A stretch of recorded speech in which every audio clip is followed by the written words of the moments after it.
Now, how many of you in life already live by a belief system that says, in my life, whatever happens, it happens because I've created it, if not by my physical actions, by my consistent thoughts? How many follow that? Say aye. Then all we're doing is asking you to live by your own beliefs. There's a gentleman I have the privilege to work with, and I've worked with him now for 5 years, who's a financial trader, one of the top on earth. In fact, he made $500 million in one day. Now, you can't live on that, but it's a good start. And there's only one man on earth that I'm aware of that's made more money in a day, and that's a man named George Soros, who's also a financial trader, who made $1 billion in one day.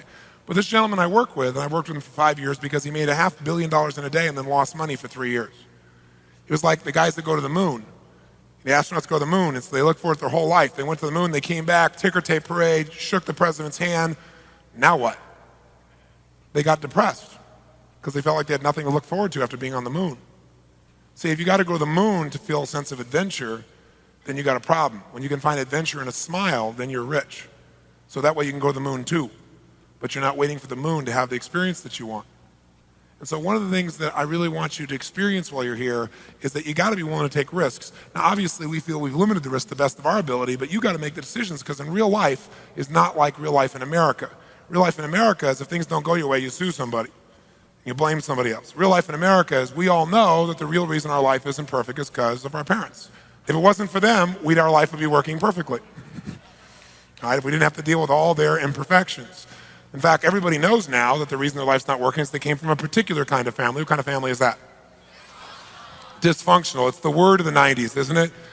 You never heard it in the 80s, or at least not in the 70s. It's a new word, dysfunctional. Everybody's from a dysfunctional family now. It's not even unique. So what's interesting is everybody's playing. We live in a society that's so out of control at this stage that not only do you sue somebody, but also if you commit a crime, it's somebody else's fault. Have you noticed that? That's the newest thing. It's like it's not only someone else's fault if you screw up, but if you commit a crime, someone else must have induced that in you at one time by abusing you or doing something terrible to you. So we have two young men that take out shotguns. Remember the Menendez in LA? And they kill both their parents at point blank range. And they go to a jury trial, and the jury goes, yeah, but are they really guilty? They admitted it! And they're saying, yeah, but are they guilty? Are they really guilty? It took 2 jury trials. That's how sad it is. We live in a society today where a woman gets upset with her husband, decides to take matters into her own hands, so to speak, takes out a big knife, middle of the night, and whap! And when they go to the jury trial, they go, yeah, but is she really guilty? Now, don't get me wrong. If he abused her, I want him to pay. I want him punished. But there are laws for that stuff. This one woman is responsible for more men sleeping on their stomachs after a fight than any woman in history.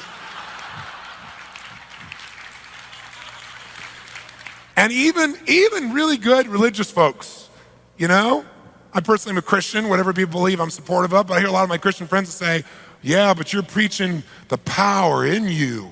That's not God. Where do you think it came from? I mean, think about it. I mean, it's like, where did it come from? No, if it's God's will, then my life will work. No, I got news for you. Lying on your butt watching Jerry Springer eating Cheetos is not going to make God work for you. Right? That's not it. That's called you got a fat butt as big as Chicago. That's the problem.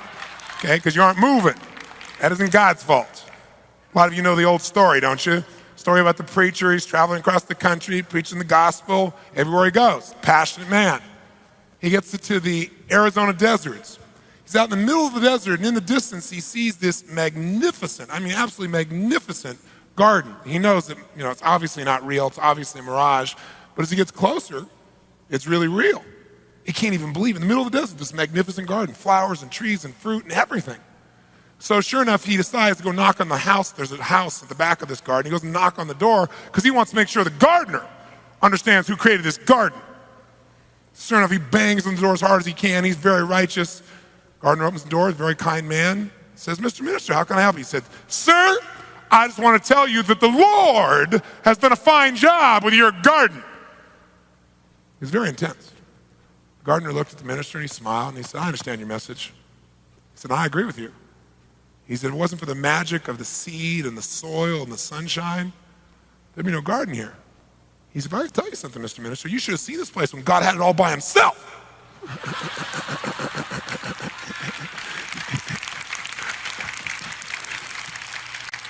We got to do our part, right? So you can't blame anybody else. Got to be responsible. So tonight, while you want to be responsible, it's not just be responsible for the problem, because you're going to have a great experience. The truth is, most people, when they screw up, most people are good people. They take responsibility. They go, oh, it's my fault. In fact, sometimes they take too much responsibility, right? Sometimes they pity themselves. That's not the goal. The truth is, you're going to have a great experience tonight. What you don't want to do at the end of the night is go, look what he did to me, because I'm not going to do anything to you. What I will do is be a good coach for you. I'll help you steer your rudder a little bit to get you back into open seas, because learning is remembering. Socrates said that. So maybe what we can do is remember what we already know. Maybe I can give you some words, maybe give you some tools, so you can remember what's already inside you so you can use it. It's not a gift I'm going to give you, it's a gift that's inside of you. But you got to take responsibility to give yourself the credit for it too. You want to make sure you understand you're the one doing it. And by working together, human beings can accomplish more than they do by themselves, because we coach each other. That's the essence that we're talking about here. A lot of people think that their life would be great if, the weather would cooperate, if they had great weather. Does the weather determine how you feel, yes or no? I'm hearing some yeses and nos on that. Okay. Well, some people think their relationship determines how happy or sad they are in their life. Does your relationship determine the quality of your life? Okay. Some people think the amount of money you have determines the quality of your life, yes or no? Some people think politicians determine the quality of life, yes or no? One answer, everybody agrees, no. Now, the truth is, the answer to all of these questions in reality is no. The weather doesn't do it, your relationship doesn't do it, the money doesn't do it. That's the real answer. The honest answer for most of us emotionally is we'd probably say yes to some of those, right? Because we have fallen into the trance of believing that these external environments determine how we feel. Are there people who have people that totally love them, great relationships, but don't feel really happy, yes or no? Yes or no? Are there people with tons of money who are totally unhappy, yes or no? Are there people with tons of money who are happy? Sure. So the money doesn't do either one. Money will magnify whatever you're already doing. If you're a pain, you'll have more to be a pain with. If you're loving, you'll have more to be loving with. It'll just magnify. If you're fearful, you'll be even more fearful when you got more money. Right? If you're centered, you'll be even more centered. All it does is magnify. Money doesn't do it. Relationship doesn't do it. Only one thing determines how you feel: the way you communicate to yourself in that moment. You can have a lot of money, but if you're communicating in a way that makes you feel like there's scarcity, you're going to feel broke. You can have a great relationship but not feel very happy or very loving if you communicate in a way that makes yourself feel unhappy. So it's not the things in our lives, it's our communication. That is the whole ball of wax.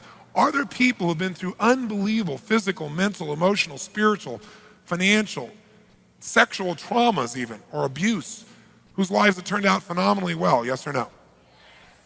And then you find somebody who's been given all the love, all the education, all the background, all the family support, all the money, all the things they thought they want, and they're a drug addict. Explain the difference. The difference is that it's never the things of your life. It's always the way you communicate. It's the meaning you make up for it.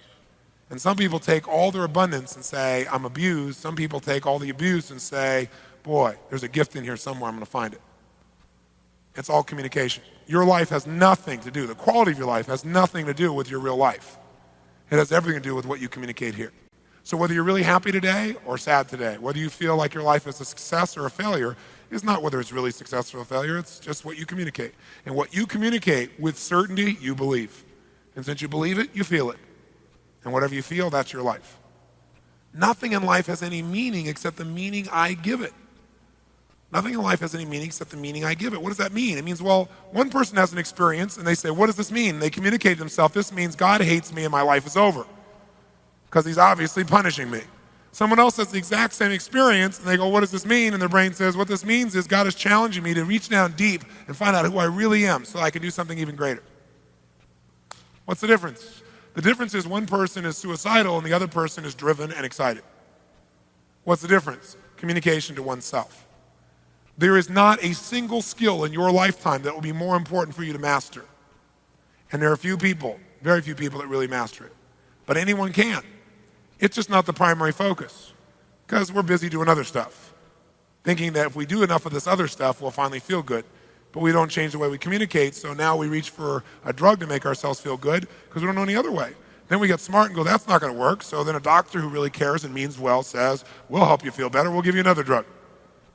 That seems like a natural transition from one drug to another, right? But for some reason, I'm still unhappy because I haven't changed the way I communicated myself 100%. A large amount, but not 100%. And because I haven't changed that, I still don't have the final change I'm after. The only change that will have an impact is changing your communication.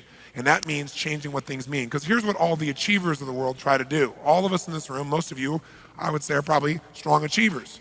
Most of you had to be an achiever to get here, for God's sakes. So the bottom line is, most achievers try to control events. And most achievers are pretty good at controlling a lot of events. What's happening around them, their environment, what's going on. But all achievers run into places where they can't control those events and it freaks them out. You can't control all events. You just can't. You can't control your father passing away. That's not something you control. You'd love to, but you can't. Here's what you can always control, what things mean. And when you control the meaning of something, you control the key and the secret to life itself, at least the quality of life that you want. But if you don't control this and you keep focusing on this, you got no future. Because there's going to be a lot of these you don't like. But you know what? Even ones you don't like, you can find an empowering meaning for. And that's when life works. That's all it takes. And that all comes down to communicating well with yourself. I mean, I'll give you an example. Look at a guy like John Belushi. This guy was beloved by millions and millions of people. And you know what? He achieved all his goals. He wanted to be funny as heck. He wanted to be a national television star. He wanted to appear and play on Broadway. He wanted to be in movies. He wanted to play music. He did all the above. He wanted everybody to love him. He got tons of people to love him. He wanted to have a great wife. He did that too. Now, was this guy successful, yes or no? No, he's dead. That's called failure. Not being negative towards his name. I thought he was a great guy, but you got to call a spade a spade. This guy was great at communicating to whom? Everyone but his. So he felt torn up inside, so he turned to drugs as a way to try and change the way he felt because he didn't change the way he communicated to himself. So now a great talent, a great spirit is gone. You must master your communication with yourself. Contrast him, for example, to a friend of mine who got shot down in Vietnam. His name is Jerry Coffey. He wrote a book a few years ago. I've known Jerry for about 10 years. Jerry was shot down. He was one of those Top Gun guys. Two of his guys shot down with him. He gets locked up for 7 years, beat every day, tied with shackles, in a cell that is not much wider than my body and 6 feet long. That's the width. With nothing to take care of his necessities except a little hole in the ground and a metal pan with some water in it. Beat on a regular basis, abused on a regular basis, isolated, 7 years. Now what's interesting is Jerry came out of that and said that's the most powerful experience of his life. He wouldn't trade those 7 years for anything else that could have happened to him. You go, the guy's on drugs. No, what he did was become a master of his own communication with himself. Because here's what's interesting. What happened is every day he realized when he first got locked up, he said, you know what, I might be here a while. And he thought for himself, okay, what does this mean? He said, you know what, if I say this means my life's over, then it is. If I say, why'd you do this to me, God? He said, then I'm just going to be, living here in pain. So he said, okay, how can I use this? And that was his question. And by the way you change your communication with yourself is you ask a better quality of question. Questions shape our entire thinking process. In fact, thinking is nothing but the process of asking and answering questions. And the problem is most of us are asking questions of ourselves on a regular basis, but they're unconscious. We don't even notice it.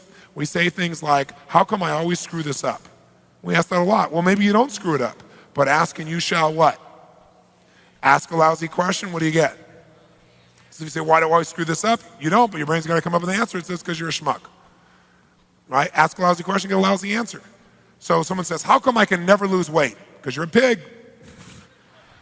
I mean, that's what your brain will tell you. You ask a lousy question. If you say, how do I lose weight? It says go on a diet. But then you go, I hate that. Diet equals pain, so I don't want to do that.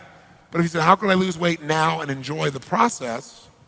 Wow, new question, new answer. You might say, wow, I might like to go horseback riding. Maybe I learn to play polo or do something fun. Wow, in the midst of doing that, I don't even think about losing weight, but I will. If you want a better answer, you got to ask a better question. And most of us have habitual questions that we don't even realize we ask that control our whole thinking. So instead of saying, why did you do this to me, God? He said, how can I use this? Good question. By asking that question, he got some new answers. And what he decided to do was to control his communication with himself. And so each day, he asked himself new questions. And the questions were, okay, let's pick a day out of my life. And he relived all the days of his life. He literally think the entire day through and see what he can learn from each experience of his past life, because there's nothing to stimulate him there. Each day he physically stimulated himself, did hundreds of push-ups and sit-ups, even though he was down bread and water most of the time. He came out of this thing stronger mentally, emotionally, spiritually. He said he came out closer to God than any other time in his life. He said there's no one else to talk to. So he had to create that. But what's interesting is he was shot down with 2 other people. One guy committed suicide in the prison. The other guy is still, to this day, in a psychotic ward here in the United States, a couple decades later. Now, what's the difference between my friend and his friends? Only one thing. The way he, with who? That's it. I know it doesn't sound very sexy, but it's your whole life. And so maybe it's time to take control of it. And the way you take control of it, number 1, is asking better questions. And number 2 is starting to develop incantations that empower you versus those that destroy the quality of your life. Because that's what people do. I can't believe this happened to me. I can't believe this happened to me. Why does this always happen to me? And they incant negative phrases and negative questions until literally that person is immobilized or overwhelmed with negative emotion. You must ask those that empower you. And that's what he did, and that's why his life really works. So the quality of your life is the quality of your communication. And by the way, communication is not just words. Most people think of communication as words, but think of it this way. Words, research shows that when 2 people meet and they're communicating, what actually influences another person to change the way they feel, to actually do something different? What affects them the most is usually not words. There's a few words that do it. Most words don't do that. In fact, the last study was done at USC, and they found that words in human communication represented only 7% of what actually influenced someone to change how they felt about something. Words are only 7%. Now, most business people, most negotiators, most salespeople, most marketers spend an inordinate amount of time trying to figure out what to say and how to say it so they can get someone to respond. And while words do play a role, they're 7%. They're the smallest role in actually influencing someone to change the way they think and feel and do. So what affects us more than words is voice qualities, or voice cues as we call it. So when we think of communication, don't just think of words, think of voice cues. Because voice qualities represent 38% of what actually influences someone to change how they feel. Now what's a voice quality? Well, tonality is an obvious one. Timbre, the quality of the sound. Volume, tempo, the particular pattern someone begins to speak radically affects the way we feel, doesn't it? If someone says, I love you, it feels different than if they say, I love you. I really love you. Different feeling, different experience, just by tonality. That's all it takes. Now, what affects us even more than voice qualities, though, is physiology. And again, remember, physiology is a fancy word for how you use your physical body. Physiology represents 55% of what actually influences how we think, how we feel in the moment when someone's communicating to us. So this is true of other people as well as ourselves. So what's physiology? It's facial expressions. It's muscular tension or relaxation. It's the way you gesture. All of these things influence us much more than just words. If somebody looks at you like this and they say, I love you, this gives you, even if the voice sounds okay, gives you a little different feedback than I love you. Have you ever left somebody's presence? I'm exaggerating only slightly. And they said something in your gut, you went, it's not going to happen. You didn't know why, but you just knew it wasn't going to happen. How many of you have that experience? Say, I.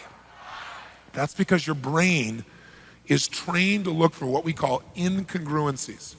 Incongruency is when your voice and your body and the words don't match. People notice that. So when you say, sure, they notice that. They notice when the inflection doesn't match the word. And even if they don't notice it consciously, they notice it unconsciously. And so you've got to communicate congruently. Now, this is not only true of other people, but yourself too. Now, where is this really valuable? Well, it's really valuable when you're communicating to yourself. If you say to yourself, okay, I'm going to do it, I'm going to do it, I'm going to do it, I'll do it. What does your brain say? He goes, there's no way in a million years you're not going to do it. Who are you trying to kid? I'm not stupid, you know. There's no physiology here. You're incongruent. But if you say, I'm going to do it, then your whole brain, body, everything gets, you mean it, and you'll show up. So you want to not only get good at communicating well with other people, but first you got to get good at communicating well with yourself. Does this make sense? So one of the things we want to do is get you so you are congruent, so that when you go to do something, all of you is saying yes, not just the words, your body, your voice, everything. And And when all three are aligned, then you have this thing called power, congruency, consistency, the capacity to get yourself to do what's necessary like that immediately. That's part of our target. And that comes from congruent communication. Good example, by the way, of congruent communication is the mafia. When they communicate, do people know exactly what they mean? Yes. In fact, if you remember, there was this one Don they were after forever, and they could never get this guy. And they finally got him a few years ago. And the reason that the authorities could never capture him is he understood the power of communication. And he was really smart. He protected all his communication networks. Not only when he said something, people knew what he meant, but also he protected all the ways he communicated so no one could grab a hold of information. So for example, he had an accountant for many years who was a man who could not speak and could not hear. Makes it very difficult to testify in court that way. So one day though, what blew the whole thing up was this accountant gets called in to the mafia boss's office because the mafia boss freaks out and realizes he's missing $3 million from his accounts. He pulls in this accountant who he can't talk to. So he has to talk through a finger sign, interpreter. So he turns this guy and he says, to interpret, he says, you tell this guy I'm missing $3 million, I know he has it, and I want it right now. Interpreter turns and says, he says that he's missing $3 million, he thinks you've got it, and he wants it right now. Well, the accountant gets this funny look on his face, starts flashing fingers back. I don't know why he's coming to me. I'm a trusted, loyal employee. I've been here forever. Tell him look somewhere else. Well, the mafia boss is watching his hands going back and forth in hyperspeed, right? So he turns to the interpreter and says, what'd he say? What'd he say? The interpreter turns to the mafia boss and says, well, he said he's a trusted, loyal employee. He's been here forever. He doesn't have any of your money, and you have to look somewhere else. Well, the mafia boss didn't have much patience, so he pulled out a very big gun, put it direct at the head of the accountant, started screaming, you tell that accountant I want my money right now, I'm blowing his brains out. The interpreter turns, starts flashing signs. He says he's very upset. He knows you have the money, he wants it right now, he's gonna blow your brains out, right? All of a sudden, this accountant starts flashing signs very, very rapidly. He goes, stop him, stop him, stop him. I'll tell you where the money is. It's in my cabin by the lake under my bed. Well, the mafia boss is watching his hands going back and forth at incredible speed. He turns to the interpreter and says, what'd he say? What'd he say? And the interpreter turns to the mafia boss and says, he says he doesn't think you have enough guts to pull that trigger.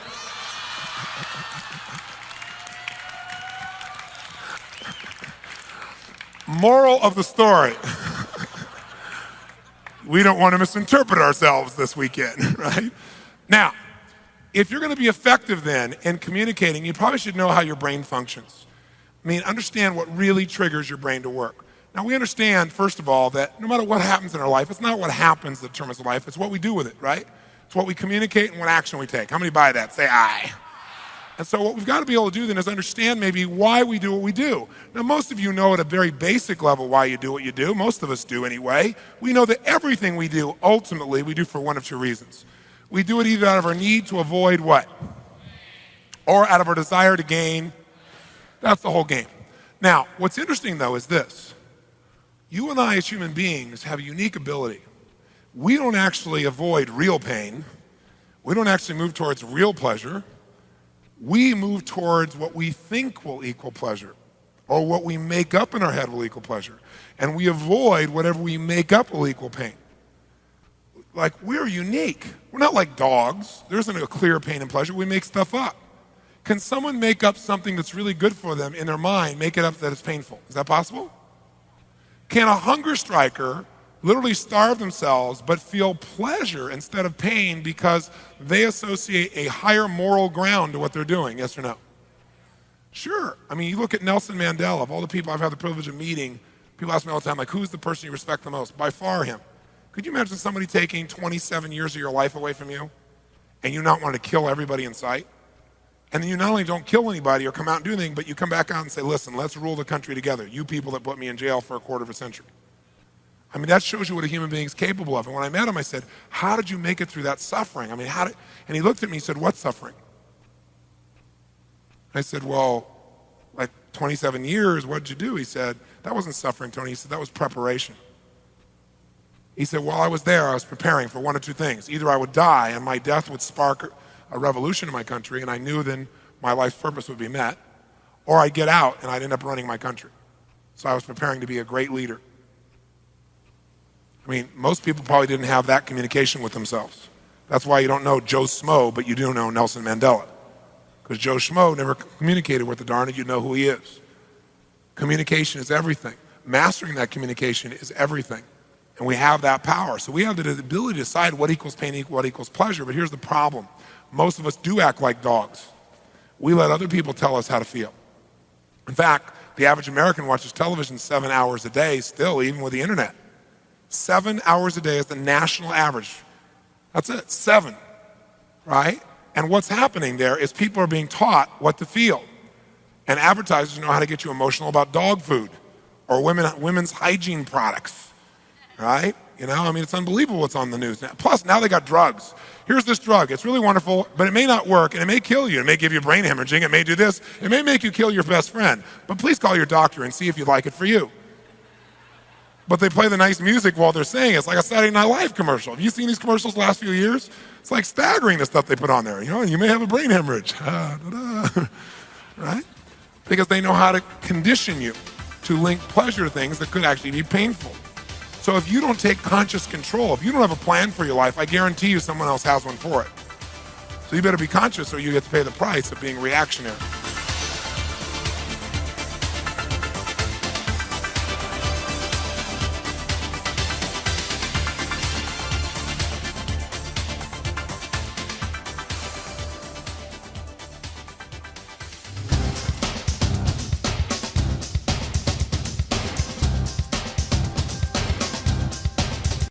Ultimate success formula. What this is based upon is something very fundamental. And that is that people who succeed in any situation have a pattern of what they do to succeed. And it doesn't matter whether that person is succeeding in a business context or in a relationship context. It doesn't matter what the environment is. The fundamental lessons or laws for succeeding are very, very basic. So if we're looking for the ultimate success formula, the very first thing we'd have is you'd have to know what you want, which we call know your outcome. If you're going to succeed at anything, it's hard to succeed, hard to hit a target when you don't know what it is. And so it's going to be very, very difficult to achieve what you want when you haven't defined it. But this is going to become a question we're going to want you to ask yourself a lot. What is my outcome in this situation? I even have a time management system that I developed. It's really a life management system, which we call OPA, because the first O stands for what's my outcome. Because you can come up with a question like, what should I do? And you're going to end up with a long list.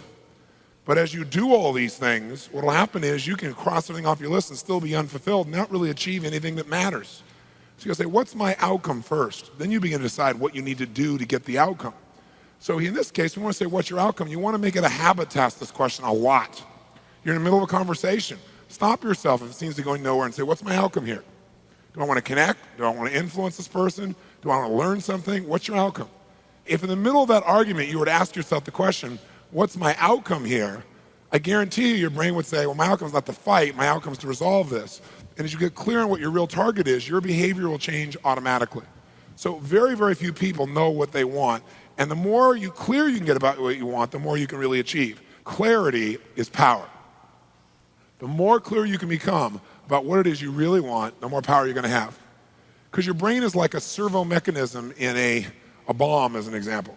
When they send a missile out, it has a servo mechanism. It knows what the target is. And when the target moves, it follows it. Well, your brain is very similar. When you decide exactly what it is you want, you start picking up information that you never would have picked up before consciously. For example, have you ever bought a particular car maybe, or maybe a certain outfit, and then all of a sudden you see that car or outfit everywhere? How many of you have had that experience? Say aye. Well, was that car outfit already around you all the time? Yeah, but you didn't notice it because there's a portion of your brain that is responsible for one thing, and that is screening out 99% of what you see, hear, and feel in life. Because if you were to notice everything that's going on in this room right now, you go stark raving mad. But most of you don't. You pay attention to a small number of things. If you could right now, notice what? Millions of things. You could notice my voice. You could listen to what I'm saying. You could notice what's going on in the background, the screens. You could hear the air conditioning. You could smell your neighbor after all that jumping up and down and notice that, right? You could feel that maybe a little sweat trickling across your chest or whatever was going on after all that jumping up and down. You could feel the blood maybe vibrating or circulating through your left eardrum, but you don't think about those things until maybe I mention them or something triggers it. So this part of our brain that's responsible for deleting most of our thoughts and most of the things that are going on around us, that part of our brain, when it knows what you want, it makes you notice those things. You suddenly see that car because it's important. It's called the reticular activating system. For short, it's called RAS. The reticular activating system tells your brain what to pay attention to. So when you say, this is what I really want, now anything that relates to that you wouldn't have noticed before will start popping up into your focus. And a lot of times people say, it's amazing. I decided this and it was kind of synchronicity. These things started popping up. Well, these things were probably around you before, but you never noticed them because you hadn't decided your outcome. Now, when you know your outcome, you're ahead of 95% of the population, but that's not enough. The second thing you got to know is a lot of times you know your outcome, but you lose your drive. You want something, but you forget the most important thing, which is know why you want it. Know why you want it. You got to know the purpose. In our OPA training system, when people are managing their lives, we have them ask, what's my outcome? And then why do I want this? Because any person successful, really successful, knows exactly what they want and they know why. The reason you gotta know why is, remember I said yesterday, reasons come first, answers come second. If you get enough reasons, you can get a big enough why, you can figure out how to do about anything. But you gotta have purpose, because purpose provides drive. Now, if you know what you want and you know why, you're light years ahead of most of the population, but you gotta go the step that most people seem to avoid. And that is you gotta take massive what? That's right, and the key word there is massive. Massive action can be a cure-all when you know what you're after and you know why you want it. Because when you know what you're after, when you take action, you won't just be expending energy, you'll be moving yourself in a direction towards something you really, really want. And what stops people from taking action? Primarily what? Fear. And the way you get over that fear is, what do you think is the number one fear most people have? Failure. And the reason is they feel if they fail, they won't be loved. They'll be rejected. They'll be hurt. They'll be judged. So what they really are afraid of is losing love. And they think that this rejection, or I should say this failure, will lead to that rejection or loss of love. The truth of the matter is, you can't fail unless you don't try. If you try something that doesn't work, you just learn from it, and that'll make you better the next time you go about it. Now, if you know your outcome, know why you want it, and take massive action, you're now in the most small percentile of people on the planet. So what's the next step, though? Well, you can take a lot of action and get caught up in a pattern. Like, become so determined that you became like tunnel vision, like, I know this is going to work. And so you keep running east looking for a sunset with total certainty and a lot of belief, high standards, still doesn't work. So what you have to be able to do to succeed so you don't get caught up in some old pattern is you got to know what you're getting. Know what you are, know what you're getting. The word we use for this, as for short, is we call it sensory acuity. Sensory acuity is the idea that you want to become acutely sensitive to whether what you're doing is working or not. You don't want to just say, okay, I know what I want, I know why I want it, I'm just going to make it happen, this is how I'm going to do it. You keep hammering it, hammering it, hammering it, doing something that doesn't work. And people do this all the time, right? Do the same thing over and over again, expecting a different result. That's called insanity. You can't do the same thing again and again, expect a different result when you can see it doesn't get the result. But we get caught up in our patterns. So we want to get really sensitized, acutely sensitized, sensory acuity, to whether what we're doing is working or not. And by the way, sensory acuity is really the measure of a person's intelligence. What I mean by that is, how do we measure intelligence? Intelligence is a measure of the number and quality of distinctions you have in a given situation. Like, for example, if you talk to Eskimos, that's actually not the politically correct term anymore, I guess it's Inouye. If you talk to an Inouye, what we formerly called Eskimos, you'd find out that Inouye have more than a dozen words for the word snow. More than a dozen. Now, I'm from Southern California. Guess how many words I have for snow? One. I don't see any of it. It's called snow, baby. Right? But they got to know what kind of snow. They got to make more refined distinctions to be effective in the world, to get their outcomes. They got to know what kind of snow you can build an igloo out of, what kind of snow you can take your dogs through, what kind of snow you can eat, right? What kind of snow you're going to fall through. So who has more intelligence, who has more power in that snowy environment? The Eskimo or me? Which one? Eskimo, because they have more sensory acuity. They have more refined distinctions about what each of these elements mean versus I just see it as snow. Now, if you took that Eskimo and you stuck him in my car in Los Angeles, then we'd find out that maybe I have a little more intelligence because he might try to steer the thing using the rearview mirror, right? He just doesn't know. So since he doesn't have that acuity, he doesn't have those distinctions, he wouldn't do terribly well there. See, some people I could hold this up and I could say, what is this? And they'd say, well, it's a cylinder. Other people say, no, that's a blue, white, and black cylinder. Someone else says, no, that's a blue color marker. A few people say, no, that's not just a blue color marker. That is a Pilot super color, bride and wad color marker, and if you get it in your clothes, it'll never come out. Now, which one of those people has more power? 1, 2, 3, or 4?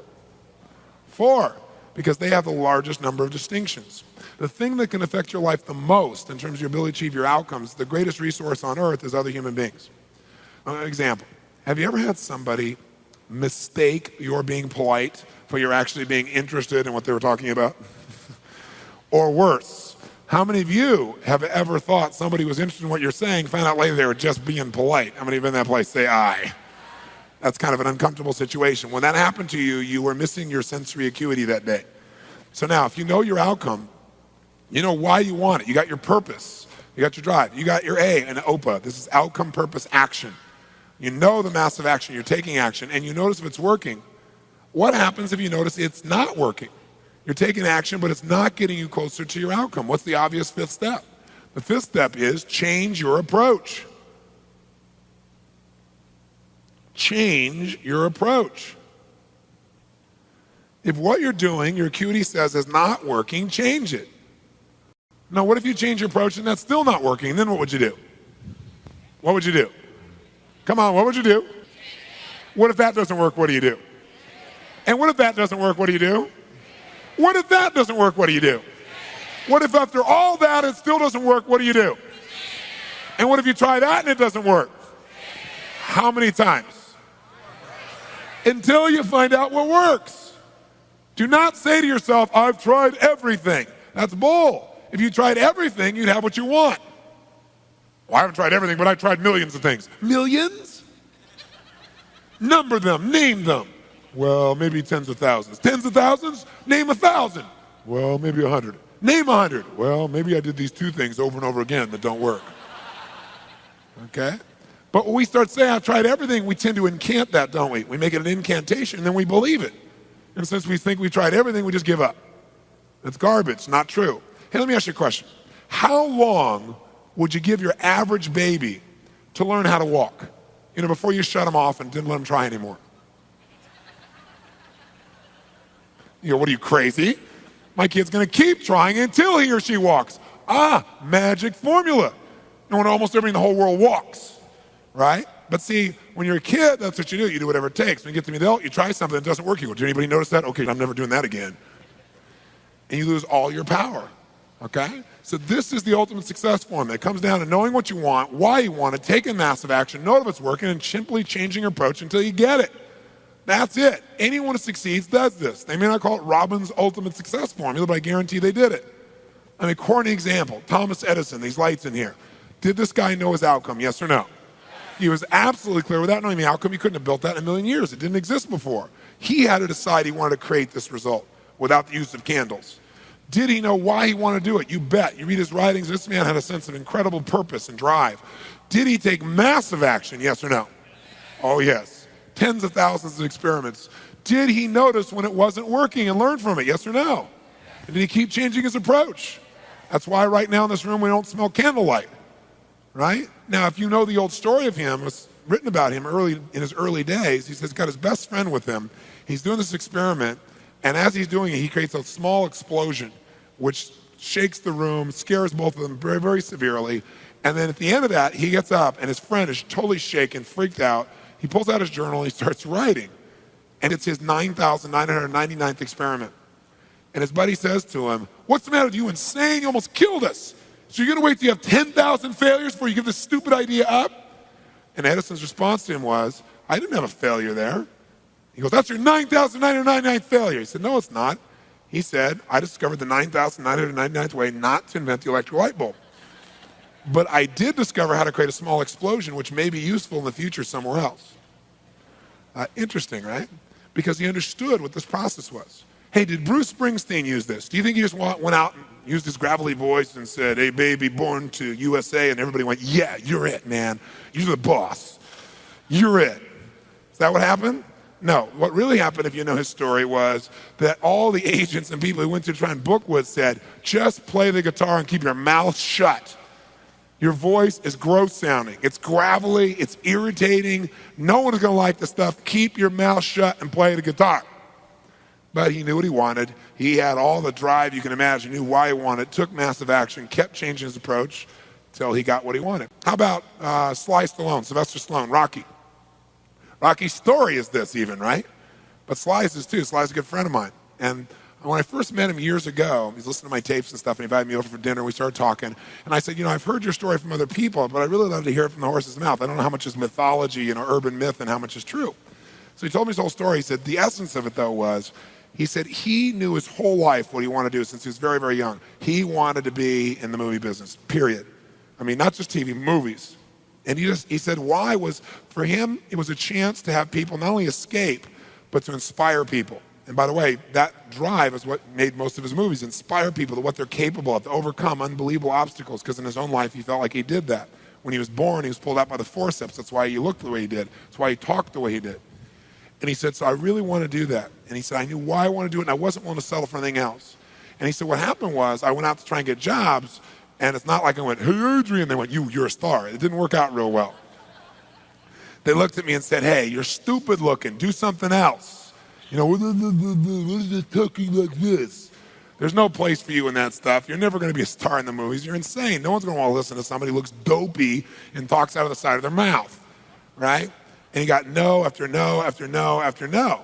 He said, I was thrown out more than 1,500 times of agents' offices in New York. I said, there aren't 1,500 agents in New York. He said, I know. I've been to them 5, 6, 7, 8, 9 times. He said, remember one guy went in there, and I got in there at 4 o'clock, and he wouldn't see me, so I stayed there, and I would not leave. And I stayed overnight. They came back the next morning. I was still sitting there. He said, that's how I got my first job. The guy said, fine, come in here. And he sat down, and he went through this, and he gave me my first movie. I said, oh, really? I thought Rocky was your first movie. He said, no, this other movie. I'd never heard of it.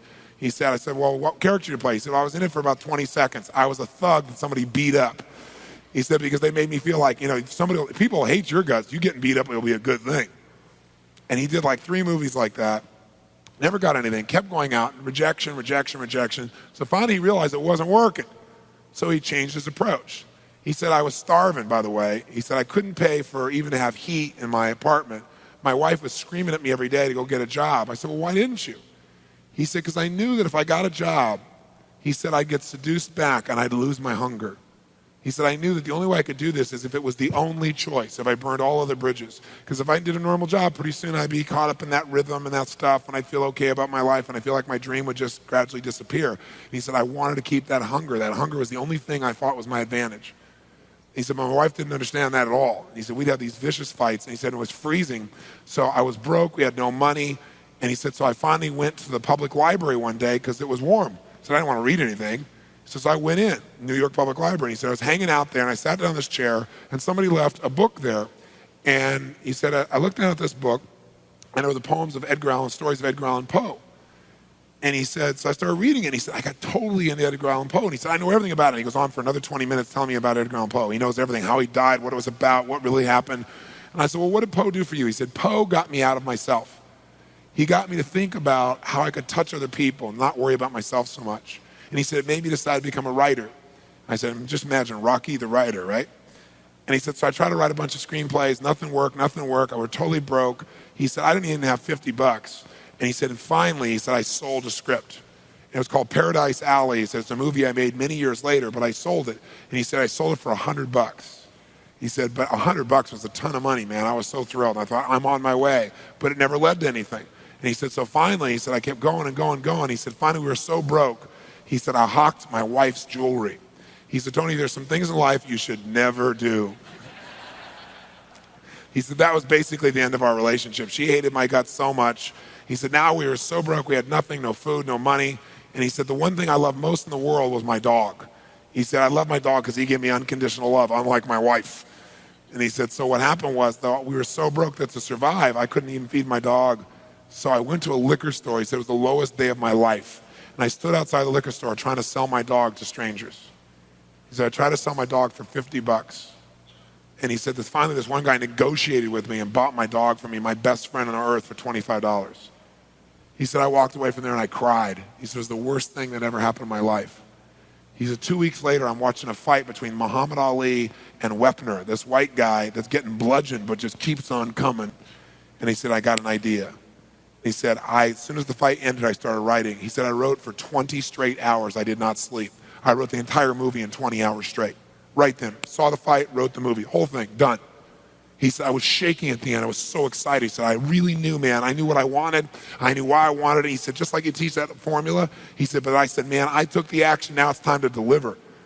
And so he said, I went out and started trying to sell it to agents. And they all would read it and they'd say, this is predictable. This is stupid. This is sappy.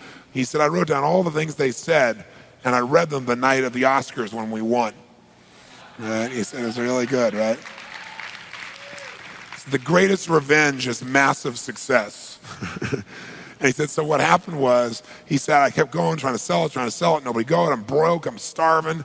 He said, finally, I meet these guys, they read it, and they believe in the script, and they love it.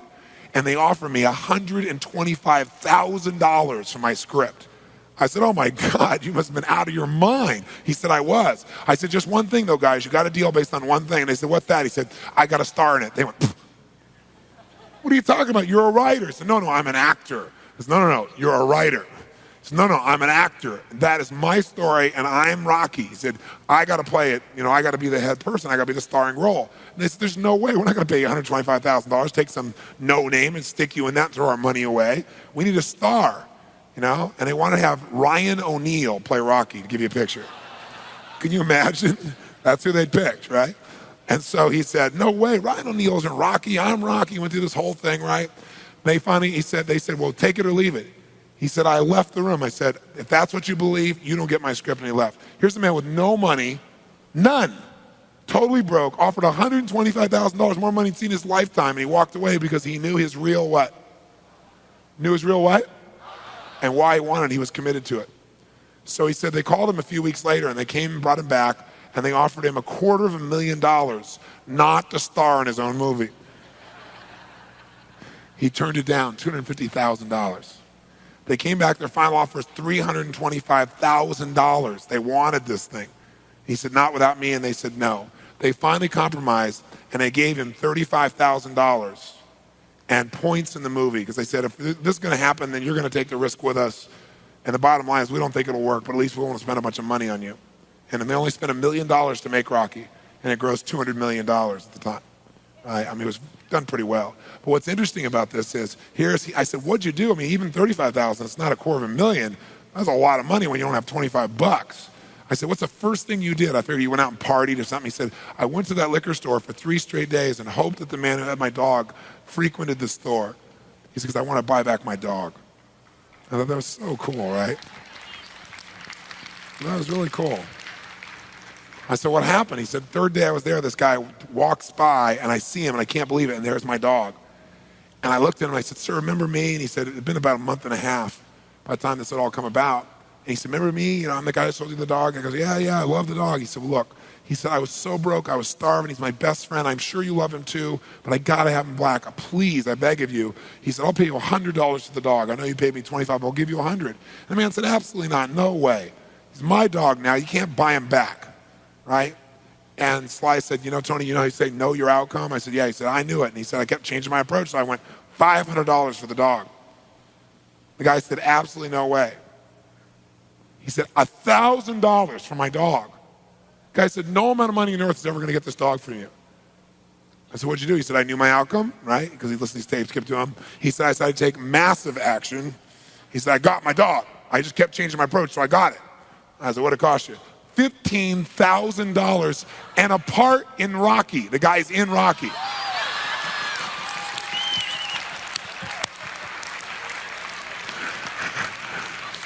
You know that dog in Rocky, Butt Kiss? That's Sly's real dog, right? That's the dog. He bought him back. So he put his dog in the movie, and he put the guy in the movie and paid $15,000 while he had $35,000. Isn't that pretty cool? Pretty awesome.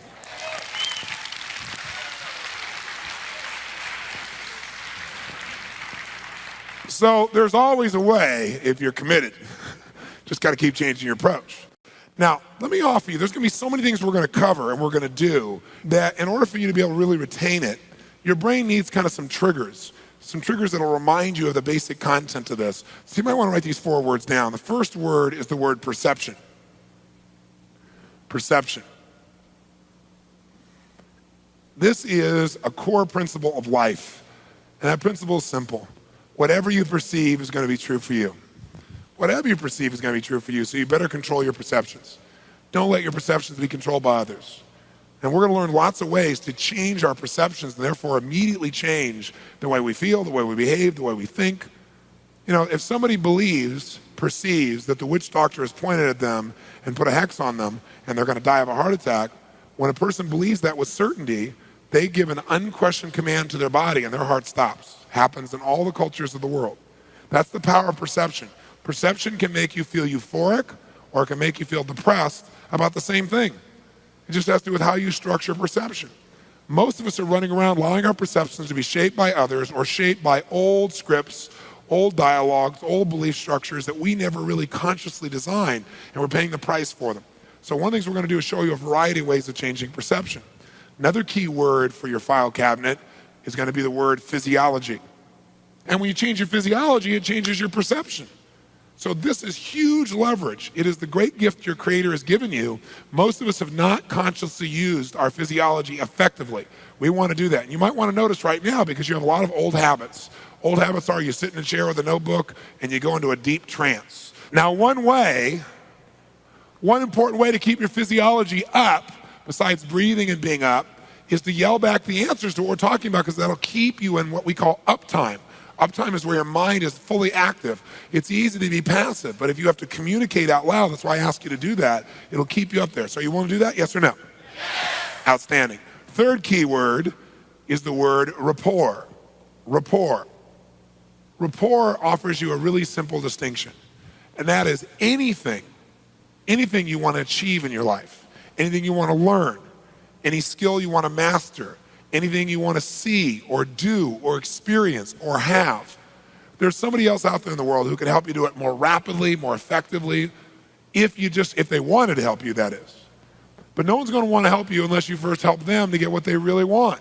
You're never going to know what they really want unless you first develop a relationship of rapport, a relationship of total responsiveness with that person. So we're going to show you a variety of ways how to get rapport, all the way down to sitting next to a stranger and, again, feeling what they're feeling without them even talking. And then lastly is the word strategy. Strategy. And a strategy is a consistent way to get a result. Once you know the strategy for something, you get the result again and again and again and again. It's no longer a question, can you get the result? You can do it at will, as often as you want. And there are all kinds of strategies. Most of our strategies are unconscious in nature. For example, if you've ever been feeling really creative and things are flowing through you, if that's happened more than once in your life, you have a strategy for being creative. Here's the problem. You don't know what it is. So hopefully the environment triggers you to feel that creativity. But once you know what the strategy is, you can get yourself creative on call in a millisecond for the rest of your life. In life, you're not competing with everybody. It's so much easier than that. So few people even know that have not even decided that they're going to win the game. And if you don't have enough reasons to follow through on it, nothing else is going to help you. And so this is a good metaphor because games are a reflection of life. The way you play a game very often is how you play life. Not absolutely, but very often what most of you do is you get in the game and you don't decide on what the outcome is and you start playing. Or you get in the game, you know the outcome, but you don't decide to win. Well, it's not that important. Maybe life is. Maybe giving your all is what the important thing is, not whether you win or not. If you decide to win, you're going to have to give your all. Decide just to play, you don't have to. There's a strategy for most things in life. There's a way to really win in your relationships. There's a way to really win financially every time, long term. There's a way to win in any area if you know what the strategy is.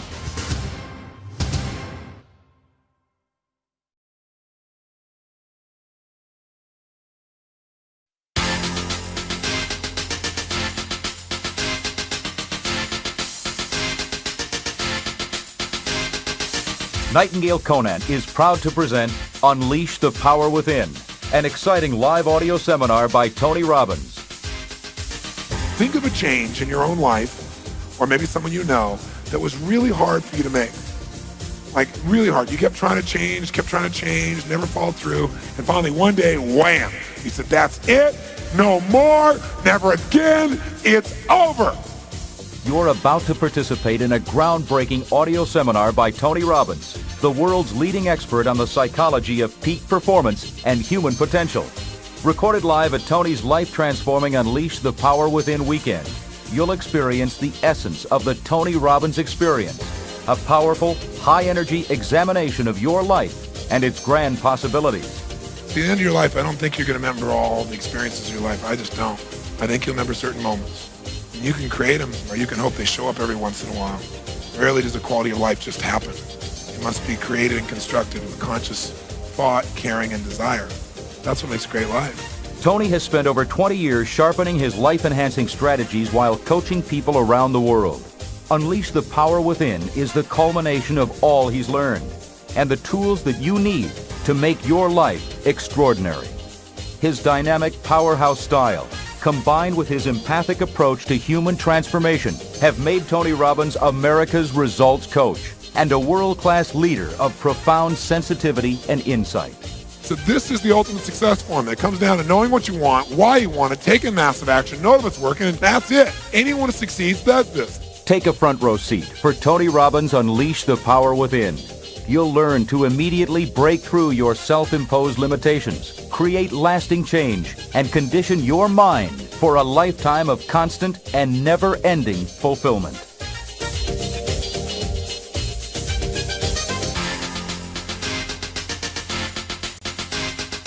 There's so much in our lives that we can do. We could all be up at 6 a.m. with total passion for living. We could all be as fit and healthy and as strong as we can imagine. We all have the capability for that. We could all have the impact on our friends and our kids and our families that we want to have. We could also be happy every single day. We could. It's not impossible. The problem is our belief systems keep us from actually engaging the parts of us that would make that a must and not a should. Because we all got lots of shoulds, right? I should do this, I should do that, I should go on a diet, I should follow through, I should spend more time, I should make that extra call, but we don't actually do it. We just what I call should all over ourselves, basically. And so we want to turn those shoulds into musts, and anybody can do that. How many of you have had an experience where in a moment, something you've been working on for years or struggled with for months, you just like nothing worked and all of a sudden, wham, I mean you just, something happened, you said that is it, never again, no more, and you made the shift in a relationship, in your business, in your career, someplace in life. How many can relate to this? Say I. This is really the beginning of a journey, and it's a journey that I can promise you will be one you won't forget, not because I'm so great, but because you got all these things inside of you. If you came here for me to be your guru, you came to the wrong place, because that's not what I'm about. I'm just a guy. I have some really good solutions to ideas because for 2 decades of my life, 21 years now, it's been my obsession. What makes people what they do, and how do you change it quickly when what they're doing is not what they want? How do you produce results? And I've been now with, about 2 million people from 65 countries, so you don't have to be too smart over 2 decades of that many patterns to start seeing there are patterns in human behavior, and they're predictable patterns. And when you know what they are, you can change things in lightning-like speed, just like your mechanic knows how to fix your car, hopefully, or your computer expert pretends that they know the answer to that. Each one of you have your focus. You have an area of your life that you know much more than I do, and you're an expert in that area. So I'm not coming to you this weekend as having all the answers, but I've got some that work just because they work globally, meaning worldwide, no matter what your background is, what your past experience is, your gender, your color, your religious beliefs. There are certain fundamental laws of the human psyche and the human physiology that when you engage them, you will get results, period. In fact, I got a question for you. How many of you in this room have ever gone to an educational experience of any sort, a seminar, university experience, anything? You learned something you really thought was valuable. I mean, you really truly knew was valuable, but then you never actually applied what it is you learned. How many have had this experience? Say I.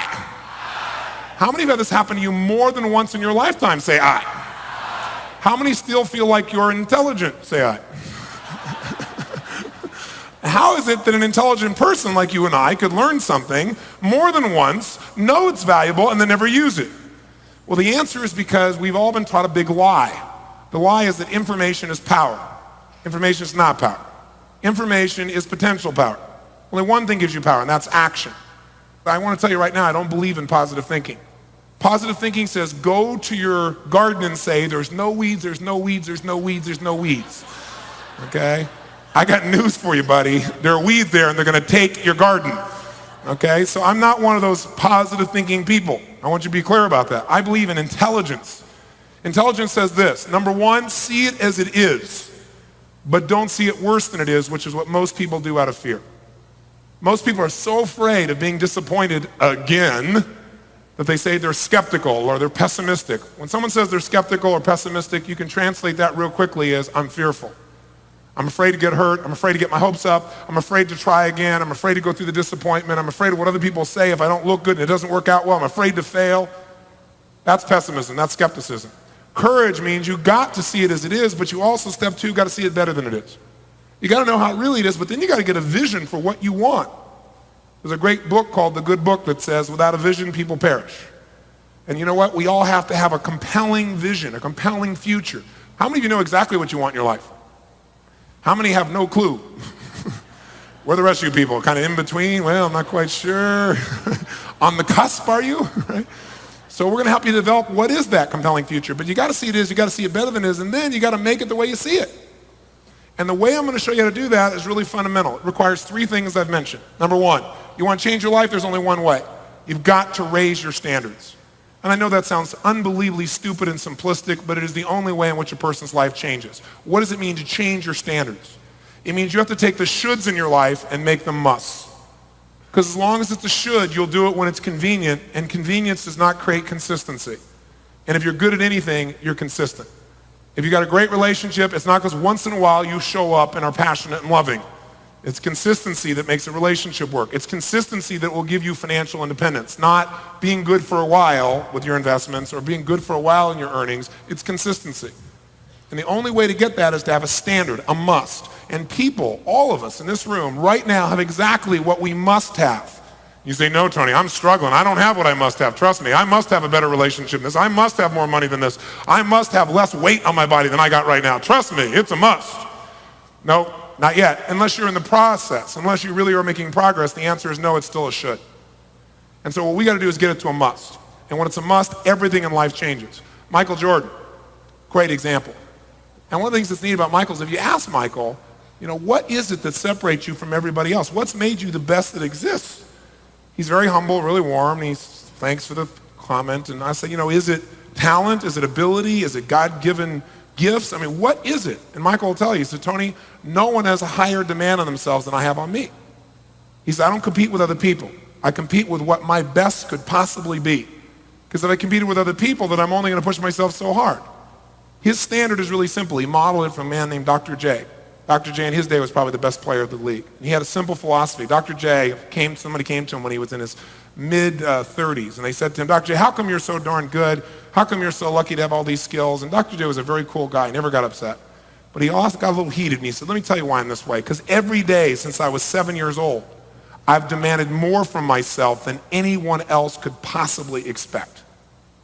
I thought, isn't that interesting? If every day you demanded more from yourself than anyone else could expect of you, if it wasn't the standards of what other people think, but it was the standards of what you were capable of, if that was the must for you, not the should, then would you eat differently today? If you had to be that great every day in your relationship, even though you're exhausted and tired, you're going to go home and be that passionate, that committed, if that was a must, to be your absolute best every single day, to have a higher demand on yourself than your spouse, boyfriend, or girlfriend could ever imagine. If that was your standard for yourself, how would you show up on a daily basis in your relationship? What would your relationship look like? You could take that any area of your life. But people the best have those standards. Most of us wait for life to give us the have-tos.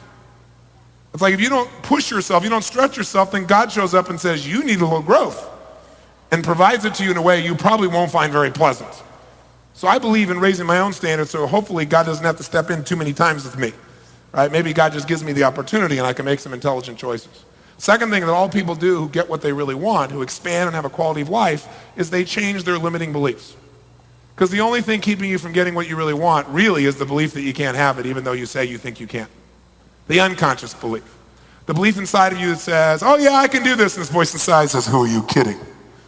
We're going to give you a few skills on how to get your beliefs aligned. Have you ever been in a place where you were so focused, it was like you and the task at hand, and there was nothing else in the world but what you were committed to? Bombs could be going off, you wouldn't know about it. How many of you have ever been in that place? I call it a genius state. How many have been there? Say, I. Okay, that's the state you're going to get yourself into. Absolute certainty. The bottom line is, what you're thinking about in this moment is controlled by your beliefs and your values, the way you've been raised, right? But many of you never chose those consciously. You just kind of pick this stuff along the way, and it affects your life. So we're going to decide consciously. And we're not only going to destroy what doesn't work, you're going to install what you need. And when your beliefs are on track, when your values are on track, you are pulled in the direction you want instead of being pulled apart. You ever been in that place? It's like you want two things that are totally in conflict. I'll show you how to resolve that. And that'll be a huge, huge shift for most of you. And then the third thing you need to really make your life work, besides incredibly high what? Uh-oh, we're in deep trouble already, I can see. Really high what? That's right. You got to raise your standard, whatever it is. It's got to be the next level of standards for you. You can't get to the next level of your life with the same level of thinking, with the same level of standards as you have right now in this moment. So I could give you a million skills, give you all the ability. You get pumped out of your mind, leave here, and unless it's a must for you, you'll go back to doing the same stuff. You know, you have like a nice month or two of like riding high on the float to the seminar, but I'm seeing permanent, lasting change. The only way you do that is get enough leverage on yourself that change is a must. And once you change it, it's so reinforcing, you stick with it. Not because you're so disciplined, but because it's so rewarding. Then the third thing you got to have is the right strategy. Because it's one thing to have a high standard, like you go, I'm going to go out and change the world. That's my must. And then your voice inside goes, who are you kidding? And you got a problem. But let's say you got the standard and the belief. And let's say your goal is to see a sunset, and your strategy is start running east looking for a sunset. I don't care how much you believe, you got a problem. You got to have the right strategies. Strategies for overcoming fear, strategies for taking action, strategies for attraction, causing attraction to happen to another person towards you and vice versa.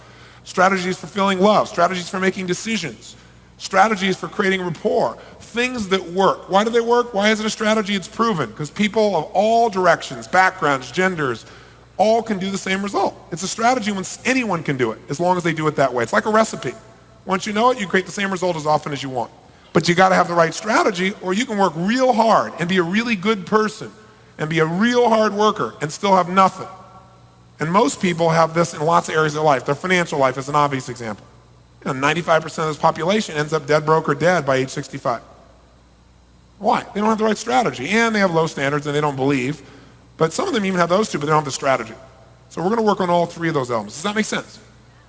Let me offer you a possibility. We know you've learned from the past and not done it. Why? Why is because all this information came at you. But as I said to you, information doesn't change your life. We live in the information age, supposedly. There's too much information. You can't possibly absorb it to you. Where's it coming from? Everywhere, right?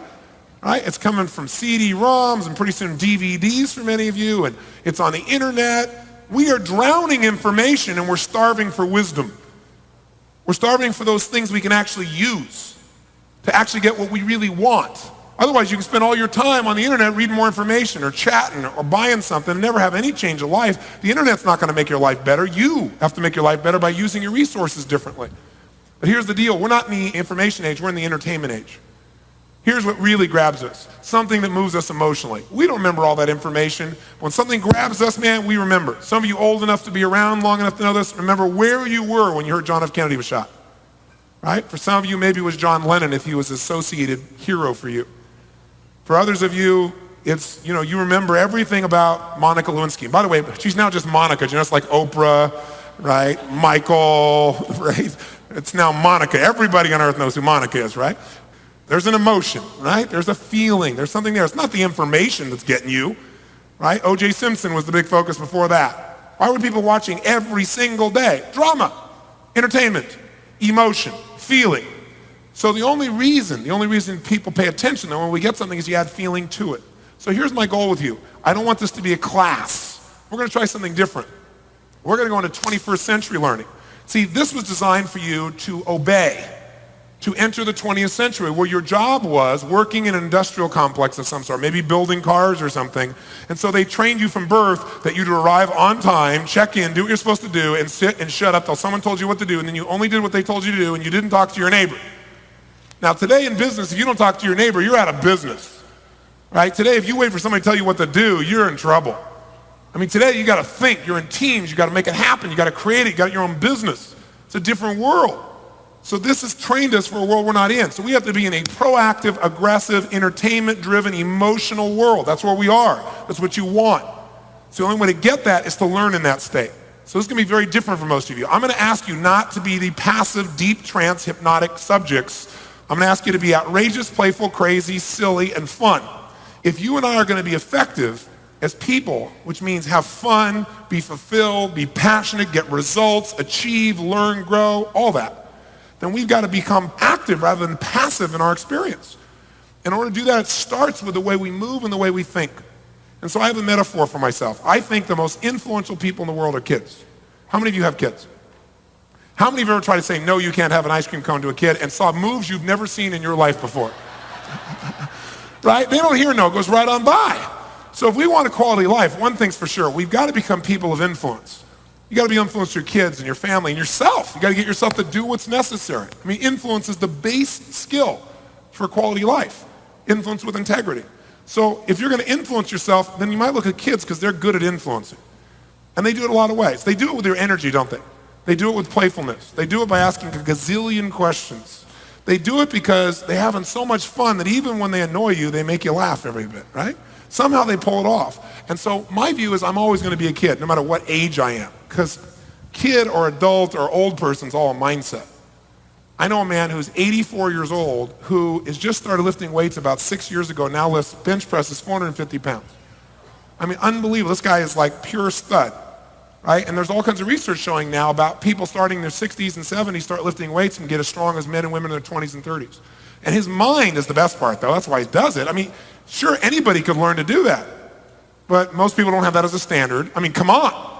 We're all in cultural hypnosis. I mean, when you're in your 60s, it's over, baby. Right? You're getting old. Baby boomers start freaking when they hear those kinds of things. Right? They go, wait a second, I'm in my 50s now. I'm in my late 40s. I'm going to defy all that stuff. Right? But most people in their 60s and 70s don't have that as their standard, saying, I'm going to learn to bench press 450 pounds, so they don't. It's a should. It's not even a should. It's a never maybe. They don't have any belief that it's possible, any sense of certainty, and they have no strategy. He had all three. I also know a young man I was talking to recently, he's 21 years old, he's probably the oldest person I've ever met in my life. Because everything is impossible for him, and he's tired all the time, and he can't accomplish anything, and the world is forever terrible. It's a mindset, isn't it? How many want to be a kid for a few days here? Say I. Okay, then if you're willing to do that, here are a couple ways to do it. Number one, when I ask you a question, yell back the answer. Not so we have a rah-rah session here, but because research shows if you sit and listen to me passively, within 4 weeks you'll remember 10% of what I said. If you listen and take some notes, jumps up into the 50 percentiles. If you listen, take notes, but physically are active, like you yell back the answer, your attention is in the 90 to 95 percentiles, because what happens is, like when you yell an answer back, it's like driving the grooves of what you learn deeper inside of you. Plus, you're going to know the answer to anything I ask you. I'm only going to ask you questions you know the answer to because I want to help you to have strong self-esteem. It's easy stuff. But by yelling yes, you'll also keep your energy high. How many want to do this, especially when you don't feel like it, so you build some emotional muscle? Do you agree with me that if you really want an extraordinary quality of life, that one of the things you got to master is your ability to get yourself to take action, to influence yourself, number one. How many agree with that? Say aye. How many agree, number two, you'd have to become good at influencing others with integrity, meaning getting people to do the things they normally won't do for themselves. How many agree with that? Say aye. Outstanding. So if influence is a skill, it starts in the first moments of human communication or connection. So I want you to try something silly. I want you to notice little things. You know, most people think little things don't matter. They want to see the big thing. But I have a different mindset. When someone negotiates a deal that changes planet Earth, like, Gorbachev and Reagan get together, and for the first time in human history, you destroy nuclear bombs, I want to know what caused that. And everybody looks at the big thing. But I get together, and I've had the privilege of being with both those guys, and I found out exactly from them what was the little thing. They didn't even notice at the time. Like later on in retrospect, they figured out what actually made them become friends, actually made them make an agreement. Little things change everything. If you're heading this direction, and we make a little 10-degree shift, it looks like nothing, 10 degrees between these two. But if you take that 10-degree shift out a week from now, a month from now, 6 months from now, a year from now, you have a revolution. You have a totally different destination and where your life turns up. Because it's so much easier to change the little things when you're way upstream. It's like I have a simple philosophy. Kill the monster while it's little, when it's a baby. Don't wait till it's eating the city before you kill the monster. Okay? And we all have little monsters inside that we want to handle. We also have some real great things that we want to magnify.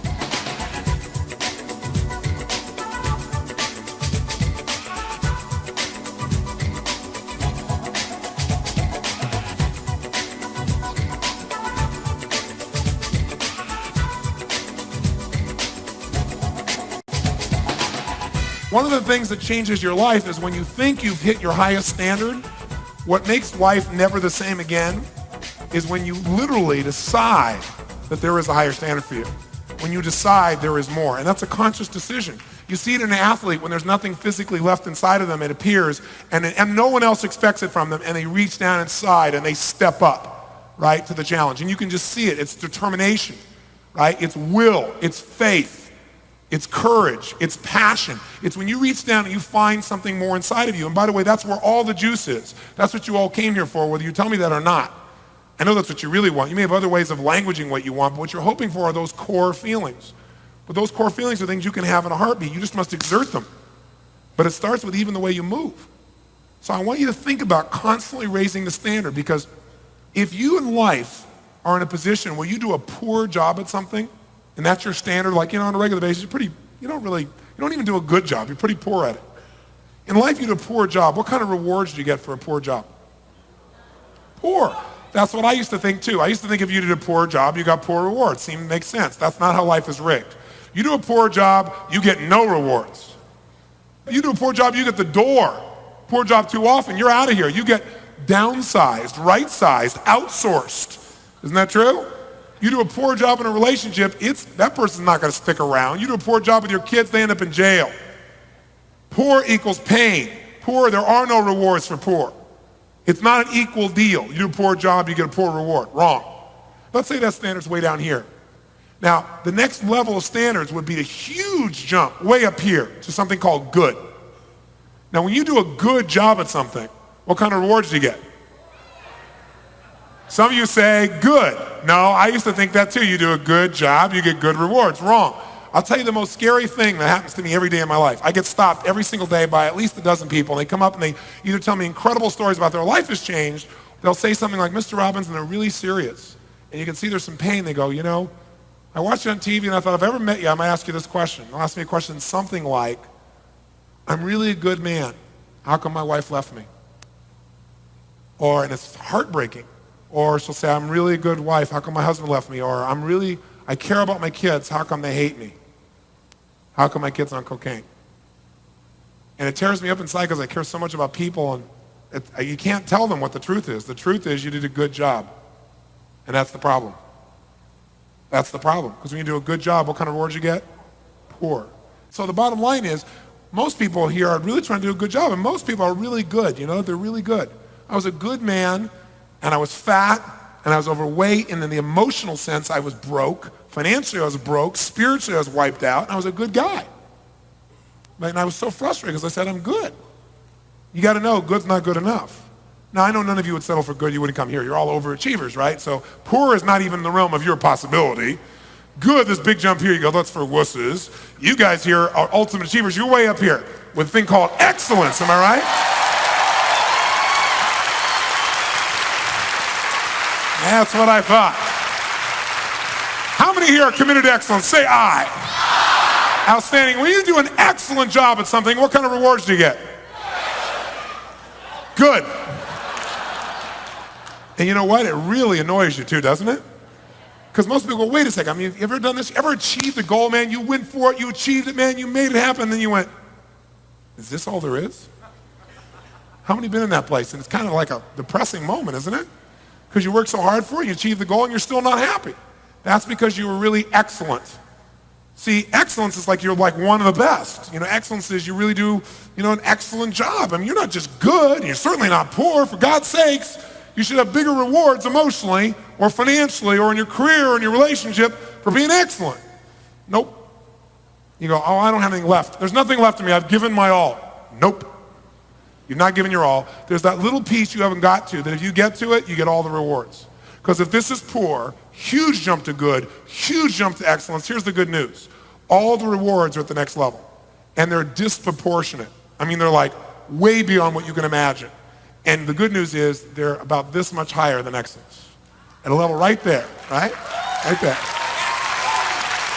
And that level, hallelujah. feels like a sermon at this point, right? That level right here that's just a few inches above is called outstanding.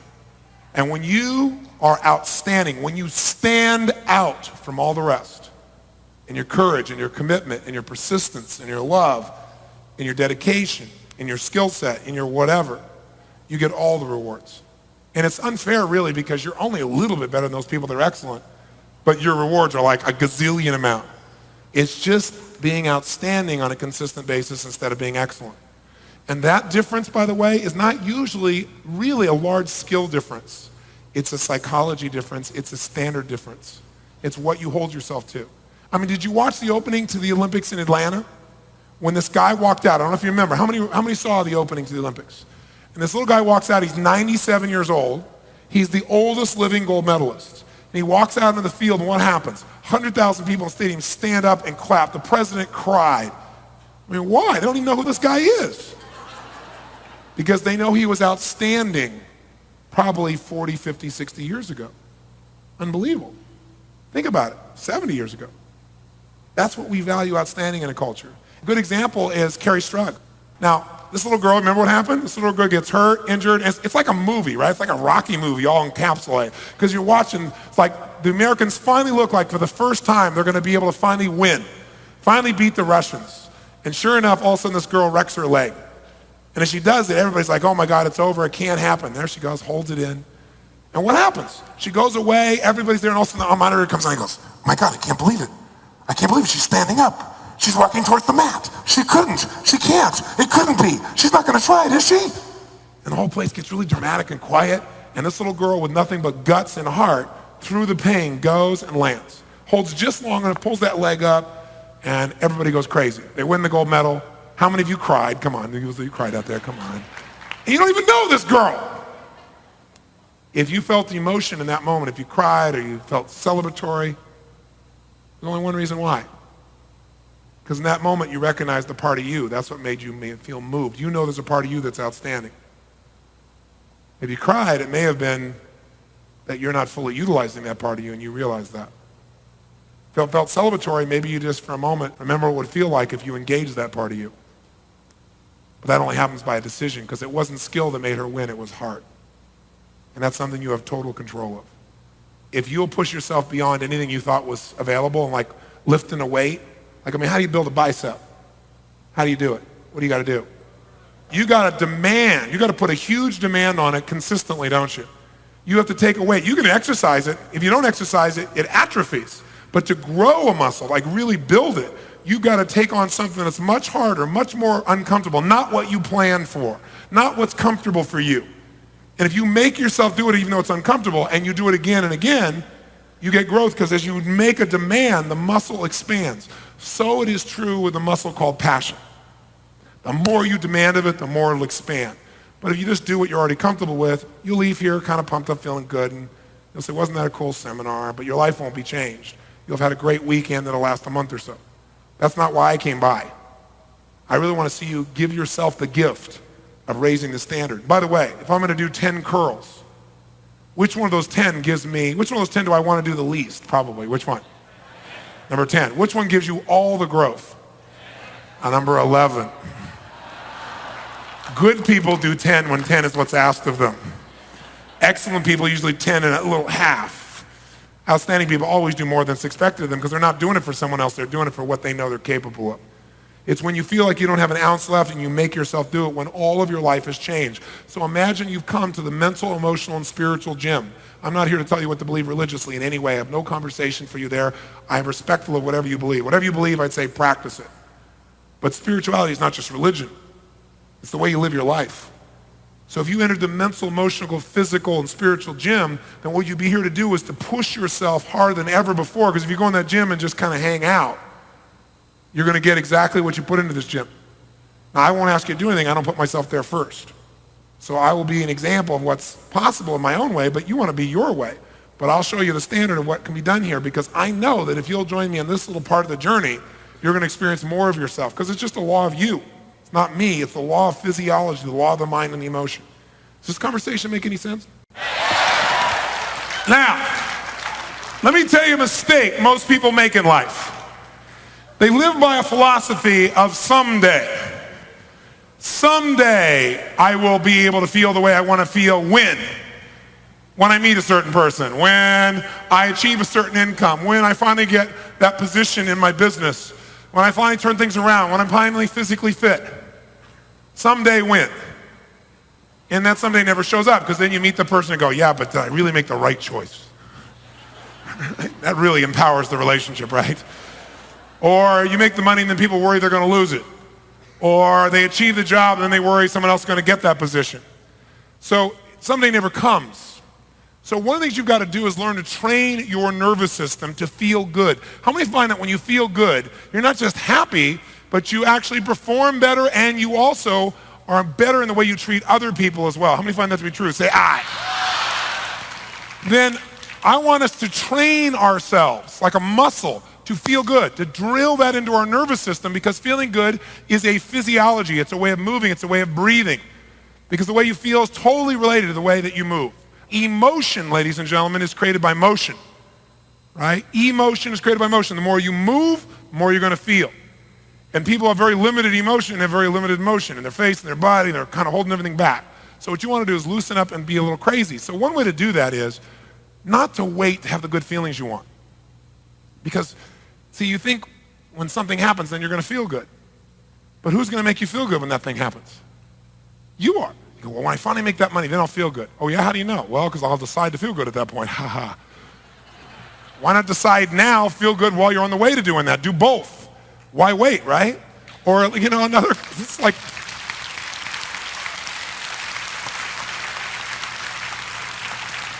people say all the time, they go through a tough situation. They'll, someday we'll look back and laugh at this. Why wait? If you're going to do it someday, might as well look back right now and get it over with, right? Start laughing, have some fun with it.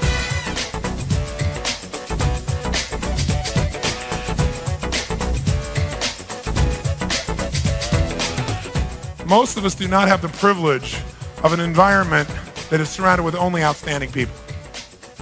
And if you were to ask me, Tony, before you tell me anything else, what would be the most important tool to influencing the quality of my life forever above all else?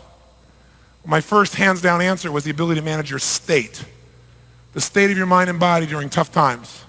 The capacity to do that is the number one skill that will basically determine your destiny.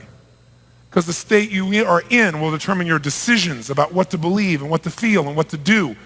And what you do will create the results of your life known as your destiny, at least the one on earth. So the bottom line is, state is everything. So we're going to learn how to master that. But if I had to give you the number two, it's who you surround yourself with. Who you associate to is who you will become. Because it's so easy to surround ourselves with people who have a lower standard than we have. And the problem with that is, sooner or later, if you're around people and you care about them, you don't want to be judging them, so you lower your standard for them. You can't help but lower the standard for you too when it's somebody you care about. It happens. It's the old adage, you lie down with dogs, you come up with fleas. It sounds terrible, but it's really accurate. I was speaking for the Marines recently, and I'm talking to them, and it was an interesting thing. I went out to Camp Pendleton. There's only two places the Marines train. And I got to be with this huge group, a couple thousand of these guys, as well as all the brand new recruits who just made it through boot camp, and another group of guys that had been on a 9-day wilderness retreat where they don't let them eat for 4 days and they starve them and everything else, but they didn't want them to miss my talk, so they brought them out in full gear, their black and green paint across their faces, their M40s, right, all standing there at attention while I spoke for 4 hours. But I was talking to them about standards, because the Marines have helped all of those men and women to raise their standards, and they have a different quality of life within the context of being a Marine. Now, whether that's the quality of life you want is a whole other thing, but that's what they have. They have a higher physical standard, that's for sure. Mental standard, discipline standard than they ever had in their lives before. And a lot of that had to do with being in that environment. I talked to them about how they have to take that environment wherever they go and have a higher standard than the Marines have. They have to have a higher standard when they leave the Marines. And I was talking later on to one of the generals there, and he was talking to me, and he's saying, Tony, what you said was so on the mark. These men have developed pride in themselves because they've made themselves do things that they normally wouldn't have done. But he said, it's definitely been influenced by this environment. And many of them, when they leave this environment, this will have been the peak of their life in terms of how proud they were of themselves and what they accomplished in their life. Many of them will never do. They'll never translate this standard to their daily life when they leave here. And he said, why do you think that is? Do you think it's because people don't care, or people are basically lazy, or you have to supervise people, or, he went through all these things. And I said, no. I said, I really think it's that most people's lives are a direct reflection of the expectations of their peer group. What does that mean? Well, your peer group, first of all, is anybody around you that you respect and you give them emotional power, meaning what they think or what they feel affects you. They're your friend, you want them to like you. So at some level, whether you're aware of it consciously or not, it affects you. Maybe it's your family members. I don't know who your peer group is. Maybe it's people at work. But it's the people that you care what they think or feel. Even if you say you don't, we all care at some level, right? Who are those people for you? That's your peer group. And your life will be a direct reflection of the expectations of your peer group. And here's the challenge. What if you have a higher expectation for your life than the people you surround yourself with? Higher expectation for what you want from your life, in terms of your passion or joy or love. Higher expectation of what you want to accomplish. Higher expectation of what you want to feel or spirituality or whatever it is. Well, now you have a conflict. Because now what will happen is if you have a higher expectation than your peer group who really does care about you will pull you down. Not because they're trying to pull you down, because they don't want to lose you. So they'll say, hey, come on, don't be so serious. Don't be working at that all the time. Come on, relax. Geez, what's the matter with you? And they will find ways to undermine what's going on. Not because they don't love you, because they do love you. Because unconsciously they sense, oh my God, you might change, grow, or expand. What would that mean to me? I could get left behind. And most of us want love so much at an unconscious level, if not at a conscious level. We want acceptance so much that through time, gradually, over the years, we lose what our dreams are. We lose our expectations. And what we once thought was a must is kind of a, well, interesting. We don't even think about it anymore. It's not even a should. Or maybe it's a should someday if all comes together. And so I would say to you that you have an opportunity to get a fresh look at your life. This is a crash course in transforming every area of your life that you want to. The value is we're going to create an environmental standard here that's quite extraordinary. We're going to create it together. Mark my words. Whoever you spend time with, you will become. So you better choose real well. Am I saying get rid of your friends? No. Here's the other way you can do it. You can lead. You can have such a high standard that no matter how low the standard is above you or how nice it is, you can take it from good to excellent to outstanding for your friends if they have the desire and if they have enough caring to be with you. But you're going to have to make those choices. It's not the kind of conversation that you hear in a positive thinking kind of environment. I'm not saying go surround yourself with positive people. I'm saying you got to make sure that wherever you are, you at least have some core friends that have a standard that is so high that both of you will grow. It's like if you want to play tennis, you don't play against somebody who's worse than you are on a regular basis and expect to get better. It just doesn't happen. If you got the guts, you play somebody who's better than you are and you work like crazy so you can move up. And maybe you have some people that play at your level too, but you got to play at that game. Raise that standard. If I was going to say, like in 2 words, what this is all about, it's about stepping up, man. And you got to decide to step up or pull back.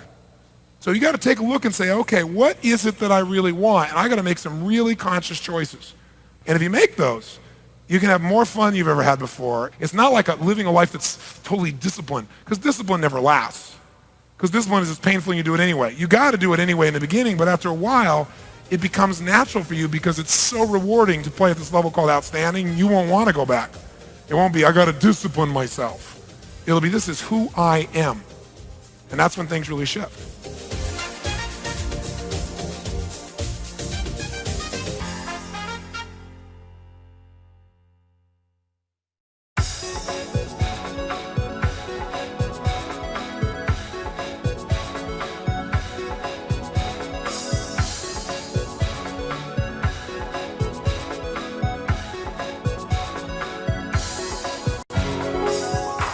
Tell you a secret. It's so easy to feel good. The only reason you're not is standards. You don't have a standard to feel good all the time because society says that feeling bad, that's natural. Feeling good all the time, you got a problem. Right? Second, you don't believe it. And thirdly, you don't know the strategy consciously. Now here's what you need to understand. Any emotion you're feeling is just a pattern. It's a pattern of how you use your body. It's a pattern of how you use language. And it's a pattern of what you tend to focus on and believe about it. Those 3 patterns make up all your emotions. If you're upset, you're using your body in a certain way. You're saying certain things outside and inside your head in a certain way. And I don't mean this self-talk, positive thinking. I mean certain words trigger you. Like if I say, Michael, you're mistaken. That feels different than if I say, Michael, you are wrong. That feels different than if I say, Michael, you are lying. Right? How many can feel the difference between those 3? If someone's saying to you, say, I. So there are certain words, we're not like being positive, certain words that will fire off your emotion in different ways, different levels. And your belief, what you're certain is going to happen, affects you. So people get in habits again and again, and then they think they're not doing it. They think it just happens because something environment happens and they start doing it. It's just a pattern you learned a long time ago, and you've done it so long, it's ingrained. So there are 3 patterns, I call it the triad, that everything that you feel are created out of, and whether you do something or not is based on how you feel. For example, faith, determination are triads. They are nothing but a big word, a generalization for 3 things you're doing when you're determined. Use your body in a certain way when you're determined. You do certain things in your head, what you say to yourself or out loud, and you picture or focus on certain things and believe certain things. When you're fearful, you do something different with your body, something different with your language, something different with what you focus on and believe. How many follow the general thought of this? Say I. So you don't get depressed, you do depression. See, most people think if they take antidepressants, they won't get depressed. Bull. I do it all the time. Some people take in maximum dosages, 6, 7, 8 pills at a time, still get depressed. Because your body will override all of that. Because depression comes from a triad. Some people get depressed because they think they're getting older. Some people get depressed because they think they're going to lose their relationship. Some people we all come up with reasons. Whenever you think your future is uncertain, when you feel like you have no future, when you feel completely overwhelmed, like you can't figure it out, then people feel depressed. Doesn't matter how many drugs you take. So the challenge is not that you're not capable of not being depressed. The challenge is that she believes she needs to be depressed. Now, that's a pretty ugly thing to say, but it's true. Because we live in a culture that if you weren't really sad when you lose somebody, then obviously you don't care. But are there cultures, I'm just curious, where someone dies, where their belief is death is the beginning and not the end, that death is graduation, and where they not only believe that, like intellectually believe it, but they know it in their soul, and since they believe that and know it, they also believe that to be sad is blasphemy or a form of selfishness, because it means you don't really want them to have it. You're thinking about yourself and not their better good. And I'm not suggesting that's all true, but are there cultures that believe that and where people never really feel depressed, yes or no? So what we feel is based upon 3 patterns, I said. One of those patterns I should tell you right now is a pattern of physiology, which is a fancy word for the way we use our physical body. Now, very often people come to me and they say things like, Mr. Robbins, I don't know what it is, but I feel down all the time. And other people, I don't know what it is, I feel so up. Why do you think I feel so up all the time? Right? Or some people come to me and say, Mr. Robbins, I don't know what it is, but I feel angry all the time. You think you could help me? So why don't we start with your face? Okay? I mean, think about it. You don't feel an emotion, you do an emotion. I want you to get this. Now, I know you react, most of you, to some trigger in the environment, but can someone else have the same trigger and react differently, yes or no? That's called wisdom, it's called intelligence, that's called using the gifts God gave you instead of just reacting like an animal. And we all are going to react at times, but you don't want to stay there for months and months and months and months, or years, or days, or even hours. You want to raise the standard. So it doesn't mean you don't feel feelings. I mean, I have sad feelings, I have hurt feelings, I have frustration feelings, don't get me wrong, but I don't live there. And sometimes it's good to feel those for a short burst, just enough to get you to do something, to make something better, or to appreciate something. But to live there, see, some people do it so much, over and over and over again, until pretty soon, this is all they do, continuously. It's conditioned. And then they go, I can't help it. Right? I can't, I'm telling you. Yes, you can. Start talking like a human. Because you behave differently in a different state, and you're totally in control of your state. Your state is not controlled by what someone else says or what someone else does or what you see in the environment. You have one unbelievable gift from your Creator that we all cannot deny, and that is the capacity in a moment's notice, in a heartbeat, to change your state. Every hero does it. When the going gets tough, somehow they get outside their own fear, their own pain, and they step up. All it is a state change. A hero is a state of mind. Sometimes it's time to be your own hero instead of waiting for someone else to rescue you. So physiology is the first part. Second pattern is a pattern of language. Now, language is an interesting thing. There are 2 distinctions here. One distinction I call TV. TV stands for transformational vocabulary. There are certain words, as I said earlier, that will magnify human emotion and certain words that will lower the intensity of human emotion. So you just got to notice which words. If you say to somebody something like, I really like you a lot, that gives a different experience than if you say, I love you. That's a very different experience than if you said something even more colorful.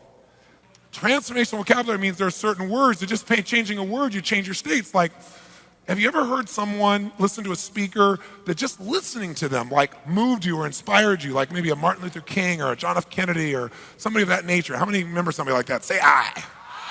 Well, they moved you with just words, and words that have a vocal quality probably attached to it. But guess who's moving you every day with words? You are. But the problem is most of you aren't noticing the key words that either make you depressed or make you excited. Now, sometimes we put a group of words together and we start developing a belief system, but the way we develop it is we incant it. Most of the things you believe started as what I call incantations. What's an incantation? An incantation is like when you say something again and again and again with emotional intensities. It's not like an affirmation. You can go, I'm happy, I'm happy, I'm happy, I'm happy, I'm happy. Still not feel happy. That's an affirmation. What turns an affirmation into an incantation is when your entire physiology is involved.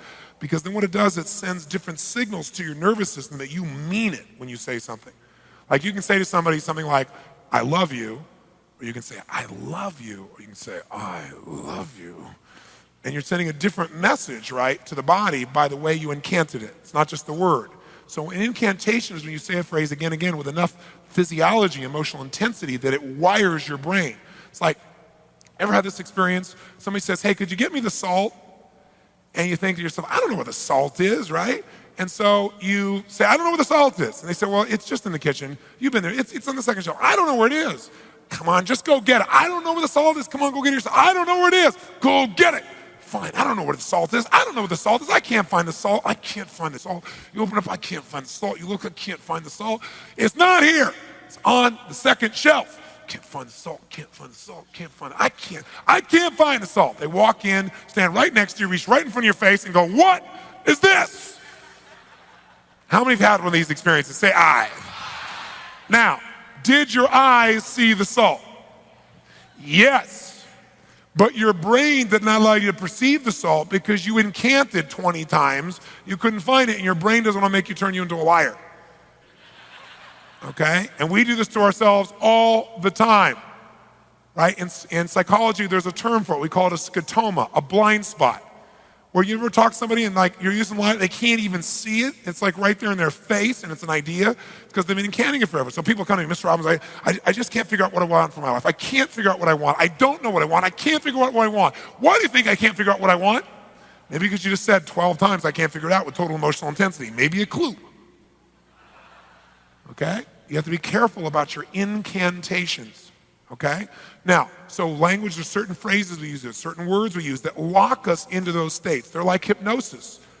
Like remember in the, you read mythology or the times of King Arthur and, Merlin the magician would come along and he would incant these phrases over and over again, right?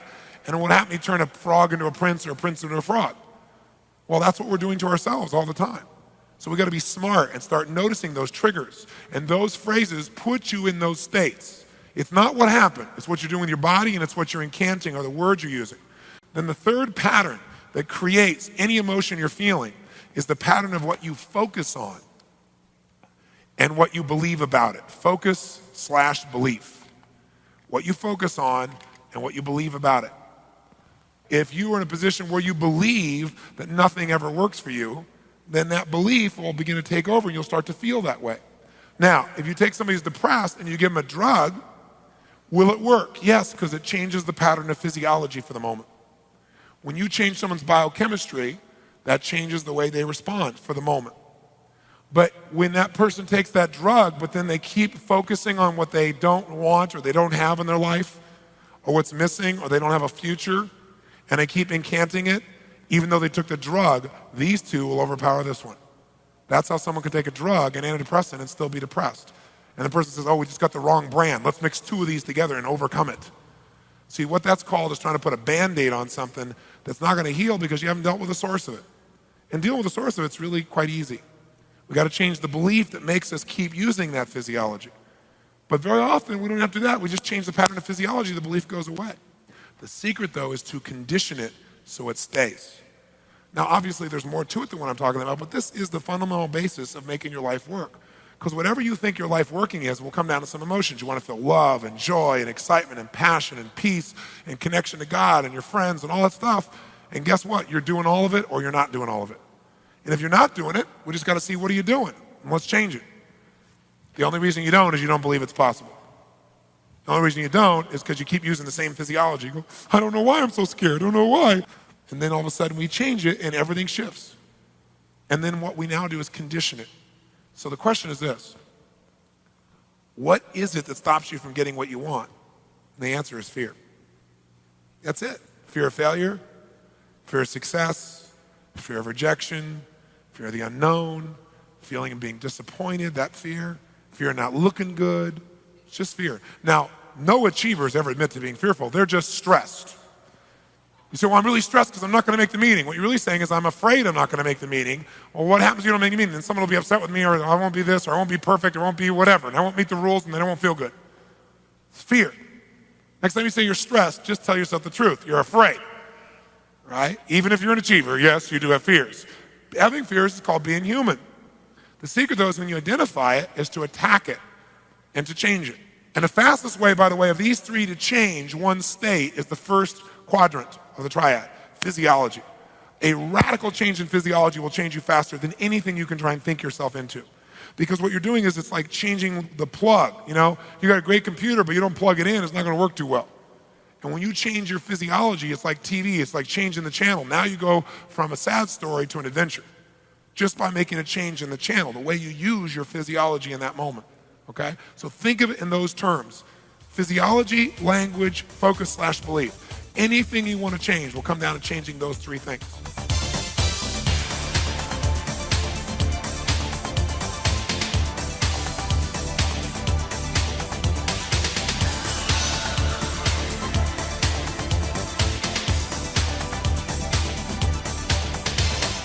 I got a phone call, found out there's a lady, some of you remember, an entertainer named Carly Simon. Carly Simon couldn't get on stage. And I heard she couldn't get on stage, and somebody was talking to me, and I wasn't able to come help her because I just wasn't available. But I did find out from the friend what her symptoms were. Here's what she would do. She would do something very similar to what I had seen as a pattern with someone else. In fact, let me give you someone else first. I meet Bruce Springsteen for the first time. Meet Bruce, and I'm a big fan. I'm like really excited to meet him, like he's my hero, right? And so I go up to talk to him and everything else, and as I'm talking to him, he's really nice, and I said, tell me something. What's it like for you on stage? Do you still get juiced? Is it still like, does your body get going? Does your mind get going? Or are you just really relaxed? Like, what's it like for you? I'm curious after all these years. He said, are you kidding me? He said, every single time I go out there, he said, I feel a certain thing happen in my body. I want you to hear these parallels. Here's what Carly Simon says. Here's what he says about going on stage. Carly Simon says, when I think about going on stage, what happens is my heart starts beating really, really fast. And she goes, and then my whole thing, my muscles in my hands start to tighten up, and I start to sweat, and my breathing starts to speed up. And as I think about going out there, she said, everything starts speeding up faster and faster. I feel all this tension, all this pressure. And she goes, and then I know I'm having a panic attack and I can't go out. Bruce Springsteen says, when I think about going out there, he said, like everything in my body starts speeding up. And he said, I feel this tension in my hands, and I start sweating. He said, just still today, just like before, my heart starts beating like crazy. He said, right then I go, man, I know I'm ready.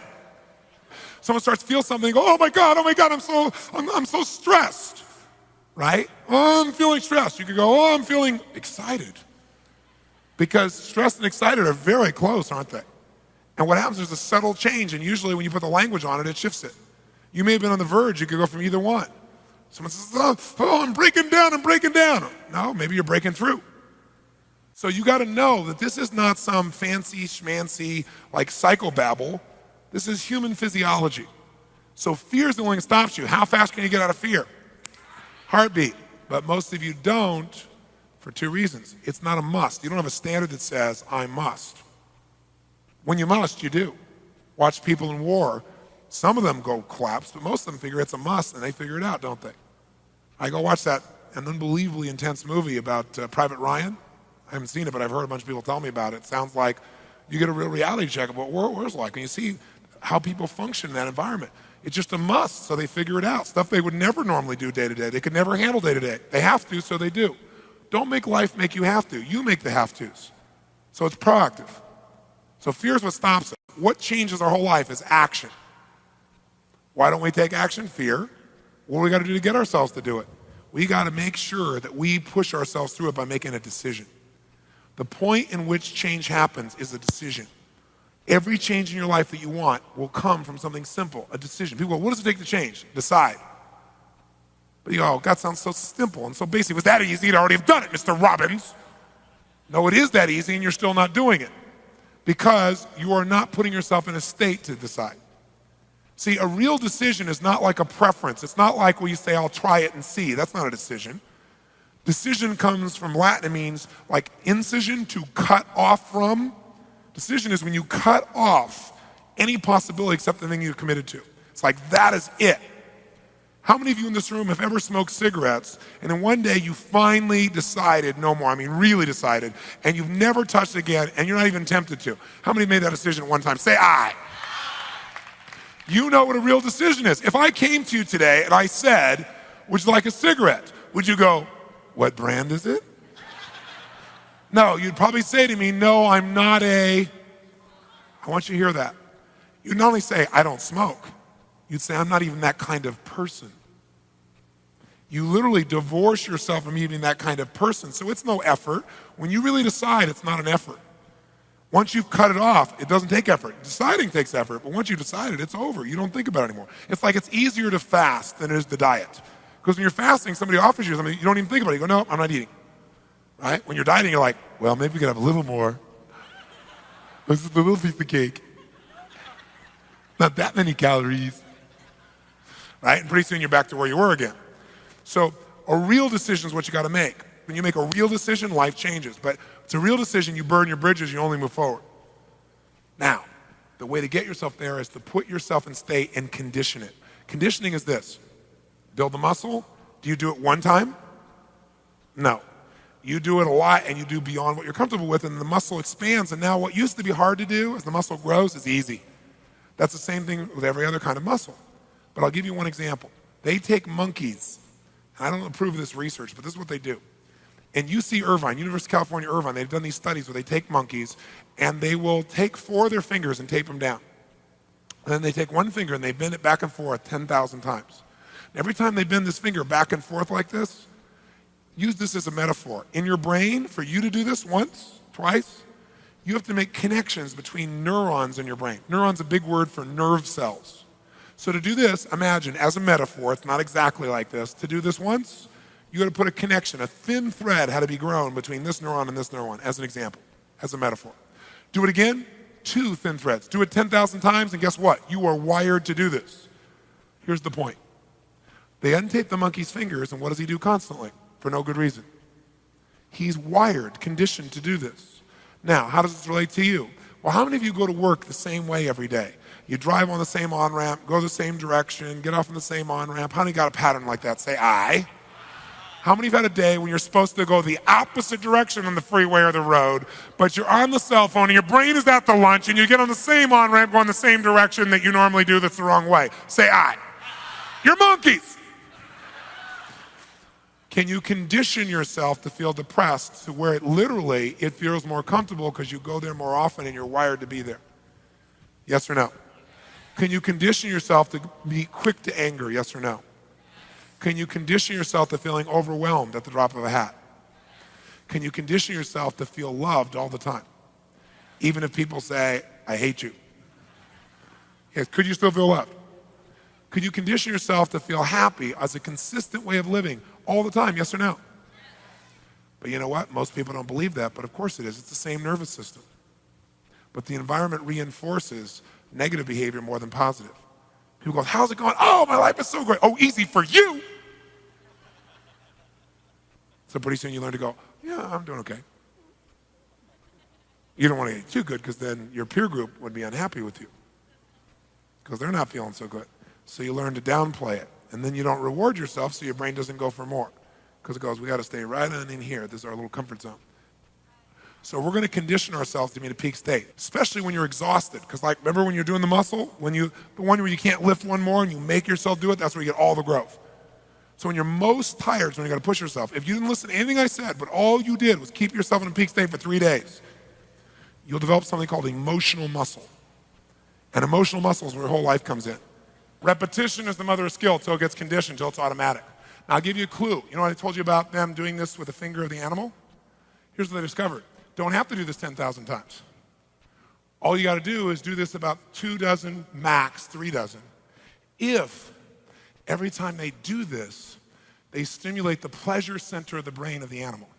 And they do that literally physically by pushing a little needle in the area of the brain that creates pleasure. But what happens is when you do this, they do this and they create pleasure. Instead of 1 string, they get like 500 every time you do it with pleasure.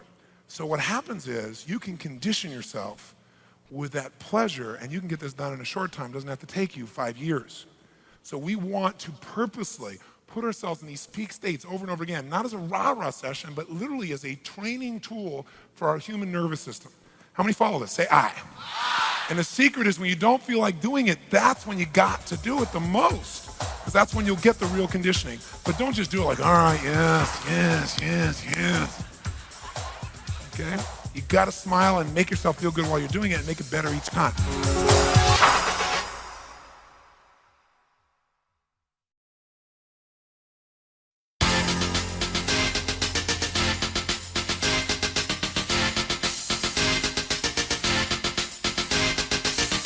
How many of you have ever said, I want to change something? Like, I want to lose weight, I wanted this, I wanted that, and you started to create change only to go back to where you were? How many have done this? Say aye. I want to show you how to create lasting change, because anybody can change for the moment, but lasting change is what you're really after. And I'll tell you a little background on this, 2-second background. Most of my career, early on, I just loved people and I wanted to make changes in my own life initially. So I became obsessed with saying, okay, what are the best tools? How can I change? And early in my life, when I was about 16 years old, I decided I want to read a book a day. Because I figured, man, if I could take 10 years, like someone took 10 years to write a book, let's say, and I could take 10 years of their experience and absorb it in a day, and I did that for the course of a couple of years, I realized, I believed anyway, I would have such an incredible experiential base without having to have all the years. And I did it primarily because I wanted to improve myself. I wanted to make changes. I grew up in an environment I didn't like.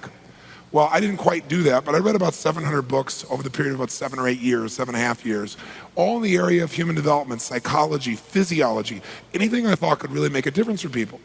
And then what I did was I actually applied what I learned to a great extent, because lots of people get lots of knowledge, but they don't use it. So I kept trying to use it, and as I made changes in myself, it became natural as I got excited and saw results, and my friends saw results in me, start helping my friends. And then I got addicted to that. I got addicted to having the solutions and being able to help people I really cared about. And pretty soon by the time I was in high school, I was known as Mr. Solution. You had a problem, you saw me. Especially if you were a girl and had a problem with your boyfriend, I would be happy to change those problems, right? But the point of the matter is, I really did. I mean, I was obsessed by it. And then as I developed this as my career, I developed more and more skills.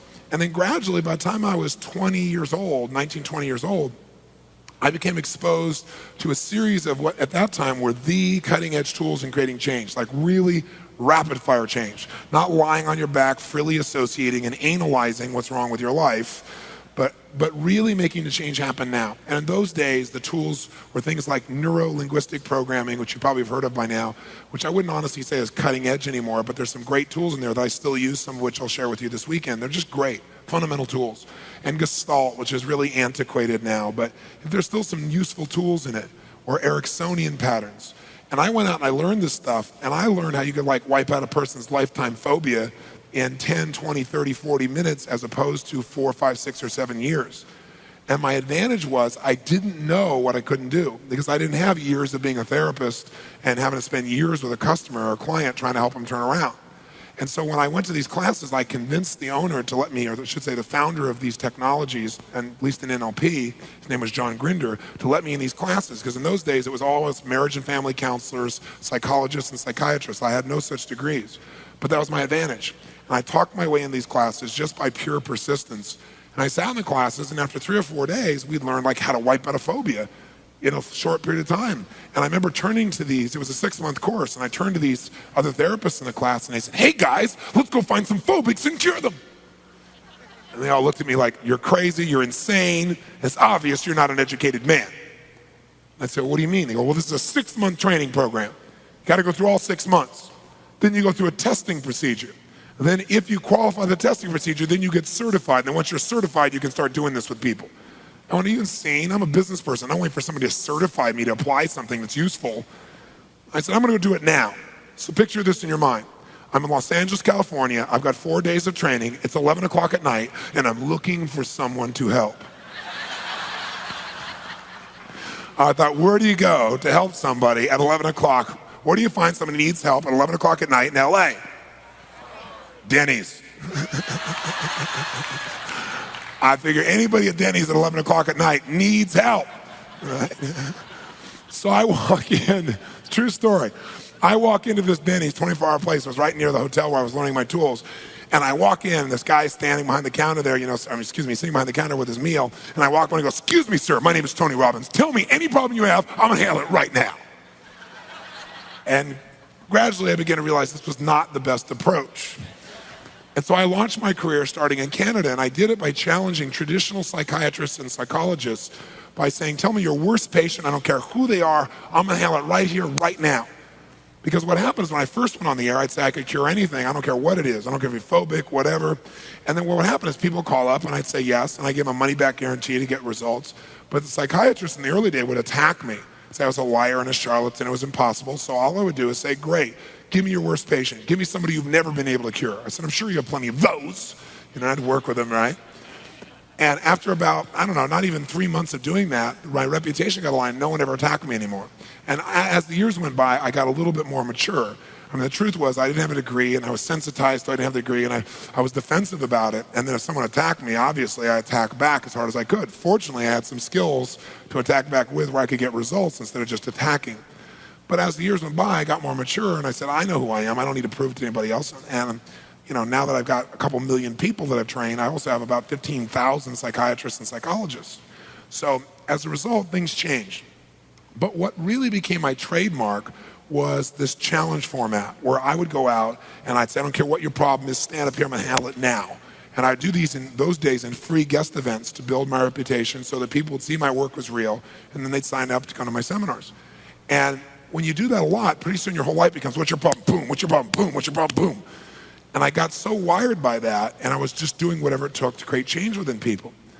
But then I had an experience, and I was really proud of myself. Years went by, I was very successful in what I was doing, loved what I did.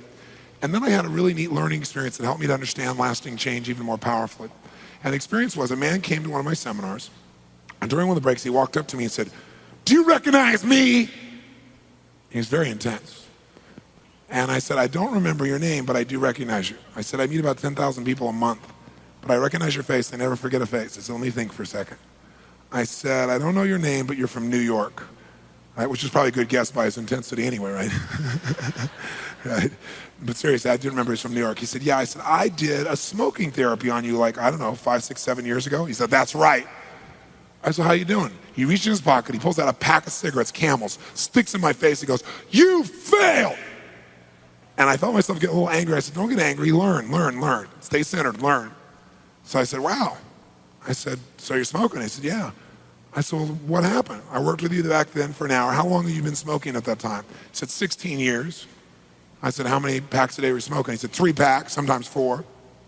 I said, okay, so 16 years. And I said, so I came work for you about an hour, right? I said, what happened? He said, I stopped smoking. I said, for how long? He said, for 4 years.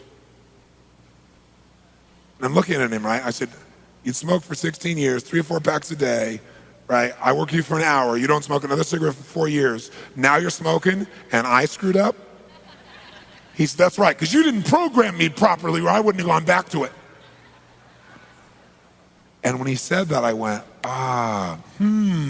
something to think about. I went, wow, neurolinguistic programming, which was what I was teaching in those days, gives you this illusion that someone else is going to program you, and then everything will be fine. But see, my life doesn't work because I programmed myself 20 years ago and everything's perfect. My life works because I've conditioned myself. There's a difference. Because conditioning, you can condition yourself enough that you stay pumped, but you have to keep yourself in that environment. It's like you don't go work out once and go, now I'm fit for life, right? You make it part of your life, part of your lifestyle. It's self-reinforcing and you love it. It's who you are. And that's why you're fit and strong and healthy and so forth. So I thought, isn't this interesting? Because I'm so wanting to help people, I'm being the source of it. So I went out and I did a little research project with 3 of my associates, and we called 100 people that I'd done work with over the years to see how they did. Of those 100 people, roughly 97% of them had lasting change. There was 3 of them that didn't. In all 3 cases, they had the exact same pattern. I hadn't programmed them, some language like that. So what I began to realize, and I continue to follow up over the next few years, is that really there are 3 beliefs you have to have first to have lasting change, and then there are 3 steps you have to take. So first, let's do the 3 beliefs, okay?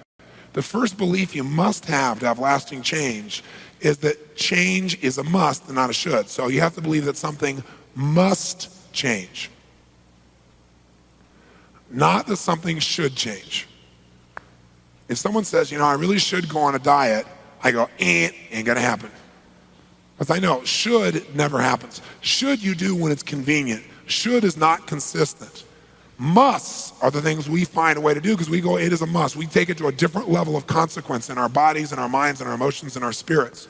So if there's something you haven't changed and you keep thinking about it but still hasn't changed, I guarantee you one of these or more of these 3 beliefs is missing. The first one that's probably likely is you really think you should change, but it's not a total absolute must in your gut. Now some people really is, that they think, well, this weight must come off, but then I'm gonna run to Jenny Craig or someone else to do it for me. Now, there's nothing wrong with Jenny Craig. She's great as a coach, but if Jenny Craig's the one doing it for you or Tony Robbins the one doing it for you, then I get the muscle and you don't. So I'll be stronger and healthier and you'll be okay for a while until you get off on some uncomfortable thing. Then you can blame me or Jenny Craig or someone else why it didn't work. But if you know you're the source, then there's only one place to look, which is in the mirror. So it cannot be based on someone else. It's gotta be, it must change and I must change it. Now, some people believe, okay, this weight must come off, and I know I must be the one to do it, right? But, or, this environment, something's got to be done, and I know I must do something, but they have a third belief that keeps them from doing it. And that third belief you got to have to do it is, I can change it. I can change it. Why is this one important? Why do you got to believe it's not only change, it's a must, but also, secondly, believe I must change it, and most importantly, I can. Because if you don't believe you can change it, then are you going to put a bunch of energy and effort and force into something you think's not going to work? Of course not. For you to really get the result that you want, you've got to believe you can. So very often people go, yeah, this weight must come off. I know I must do it, but I can't. Why? They'll say, I tried everything. Right? I've tried millions of things. I've tried it all. You've not tried it all. You've not tried everything, or you would have got results. But we start telling ourselves these stories and we start believing those incantations. Now, one of the reasons they believe they can't do it is because they never have before. So I want to give you a core belief to write down that's really, really important. And that is this: the past does not equal the future. The past does not equal the future. The past does not equal the future. See, so often people say, I can't do this. Well, it's because they haven't done it before, or they've never done it, or they think they've tried everything. Well, you haven't tried everything, and if you try to drive in the future using a rear view mirror to guide yourself, I got news for you, you're gonna crash. You have to be able to look forward and create what you want, even if you've never been able to do it before. If you just tried it and it didn't work, this moment is new. Something about you is new. You made a new distinction, something you may be unaware of. Maybe the environment's changed. Maybe you just need to change your approach. But you gotta believe that you can, because the only reason to say you can't is you think you've tried everything, which is a lie, or you believe that it just has never worked before. The past does not equal the future unless you live there. If you live in the past, then I guarantee your future will be the same way. Now, these are just beliefs, but beliefs control our actions. You might want to write down another phrase, and that is, all beliefs carry with them consequences. All beliefs carry with them consequences. Human behavior is belief-driven. Okay? All beliefs carry with them consequences, and human behavior is belief-driven. What does that mean? It simply means that if somebody does something, they got a reason. Even though it may seem insane to you, even if they may not know what the reason is consciously, they got a reason. It's based on something they believe, that by doing this, it'll give them something they need or want unconsciously, some set of feelings they need. That's why people do what they do. So we all need to understand what a belief is, because people make a belief into a thing, and all a belief is a feeling.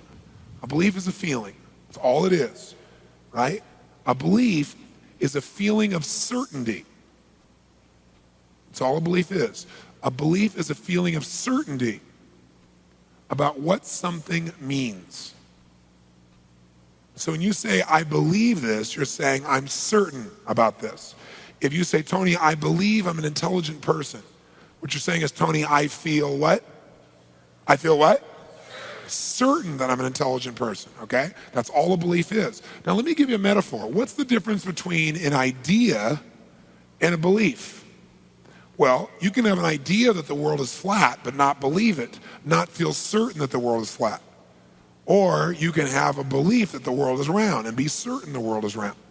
Let me give you a metaphor for it. Here's the difference between an idea and a belief. An idea is like a tabletop with no legs. Now, what's the problem with the tabletop with no legs? If you push against it, what's it going to do? Fall down. There's nothing to hold it up. There's nothing to make it solid or certain. What a belief is a tabletop with legs underneath it to support it. So let me give you an example. I want you to think about something for a moment. How many of you have references? I'm not saying you believe this, but you have experiences. Now, by the way, references can be things you've experienced, things you've read about, things people have told you, or even things you've imagined. Can you imagine enough things that you're certain how things are? Like make up something in your head and then find out later you were dead wrong? How many have ever done this? Say aye. Okay, so references are not just experiences from the past. There are things you can make up, read about, etc. How many of you have some beliefs that intellectually you know better, but emotionally they still control you? How many have some beliefs like this? Say aye. Okay, so the only reason you develop a belief is so you can feel certain and make decisions quickly about how to get pleasure or how to avoid pain. So the only way you get rid of a belief is you destroy it by sweeping the legs, like questioning these references. Like in a martial arts competition, you take out somebody's legs, their fight disappears. Same thing is true with a belief. The other way you can get rid of it is by linking a massive amount of what to the old belief that doesn't serve you? A massive amount of what? Pain. If you link enough to it, your brain will avoid it, and now you have a chance to create an alternative, okay? So now, let's talk about what are the 3 steps. These are the 3 beliefs. It must change, I must change it, I can change it. What are the actual 3 steps to creating change? Here's the first step. You want to create lasting change in yourself or someone else. This is always step 1. If you tried and failed to create change, this is the thing you didn't have enough of, and it's called leverage. Leverage. What is leverage?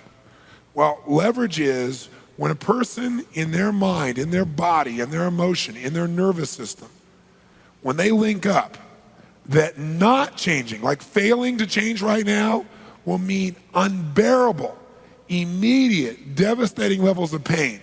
I guarantee you they'll find a way to change. Like what if you said, I'm really depressed, and I put a gun to your head and said, get happy quicker, I'm gonna blow your brains out. How many think you might be able to find a way to get happy rapidly? Let me see your hands. Whereas for years you were sitting on a therapist's couch and you couldn't handle it. The only difference is I brought more what to the table? Leverage, greater consequence. The reason we don't change is, on the one hand, we want to change because we're not thoroughly happy. But on the other hand, we're afraid changing itself might be painful, or we might go through that whole process and it still might not work, and then we'd be disappointed and that feel even worse. So the reason we don't change is we think change equals pain. The reason we do change is when we see not changing is more painful than anything else. So to get leverage, you want to accomplish 2 things. You want to get the person you're wanting to change, whether it be yourself or someone else, to associate. Associate means not just intellectualize. It's like intellectually you may know chocolate's not good for you, but that's not going to change your behavior until we mix it with tuna casserole in your nervous system. When it's in your gut, now your body will respond. When it's in your head, it's intellectual. So when I say associate, think about association means something you feel in your nervous system rather than something you understand intellectually. How many follow that? Say aye. So to get leverage, you want someone to associate, feel in their gut that not changing not changing equals massive, here's the other key word, immediate, unbearable levels of pain. So to get someone to change, if you've tried everything and it doesn't work, you need more leverage. Get yourself or that person you're working with, whoever you're trying to create change with, to associate that if I don't change, it's going to mean massive, immediate, unbearable levels of pain. Some key words there, massive. Another key word, immediate. You might say, you know what, if I keep smoking, I'll probably get cancer. You know what the problem with that is? It's not immediate. It's way off in the future, in the distance. So when you put it further away, it almost didn't have much effect, did it? Well, when something is thought of as to be way off in the future, even if it's bad, it doesn't give us enough leverage to change. When it's immediate, that's when it gets us to change. Now, people don't want to change just for painful reasons, so the other form of leverage is this. You want to get this person to associate, which means in their gut, not in their intellect, that changing now, to change now, equals massive, extraordinary, and immediate levels of what, guys? Pleasure. See, when you link up in your brain, changing is pleasurable and not changing is ultimate pain, the person will find the way. Write this in your notes somewhere. Change is never a matter of ability. Change is never a matter of ability. It's always a matter of motivation. Another word for that is leverage. When someone has enough reasons, they will flat change, period. But you got to get enough leverage. And I'll tell you how we keep ourselves from getting leverage. We use words that soften what we're doing. Like we say, well, I'm a bit overweight, or I'm a little bit, robust, or, I'm round, in big places and stuff. No, you're fat is what you are, okay? Okay? And you got to call a spade a spade. Because as long as you say, well, I'm kind of, a little smidge overweight, you're never going to do it. Now, don't get me wrong. I don't care if you're overweight. I don't judge you. I care about you. I don't want your heart to be working 20 times harder than it needs to be and have you die a young death. I don't care about how you look. That's your business. But if you're overweight, the reason you're overweight is you don't give yourself enough pain for it. You do softeners because you don't want to feel bad about yourself because you think you've tried everything. So I've tried everything, nothing's worked, so I just got to adjust to this. So I want you to get it. You got to tell yourself the truth. I'm telling you this as a friend. I'm not telling you this from judgment. And by the way, do we all do this at different levels, yes or no? And by the way, this isn't just fat. We do this with finances, right? We do this with drugs. We do this with the relationships that don't serve us. You got to finally tell yourself the truth. And that's painful, but that pain will serve you because it will move you. It's like Stallone. If he'd gone off and made himself feel good, he would have lost his hunger and drive. So that's why he didn't take on another job. He stayed there in the pain so he'd have to be driven forward. How many follow that? Say aye. But you know what most of us do? The minute we get a little pain, we want to immediately get rid of it.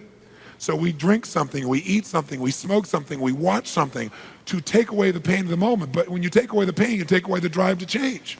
And so now change is not a must, it's a should. And so you keep on feeling bad about yourself, never getting what you really deserve. Whether it be the mind, the body, the spirit, the emotion that you deserve. So you got to be honest with yourself. How many follow this? Say aye. You got to not only be honest, you got to pour it on a little bit and get enough drive. It's uncomfortable. But that discomfort will give you the leverage to really finally do something that is lasting. Okay? Really, really, really, really critical here. By the way, think of a change in your own life, or maybe someone you know, that was really hard for you to make. Like really hard. You kept trying to change, never followed through. And finally one day, wham, you said, that's it, no more, never again, it's over.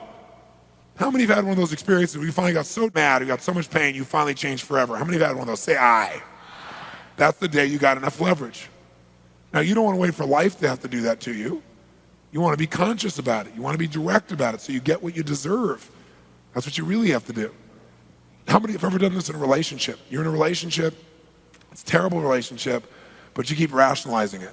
Well, it used to be good, it'll be good again. Because see, if the present is painful, you can always escape to the past. If the past is painful, you can always make up a future that's better. Because no one really knows about the future, so you can make stuff up. And as you make it up, it's a reference that makes you more certain it'll be okay, and you kind of stay where you are. How many of you got in a relationship at one point where you finally said, I've had it, it was painful in the past, it's painful in the present, it's going to be painful in the future, I am out of here, and you got enough leverage? How many have done this? Say I. But until you were honest with yourself that way, you hung out in numbness. See, most people live in a world that I call no man's land. They're in a place where they're not really happy, but they're not unhappy enough to do anything about it. And that's the worst possible place you can be. That's being in a rut. So we got to get leveraged.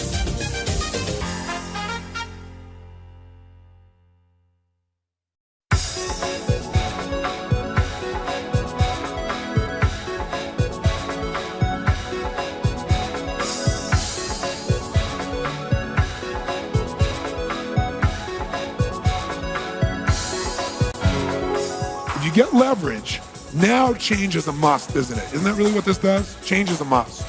But along with the must, sometimes you do something so much, it gets literally built into your nervous system, like the little finger example I gave you yesterday.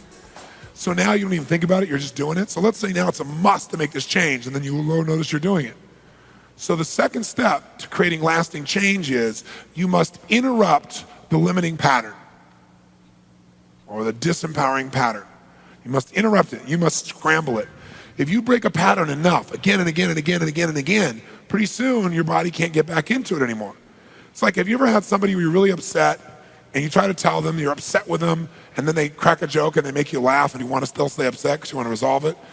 And then you try to do it again and they make you laugh again, and after 4 or 5 times, pretty soon you can't get mad anymore. How many of you have had this kind of experience? Say I. What did that person do? They interrupted your pattern enough times you couldn't get back into it. Think of it this way. Think of it as being like, how many of you listen to your music on compact discs, on CDs? Say I. So when you listen to a CD, how come every time you listen to that CD, you hear the same music? Well, the answer is because even though you can't see it, on that disc is cut a pattern. It's cut right into it. So when the laser goes across it, it's the same pattern, plays the same music. Well, what if you're listening to a CD in your head, mentally? You have this set of beliefs you have already, a CD you're already listening to as a metaphor. And I take a new belief, a new CD, and try and jam it on top of the one that's already playing. So the only way to create lasting change is to interrupt the pattern. I got to take out the CD you got. I got to take out a needle and go back and forth, back and forth, back and forth, back and forth, back and forth across that thing till I break the pattern so much, I scramble it up so much, it'll never play the same way again. Now you try to put it in there, it doesn't feel good. So now you're open to something new, and now I can give you a new pattern. So to create lasting change, you've got to get leverage, but you've also got to first interrupt the old pattern before you can create a new pattern. And I'll give you a simple example you've probably experienced in your life. You ever been in a conversation that's really important to you? You're really into it. You talk along with somebody, and somebody over here asks you some stupid question that has nothing whatsoever to do with what you're talking about. You say, what? What are you talking about? And they tell you, and you go, oh, and you answer their question, and now you come back to what you're talking about, and what happened? Come on, what happened? It's gone. How many have had this happen? Say aye. How many have had your pattern broken so strongly that even though this thing was important, you never figured out what it was and got back to it again? How many have had that happen? Say aye. So pattern reps are powerful. I'll give you an example. I used to bite my fingernails down to the quick when I was a kid. I mean, down to where they bleed. And I hated it, but I'd still do it. It was like something I was just trained to do with my body. And so I kept trying to change it. Trying ought to tell you it was a should. Right? I try. Try doesn't happen. So finally one day, I'm a young man, I'm in business, and I'm marketing this product or service to this particular woman who's the head of this company. And as I'm talking to her, I'm hoping to make a larger sale because this lady is magnificent. I'm thinking this could be a really important business relationship, right? And so we're developing a really great rapport, and she seems to really like me, and I really like her, and the relationship's starting to get fun and playful, and everything's great. And now we're coming back to the end, and we're going to close the deal, the business part of the deal, and I'm hoping to close an additional deal later on. And so as we put this thing across, and I hand her the paper to sign, as I do it, she suddenly grabs my hand. And I look at her, and she grabs my hand, and she goes, "What is this?" And she looks at my fingers, and they're all like red on the end, you know, from blood, where they bled and stuff and dried up, and it's really gross looking, right? She goes, "What is this? What happened to you?" I said, "Well," and I bite my fingernails. She took my hand, and she just shoved it aside, and she goes, "I can't do business with you." I said, "What?" She goes, "I can't do business with somebody who doesn't even have enough self-discipline not to bite their own fingernails." She goes, "I'm out of here," and she got up and left. I was like, hey. What a lowlife, what an unfeeling person. But then after a while, I started thinking, God, she's right. And that provided me with enough what? Physical pain didn't do it. Loss of love, that'll do it. Embarrassment, that'll do it. That gave me leverage. But then, after I did it, I did something called a swish pattern. Some of you are familiar with, I've written about in my books. Very effective pattern. And it's a conditioning pattern. So I did that, but I remember 2 days later, I'm in a movie, and as I'm in the movie, I'm sitting there, and as I do, I found my fingers in my mouth. Now, the good news is I noticed they're in my mouth. So instead of going, oh my God, this doesn't work, it's a failure, I went, oh cool, I realized that I caught it. So I did about 25 more swish patterns right there in the movie, and I've never touched my fingernails since. But the secret is I had to interrupt the pattern, right? So that process is what we're talking about here. Let me give you an example. I remember working with a man one time, and he told me, he always smoked cigarettes, and I knew him really well, and I said, listen, I can help you with that. And he goes, I don't want to change. I said, okay, well, I'm not going to make you change. One day he comes back and he's not smoking anymore. And I said, what happened? He said, it's amazing, Tony. He said, I'll never smoke again as long as I live. He said he was sitting here in his library, reading the newspaper and smoking a cigarette. And as he's reading the newspaper, smoking the cigarette, in walks waddles in his 5-year-old daughter, who's just totally precious. And he loves her more than anything. And she's crying hysterically. He goes, honey, what's the matter? He puts the paper down, still holding the cigarette. He says, honey, what's the matter? And she goes, Daddy, I don't want you to die. He goes, honey, I'm not going to die. What are you talking about? Yes, you are, Daddy. He goes, no, I'm not going to die. What do you mean? She points at the cigarette. And he looks at the cigarette, and he looks at her, and he says, oh, honey, I'm not going to die. That's nothing to worry about. She goes, yes, you are, Daddy. And I don't want you to, because I wanted you to be there when I got married. She starts crying hysterically. Right? In one fell swoop, 2 steps happen. Massive what? And a massive interruption in his pattern.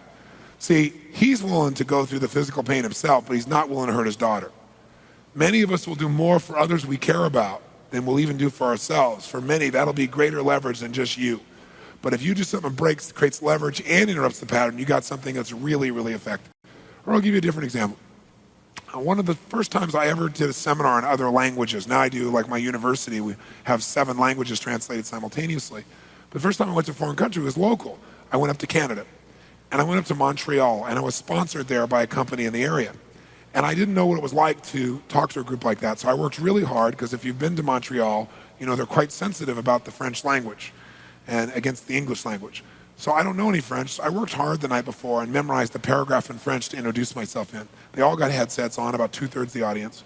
I get up, and I say my name in French. Then I get up, and I start speaking in French, which blew them away for about, 3 or 4 minutes. Then I said, that's all the French I know, went on. So we had a great time, a couple thousand people, great seminar. People loved it, it was really wonderful, great success. And I learned things like when you tell a joke in a foreign language, what happens when you tell it in English, maybe a third of your audience starts to laugh, the rest of the people are quiet, just staring at you. And then now you're on to something serious, and the other third of the room, 2/3 of the room starts laughing. It's kind of an interesting experience. So at the end of this event, I felt like it was a great success. And one of the people who was part of the company that sponsored me there comes out to me and says it was phenomenal, on, give me all these great compliments. So I thought, okay, they're sincere compliments, it's a great event.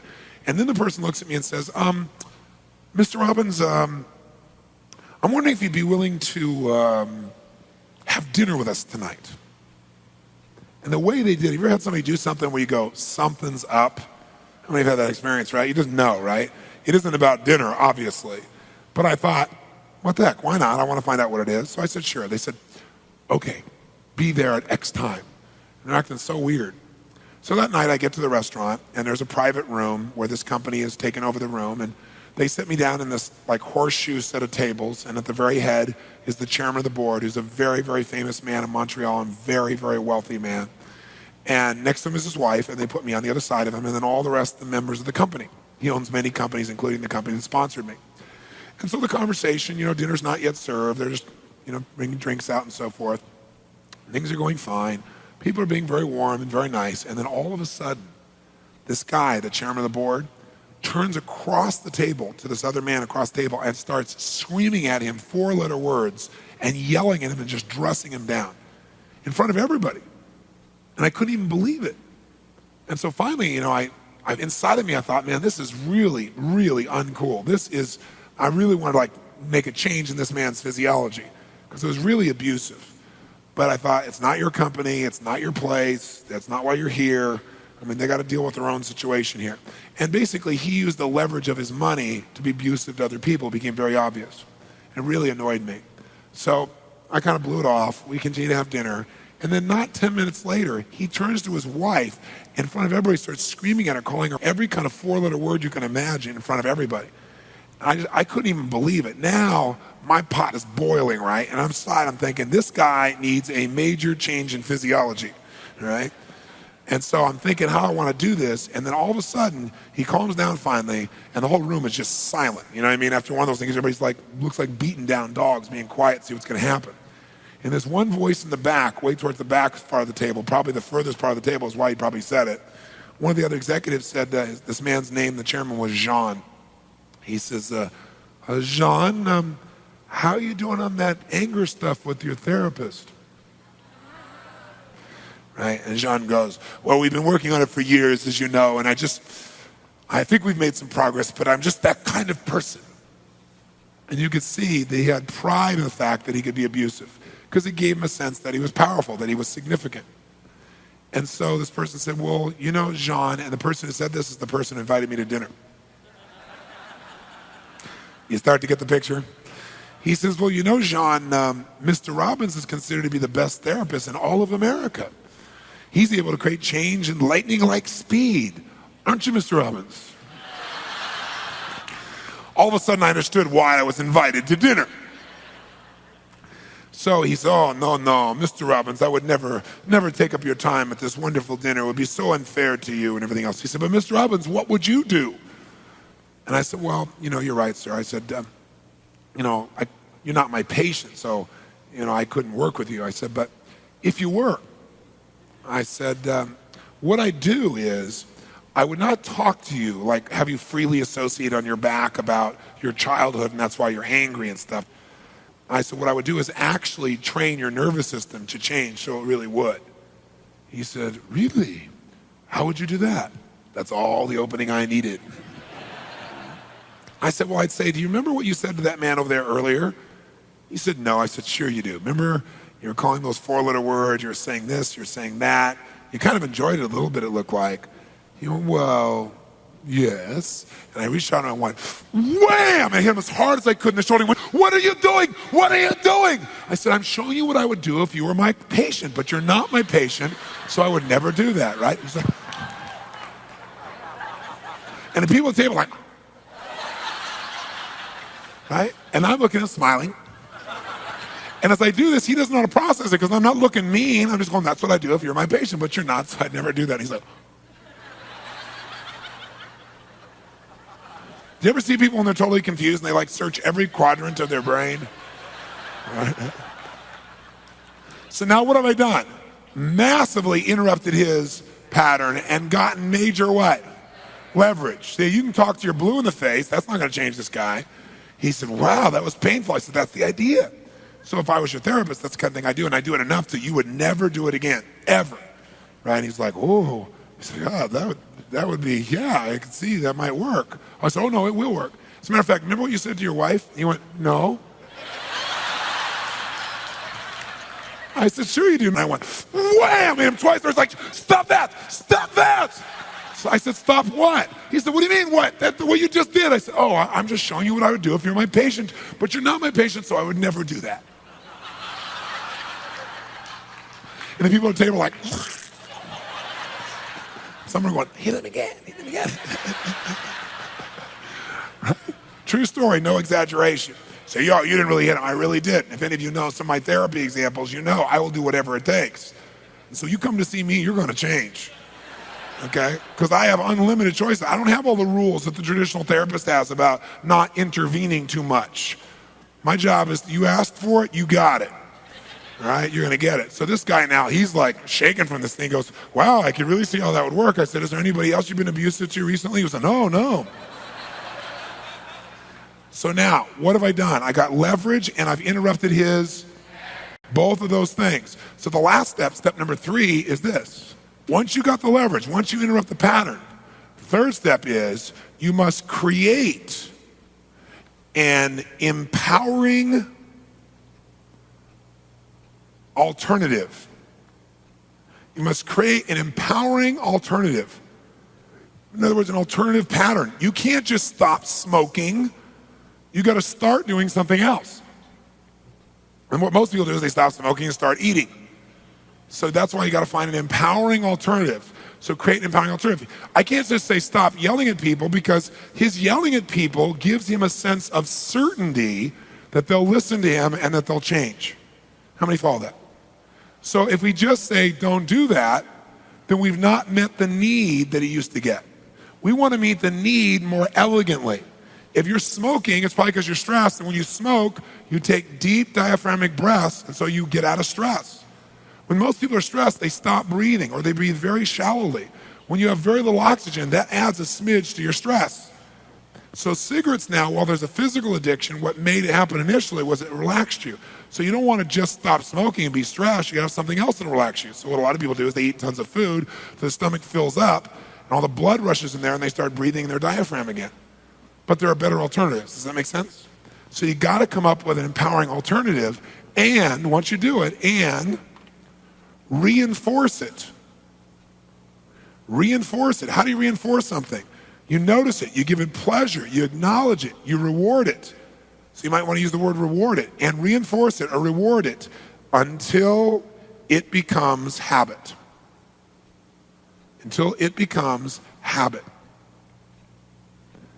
So you got to create an empowering alternative, and you got to reinforce it until it becomes habit. Once it's a habit, you're set.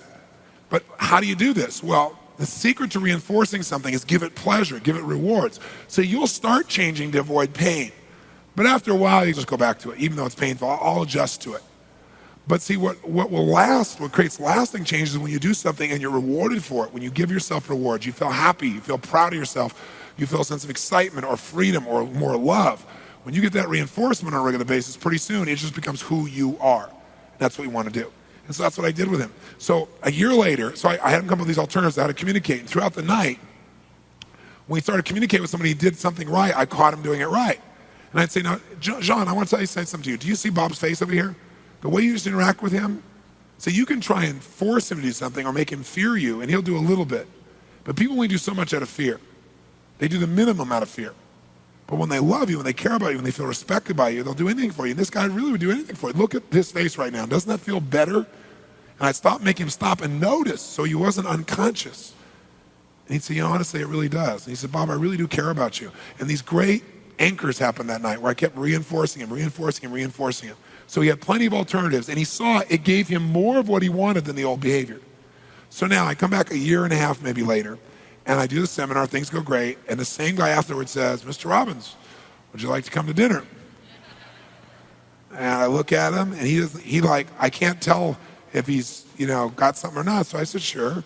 Same restaurant, same room, same everything. Sit down, you table. I'm sitting next to Jean. Jean's great to have you back. Everything's warm. Everything's wonderful. He seems really happy. Everybody's great.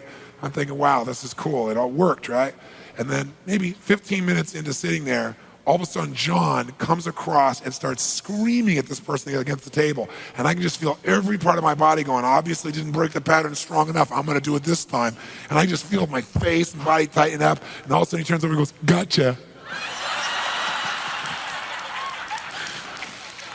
And everybody, the whole place started laughing. It was a setup. And they all went around the table and they acknowledged me and they acknowledged John and talked about he's never been the same since. His life has never been the same. He's such an incredibly warm and loving man now from that process, just from that piece.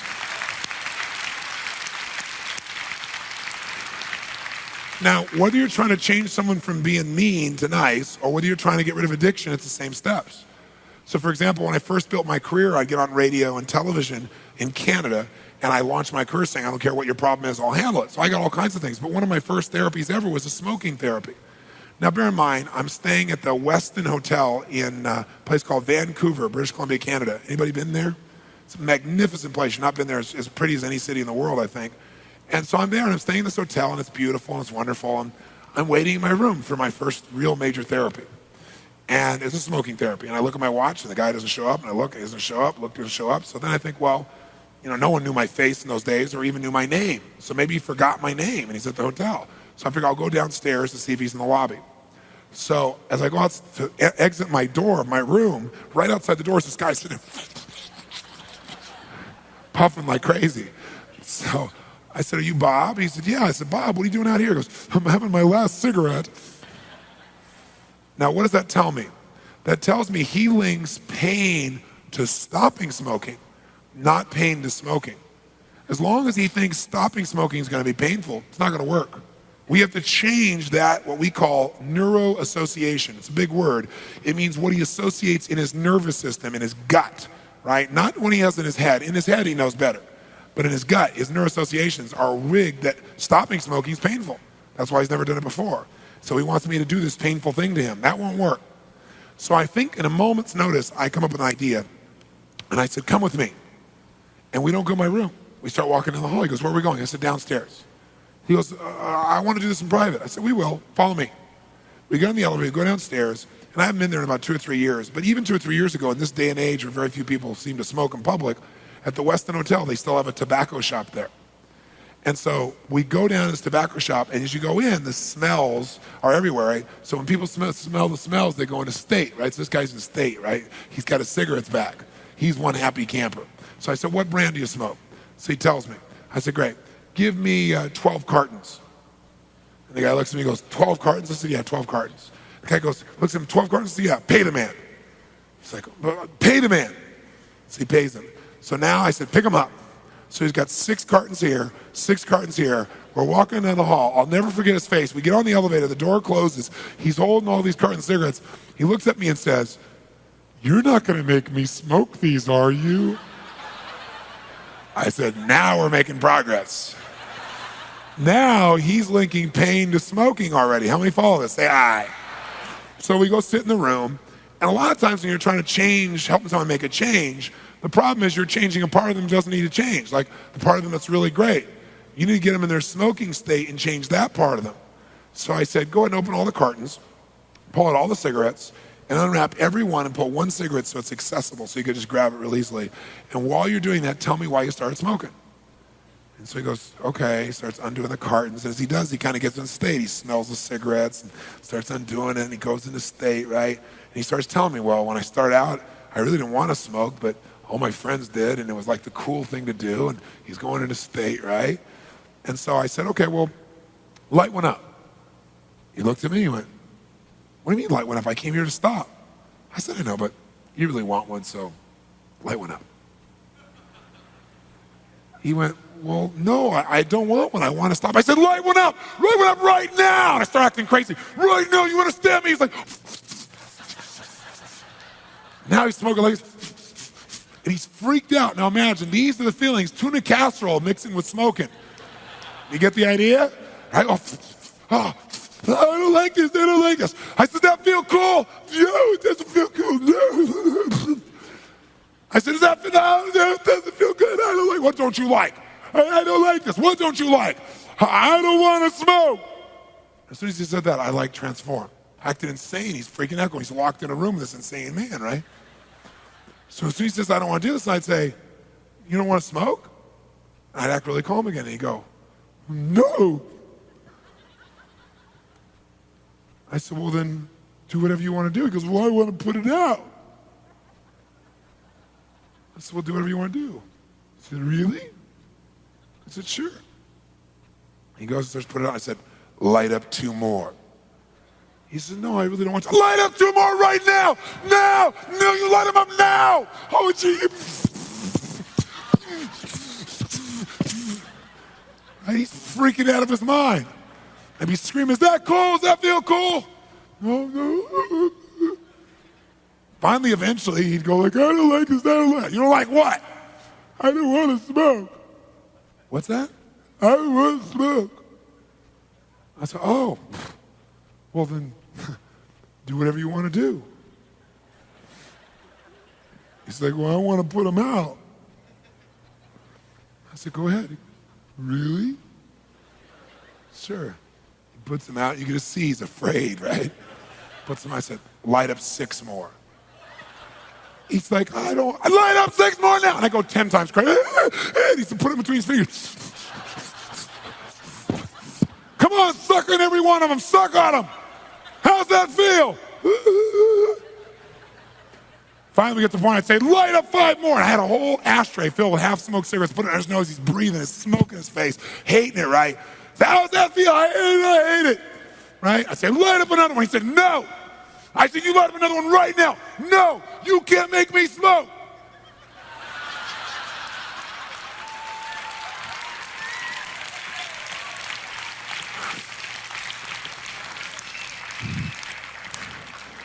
Now we broke the pattern. So then when you get an alternative. And so he went outside and he dumped his cigarettes over the side down into the ocean. I wouldn't do that now, but he did it. And he blew his nose, all this black soot came out, right? Just all over the place in his handkerchief, right? Kept blowing his nose, you know. And I did too, because I was in the room taking it all in also. It's a terrible way to do it stuff. It's one of the reasons I stopped doing them eventually, came up with a different technique, right? Because I was gonna have cancer doing all these therapies on these people, right? And so he goes out there, now he's breathing fresh air, and the fresh air feels so good, and then he comes up with the alternative and condition it. It works. Now, you gotta vary your technique for various things, because once I found something to work, you know, you tend to do it a lot because it works. But it always comes down to leverage, interrupting the pattern, and creating an empowering alternative. Stand up and stretch.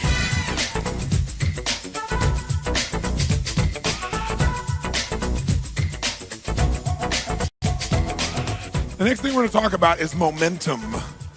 Because if there's a skill set you got to have, starting something is the hardest part. Momentum is the process that can take things that are hard and make it easy. But how to create momentum is really a science. It's not difficult, but it is a science. It's a step-by-step process. And when you understand how to do it, you can create momentum anytime you want. Momentum in your business, momentum in your emotions, momentum in your career, momentum in your relationships, doesn't matter what area of your life. What's the source of power within you or your organization that can turn around virtually anything in a matter of moments? And the answer to that, of course, is momentum. Now, when you think about what does it take to succeed, there's so many things you can talk about what it takes to succeed in any situation. But one thing that is universal to succeeding in any situation is you must take the first step. And that's the one that most people don't do. They study it, they think about it, they fret about it, they complain about it, but rarely do they take the first step. In order to do that, I want to make sure that if you never heard another word I said for the rest of your life, and you want to improve anything, you'd know what to do first. Because if you do the first thing, you'll likely come up with the second, third, and fourth thing. It's just a natural part of momentum will help to create that happening. So what is that first step? Well, for me, if I'm going to work with an athlete, or a business person, or a financial trader, or a politician, doesn't matter what the context is, their game is not where they want it to be, or their game's going well and they want to make it better. There's one place I go first always, and that is I put them in a peak what? The reason is because until you put somebody in a peak state, everything you're going to get is going to be less than who they are and what they're capable of. So I want to get them that peak state. So for example, when I met Andre Agassi for the first time years ago, he was like 50th in the world or something like that. And what happened was, Andre has a certain mindset, and he came in and he had kind of an attitude with me. And I said, look, Andre, I said, the bottom line is, you give me 15 minutes of your total attention. If in those 15 minutes you do what I asked you to do, you don't feel an immediate radical change, then blow me off and let's move on. Let's not waste any time. So what I did basically was I gave him examples from videos that I'd seen of him, and I'd say, okay, here's where you won Wimbledon. That was when he was at his best. Now here's a guy that had been as good as anybody in the game. And you watch him, right? And I show him, and this guy's walking out on the court, it's before he cut his hair, and he walks out like this, right? And he looks across the court like this at the guy on the other side of the court. And I said, what were you thinking at that moment? He said, I remember what I was thinking. I said, what were you thinking? He said, I was thinking of this guy, why did you even show up? Right? Now, is that a certain state? Now, in that state, you don't think about, okay, is my backhand going to be okay? Right? Because what happens is when you're in your best, you don't think about how to do it. You just do it, don't you? It just flows. That's a peak state. So I said, okay, here's the French Open. He walks out like Don Knotts. He looks over at the other guy and just look in his face. What were you thinking then? He said, I remember the last time he beat me. So what I do is I changed the state, anchored it, showed him a couple ways to trigger it. It was very fundamental. And in less than 6 months, he was #1 in the world. Now, Andre's gone back down and up again after he got injured recently. And I was talking to Brooke about it, and she goes, his pride says he's got to do it himself this time again, which I'm sure he has the ability to do. But sometimes people just don't manage that state. They don't go there first. They work on their game instead of working on their state. So I don't know anything about the game, but I know everything about human psychology, what affects every game. That's the power. That's the linkage. So what we want to do from this day forward is, if you want to get better at anything, if you want to suddenly be better in your performance of business, if you suddenly want to be more passionate in your relationship, if you want to make an improvement in your study habits, if you want to help your kids more, the first step to any of those things is always the same. Put yourself in a what? In a peak state. It's going to be step number one no matter what we do. Now here's the good news. There's basically two things you'll change to change your state in the moment. You'll change either your what? And what kind of change in the physiology? What kind? Radical change. Or you will change your, or both, right? And you know how to do it. So let's very quickly first see that. I'll walk you through the whole thing first. So once you get yourself in a peak state, that's kind of like priming the pump. Ever got yourself in a peak state, like wham, and you're there for a while, then gradually you come back to the kryptonite Clark Kent that you were before, right? How many have experienced this? Being in a peak state and then gradually dropping down? Say aye. The reason you drop down is you didn't keep momentum going by going to the second element. And that is, you must find your passion. And what does that mean? It means you got to discover, what do you love? What do you really love? What excites you? What juices you? What do you hate? Because I got news for you. People are driven not only by what they want, but also what they don't want. Very often people come to me and they'll say, but I don't know what I want to do for my career. I'll say, well, describe to me the ideal job. I don't know what it is. I'll say, okay, great. Describe to me the job you would hate. Describe to me right now a job. Describe the environment you would hate to be in, the people you'd hate to be around, the kind of work you would hate to do, right? The kind of money you'd hate to make. You go through the whole thing. And when they're all done, they have no problem describing what they hate, and they get passionate about what they hate. Oh, I hate this and I hate that. All this energy is coming out of them. Then I say, okay, great. Look at that. You hate that? Yeah. Now write the opposite of it, and you have the job for heaven. You have your ideal. So you can get to a person's drive through what they love, through what they hate, through what excites them, through what drives them. And very often I'll ask people, well, what do you want? And they go, I don't know. If I knew that, I could get it all worked out. I really don't know. Now the reason they don't know is because they're asking in this state. See, it's like trying to walk in this state. It's not going to happen. So the reason you're not getting the answer is you are not putting yourself in a state of total certainty. So by putting yourself in a peak state, people often say, I don't know what I want. I say, stand tall, breathe strong. Now, if you knew what you want, what would you say it was? They tell you immediately. Because all you've done is put in a state where the answers really are there. That's all you got to do. Third part, once you're in state, that's like priming the pump, right? Remember in the old days, if you want to get out of the well, the water, you had to feed it something first. So putting yourself in state feeds it. But to get to the well, you find your passion. And the well of passion is never ending. Things you love, things you excite you, things you hate. But once you find that passion, that'll go for a long time. But you eventually, to keep momentum going, you have to take that passion and do something with it. So step 3 is you must decide, commit, and resolve what you're going to do with it. And that's what keeps the momentum going. Otherwise, you're just passionate for a long time, and then gradually that'll dissipate.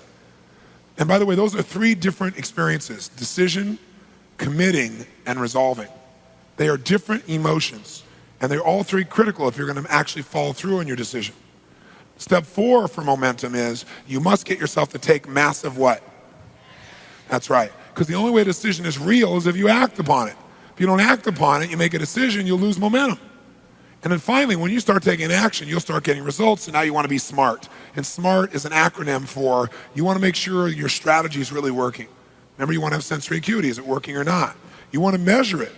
You want to assess, is it giving you what you want? And if it is, you want to reinforce it and take new action. And that keeps the momentum going. And then you'll see in the middle of the circle, there are some forces that will either accelerate or break your progress. And that is emotion. Certain emotions will speed it up, more passion, right? More intensity. Certain emotions like fear will slow it down. It'll break your progress of momentum. Same thing is true with focusing your power. When you concentrate all your focus on something, it accelerates it if it's something good. If you focus on your greatest fear, it's going to slow everything down. Same thing as modeling. If I want to speed up my momentum, well, then I can learn by someone else's experience. When I had no money, I mean none, I couldn't pay my own bills, I couldn't pay my rent, I would take my money and go to a seminar or take somebody to lunch who was brilliant and pick their brain. Because I realized I'm always not going to have money for rent until I make a radical change in my understanding, skill, and psychology. And I don't want to wait forever, I got to get it now. So I would stretch to get the resources of someone else when I couldn't possibly do it, because I understood that. A big part of my life came about from saying, I want to compress decades into days. The only way to do that is get those resources, and that sped up my momentum. It gave me the power of modeling. Another one there is synergy. How through synergy you can speed things up. And lastly, the power of environment. I don't care how fast the sprinter you are. If we put you in mud, you're going to be faster than anybody else, but you're not going to tap into your real power. So what that means is you've got to make sure the environment accelerates you.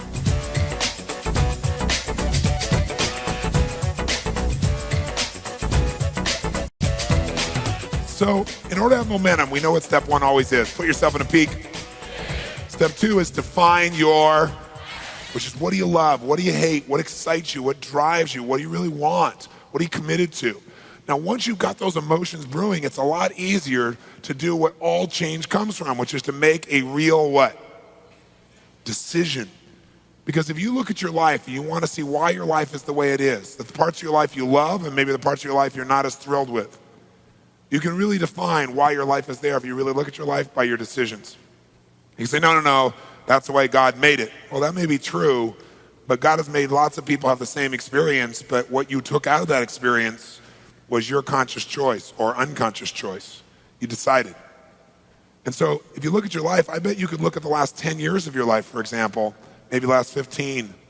I'd be willing to bet there are places along the way that if you would have made a different decision, your life would be radically different than it is right now. Better or worse, I don't know, but you probably do. But it'd certainly be different.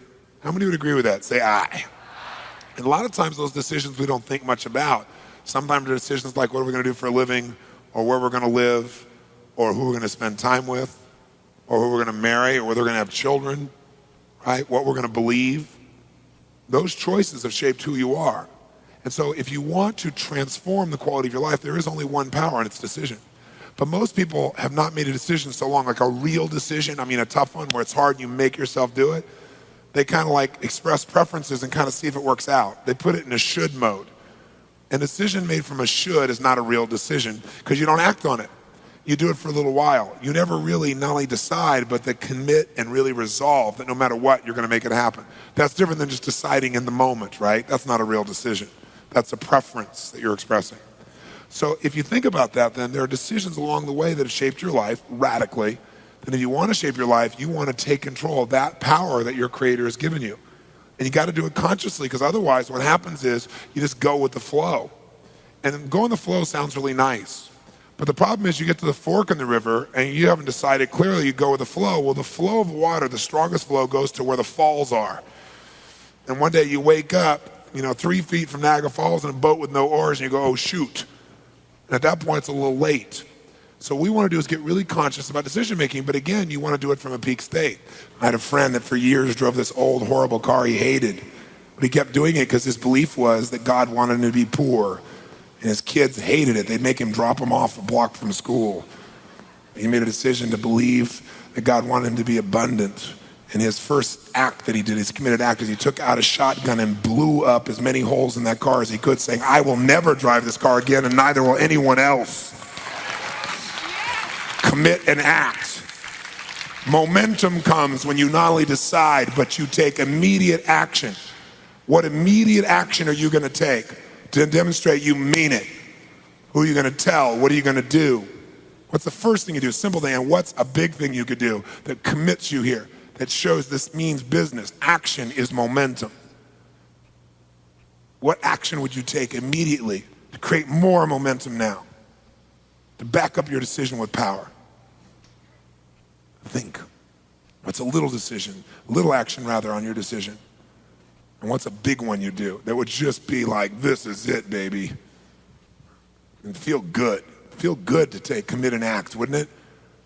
It takes you beyond decision. It takes you to total momentum, action, power, results.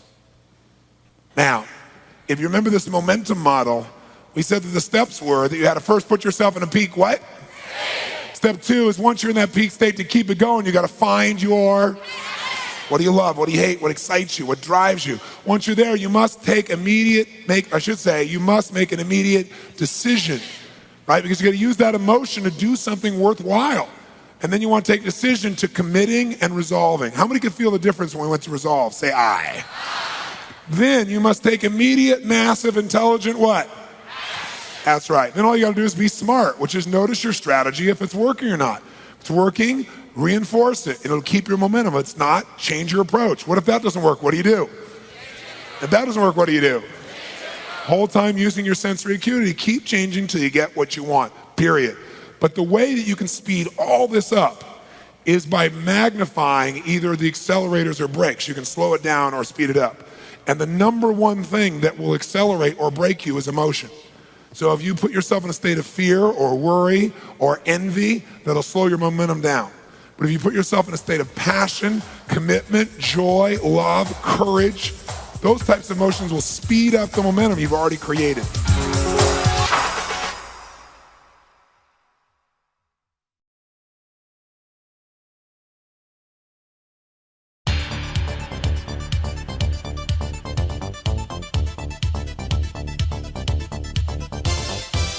People will stop me all the time, ask me these different questions, but most people have a question like, what does it take to get rich and happy instantly with no effort?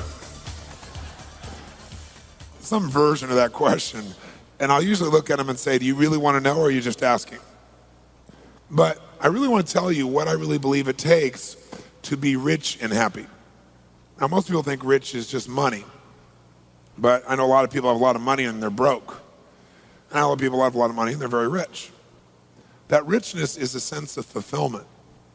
See, a lot of people have, quote, succeeded supposedly on the outside, but they're not fulfilled. And I'm here to tell you that success without fulfillment is failure. So how do you make sure you're really fulfilled? I mean, because it seems such an elusive thing for most people. Most people, they think, okay, if I succeed, then I'll be fulfilled. And they succeed, and they're still not fulfilled. Or finally, if I have a kid, then I'll be fulfilled. And they have the child, and it's great for a while, and they're still not fulfilled. People are always looking for something more. And I will say to you that there's only two things that will give you fulfillment long term. We all have 6 needs that must be met. All human beings have them. We all have different goals, different desires, different ways of trying to make ourselves feel good, but we have the same needs. And the first need that everybody has is the need for certainty. We all have a need for absolute certainty because certainty is a survival mechanism. We have to have a certain amount of certainty to even function. Like right now, if you weren't certain these lamps, these lights up here were going to hold up, or the roof was going to hold on, then you probably wouldn't be listening to me a whole lot right now. Because without a base level of certainty, the floor is going to hold you up, you can't function. And how many of you have ever been in a place, by the way, where you had so much uncertainty in your life that it just freaked you out, like uncertainty about your job or your career, or about a relationship, and it made you crazy inside? How many have been in that place where you had so much uncertainty it made you not say I? So everyone needs a base level of certainty. Now, we all try to get that certainty in different ways. So we have the same need worldwide. It doesn't matter who you go to, what country, what culture, what language a person speaks, what their socioeconomic background is. Everybody needs certainty. It is a human need, not a desire, a need. It's built into the human nervous system. But we all go about getting it differently. Like some people try to get certainty by having a routine that's the same every day so then they can be certain how it's going to be. Some people try to get certainty by, surrounding themselves with people that they're smarter than. So they feel like they're always in control of the situation, or by trying to control everyone. Some people get certainty by faith. There's no certainty, so they get it by having trust that they're guided. Everyone has different ways. Some people get certainty that they can be comfortable. That's the basic level of certainty, is that you can avoid pain and you can have some pleasure. Base certainty is just that certainty you can be comfortable. Most people get that by smoking or drinking or something like that. So everyone's going to find a way to meet their need. You've already found ways to get a certain amount of certainty in your life or you wouldn't be listening to me right now. But the question is the way you're doing it, the way you're getting the need met, is it empowering you or disempowering you, or is it kind of neutral? If you're using drugs or alcohol to get certainty you can be comfortable, it obviously has many, many negative side effects. If you're using faith, it's a different one. If you're using your sense of identity, like, boy, I'm certain, not because everything around me is perfect, but I'm certain because I've always found a way. So my identity is I find a way, and that gives me certainty. So some ways will empower you. So now here's the interesting thing though. When you get absolutely totally certain about something, you know what's going to happen, when it's going to happen, how it's going to happen. Let's say in a relationship. You know what's going to happen, what they're going to say, when they're going to say it, how they're going to say it, what's going to occur. When you finally have this ultimate goal of certainty, this need, where you really feel like you're satiating it, you're fully meeting it, then what happens? You feel what? Bored. right? So all of a sudden this thing you wanted so bad, and this is funny because people go out and they work so hard to get what they want, then they get it and they're unhappy because now they're bored. It's like most people think the secret to life is make enough money so you'll never have to work again. And the truth of the matter is, if you spend any time with people who have achieved that, you'll find that they're miserable. And they usually start another business or do something else because that is not the secret to life. Because they get bored out of their mind. They want to pull their hair out. Because everyone needs to grow and to be stimulated. So while we want certainty, when we get absolute certainty, we go nuts. And that's because God has a sense of humor and gave us a second need, the need for uncertainty, just to really screw you up a good. Right? Just to see if you were paying attention. We have a need for certainty, but we simultaneously have a need for uncertainty. We have a need for variety. We have a need for surprise. We have a need to have things that we're not expecting happening. It creates excitement for us. That's what adventure is. If you know what's going to happen, when it's going to happen, how it's going to happen, it feels good for a while, then you're bored. You got to have surprises in your life. You got to have those things that make you grow. When you know what it is, it doesn't require growth. You can predict it. But when you're not sure, now you have to grow to deal with the uncertainty. And that growth is what makes us feel happy as human beings inside. Now, you can get variety by doing drugs also. Change your state. You can get variety by going to a movie. You know, why do people go to movies? Because it gives them certainty and uncertainty. They're certain they're not going to die, even if the guy in the movie does. Right? And yet they have variety. They can vicariously experience all this adventure and surprise and so forth inside that film. How many of you have ever rented a video of a movie you've already seen? How many have ever done this? Say aye. Now, why would you rent a movie you've already seen? Answer, because you're certain it's good and you're hoping you forgot enough that there'll be some variety. Right? So these two are a paradox, aren't they? They seem to be antithesis of one another, and yet, as a human being, we need to have both of them to really feel good. The third and fourth human needs that all people have are number three is the need for significance. Need for a feeling like your life is significant, it's important, it's unique in some way, it's special, that your life has some kind of purpose. So we all have the need to feel significant, unique, to feel like our life has some kind of meaning. And what's interesting is, how do you go about it? You know, you can go about it by tearing everybody else down. I'm great because you're horrible. You know, there's two ways to have the tallest building in town. One is tear down everybody else's building. Right? That's what some people do. Other is work harder and build a better building. Right? Work like crazy. When everyone else takes lunch, you go for it. So what a lot of people do is to feel significant is they tear other people down. Because then they can feel important. Like if you're moving backwards, I must be moving forward. There's an illusion there. Or you can get significance through violence. Why has violence lasted so long in humanity? Because it meets most of our needs in a very negative way, but it meets it. Listen, I have no education, no background. I live in the hood. I pull out a gun, stick it to your head. Suddenly I am significant. I didn't need education. I didn't need background. I didn't need to create any rapport with you. We have rapport, all right? You're going to respond to me now. I'm significant, and I'm certain that I'm in control of the situation, and I got some variety because this is a unique situation where anything could happen. Meets three of my needs. Violence has been around in humanity's experience forever because it is a way to meet needs. A derogatory way, but it works. And since it works and doesn't require much effort, especially now with the tools of violence, where if you and I had a fight before and I had to punch it out with you, there was some consequence. But now with a high-powered rifle or something that can shoot off 100 shots in about a minute from a distance, I can be a coward and I can still feel significant. I can do whatever I want. There's no consequence to me. You can also do it in neutral ways. You can do it by, dressing really uniquely, right? Like you have a unique style that makes you feel unique and significant. You could do it by skill sets. Having skill that no one else has or is very unique. You can do it by buying more toys. You have nicer cars or homes or something like that. You could do it by getting more PhDs, more degrees, more results that you know. You have that thing next to your name so you're significant. Every one of us finds a way, right? Because we have to feel significant. Everybody needs this. The only question is how. Some people do it by saying, I am a Christian or I am a Jew or I'm a whatever, and I'm more unique than you. And then religions fight about who really knows the name of God and kill each other in the name of God. It's an interesting process that sometimes happens. It's happened in most major religions of the world. Because people are basically fighting over who's more significant to the Creator. Interesting thought process human beings have.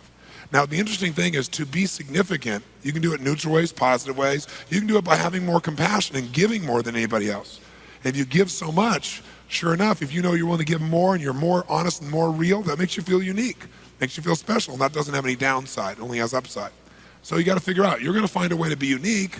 The question is, do you through cars and homes? Do you do it through achieving? Do you do it by the kind of love that you share? Do you do it by, doing something with people that makes them feel like you're superior? What do you do?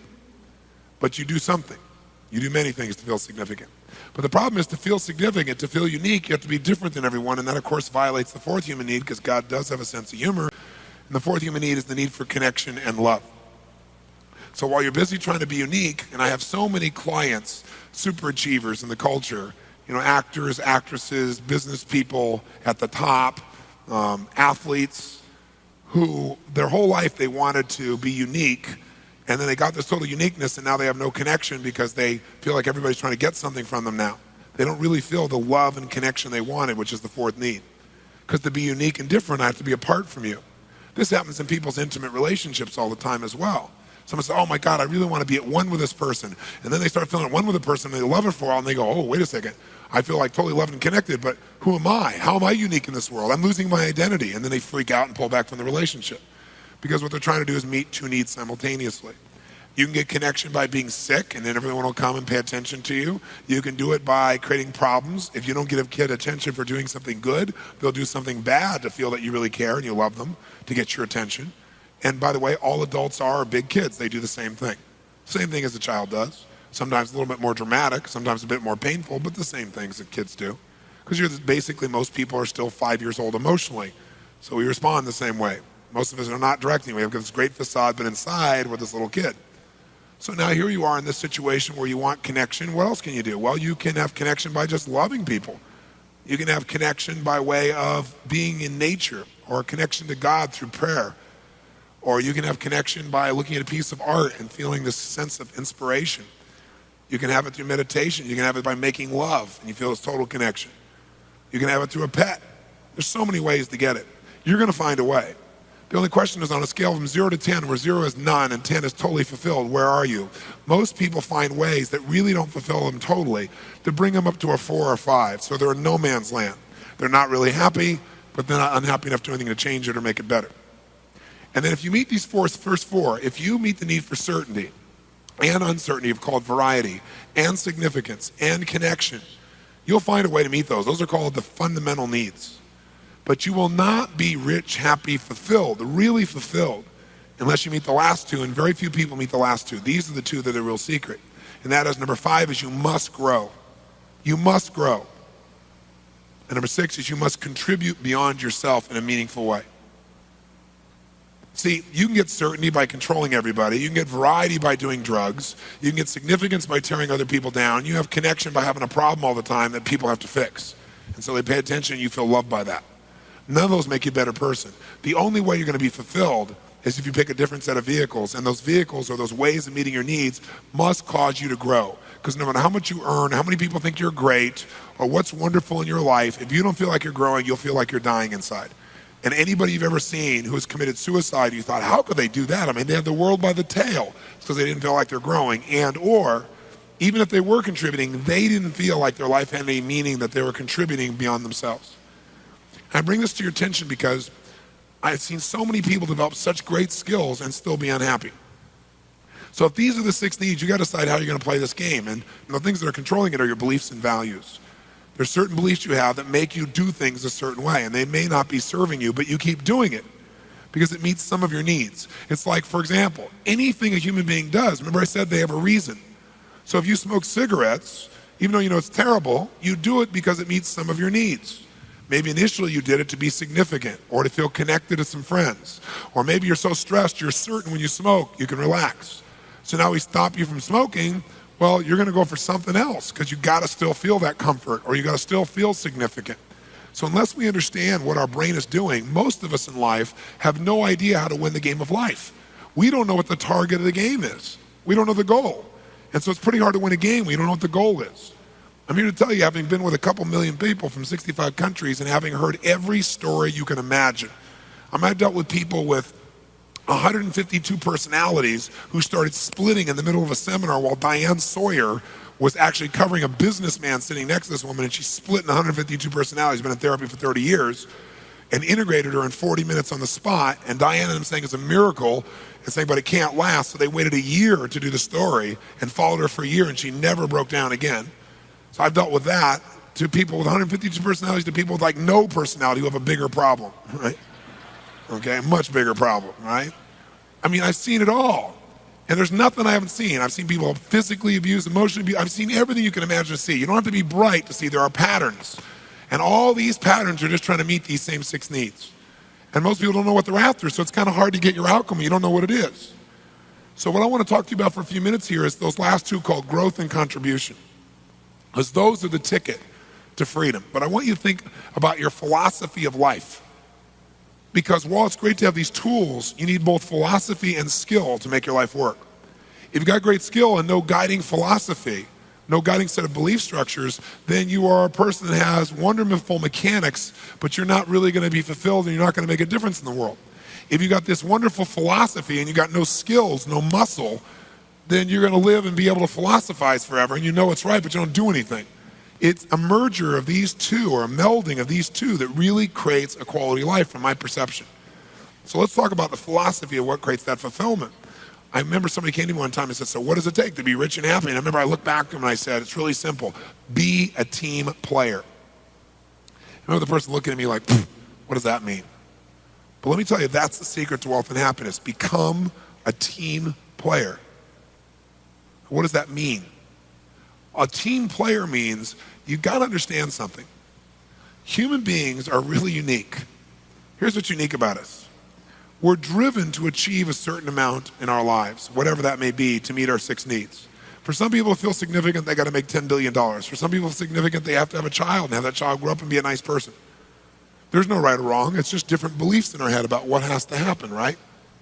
But here's what's interesting. Most of us don't need to have a lot happen to meet our needs. We don't. So it's different for every person. So let's say for you to meet your needs of identity, you have to do a certain amount of business. Well, once you do that much business, you don't have any more drive.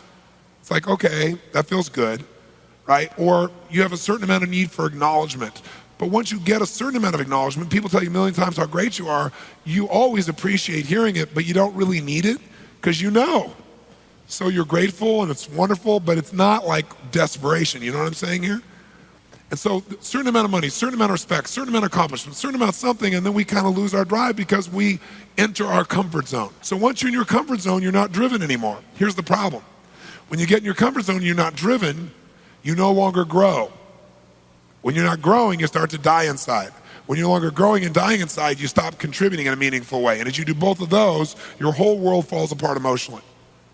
See, I've seen this happen. I've got about 6 or 7 friends, probably 7 to be accurate, who are considered by most people in the world to be like the best on earth at what they do and have been for a quarter of a century. Like one guy's in the movie business, been the head of several studios, made an unbelievable number of pictures, Academy Awards. Another guy is an NBA coach, the most winningest coach of all time in NBA history. I mean, each of these guys are my friends, and they're in their mid-50s.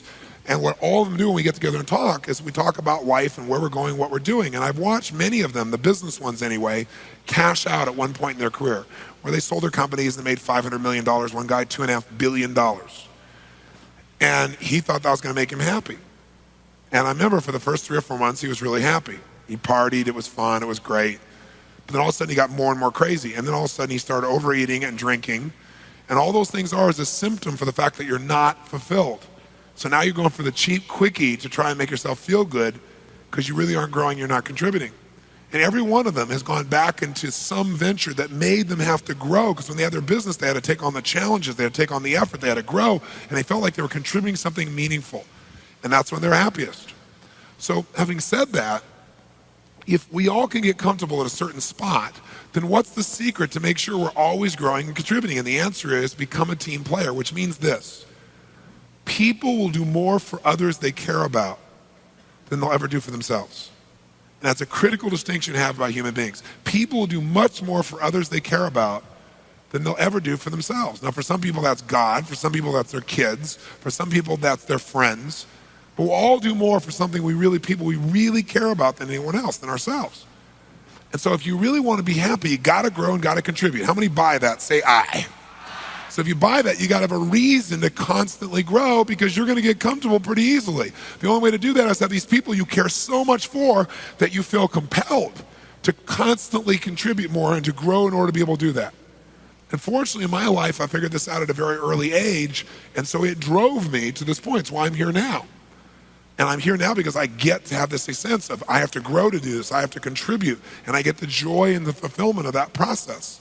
I don't have to do any of this anymore, fortunately. I can sit and do nothing for the rest of my life economically, but I couldn't sit and do nothing and be happy. So that's where we got to vest ourselves. But I have found what that is for me, which is certain people I care about, an environment of people I care about, people like yourself who really want to make their life more, no matter how great it is.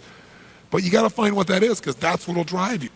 So I want to give you a couple of assignments that if you use them will get you more connected to your team. And they're very fundamental and they're very basic, but I think if you'll do them, you'll find them to be quite useful. And the first one is really simple. If you're going to be a team player and you're going to feel that sense of connection, then what you got to be able to do is you got to be able to connect when it's not easy to connect. What I mean by that is, if you're in a position where someone, how many of you have somebody in your life from your past where maybe you were good friends at one point, or lovers, or business associates, but you're really close with this person, and then one day something happened. And when that happened, it changed your life forever in your relationship, and maybe you've never spoken to them again since that day. How many have somebody like this somewhere in the back of your life, okay? So what I want you to do is this. I want you to develop team building muscles. Because when you have that sense of connection, you can do anything. But anybody can be loving and friendly to someone who's totally loving and friendly to you. If you're really going to get that sense of connection, that sense of real joy, the real passion, you got to be able to connect with somebody who has hurt you or been unfair to you. Now, I'm not suggesting you go start another relationship with this person. I'm not stupid. I know many of these people you don't want to start a relationship with. But I do want you to learn how to communicate with absolute caring and love and make yourself do that even though you've been hurt. Because that's how you build an ultimate muscle. What I'm going to ask you to do is you are going to take this person, maybe you've not talked to them in years, and you are going to call them. Now, answering machines don't count, okay? But you're going to communicate with them. And what I want you to do is three things. I want you to call them. I want you to acknowledge yourself, who you are. Don't pretend you're someone else. And answer the phone, and as you hear their voice, you'll say, "Hi, this is me. Remember me? I certainly remember you." Then the second step. You're going to acknowledge how the relationship ended.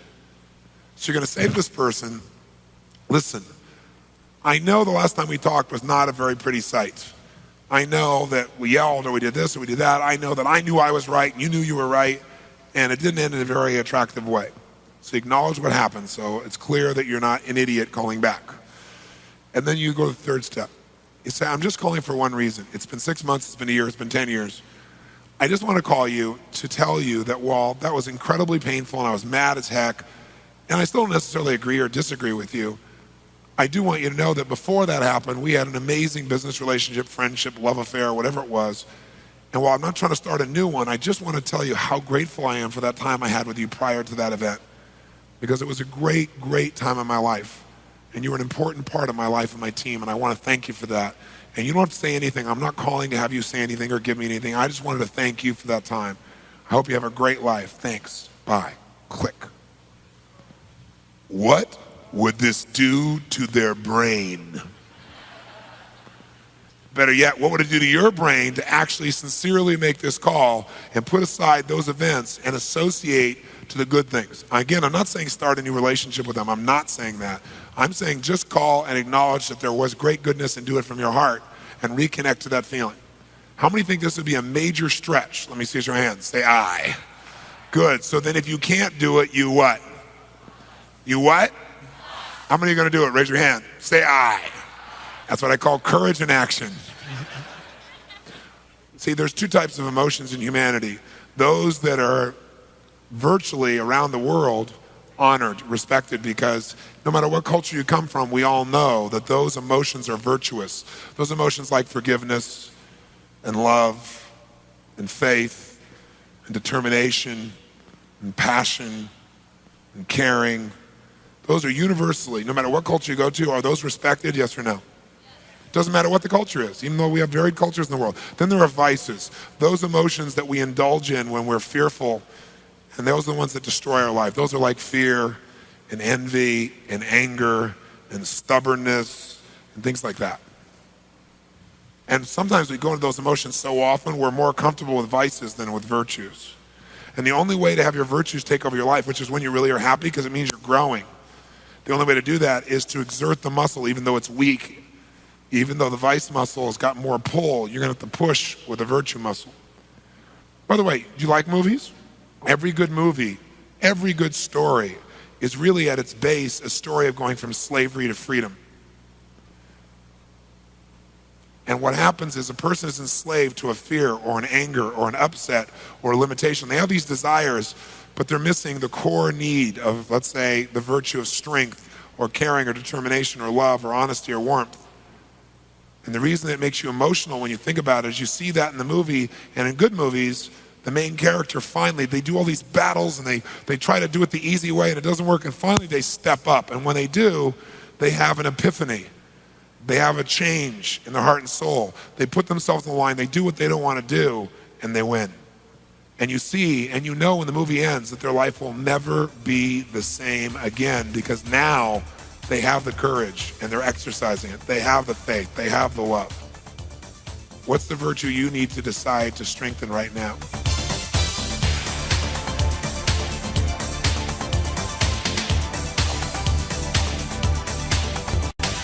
All pain comes from feeling like one or more of your 6 needs is not being met. I'll give you a clue in a relationship. When a person feels like they're less important than anything else, the relationship has challenges. More important, if work's more important than that person, it's going to have challenges. If another human being seems more important, then you got some real challenges.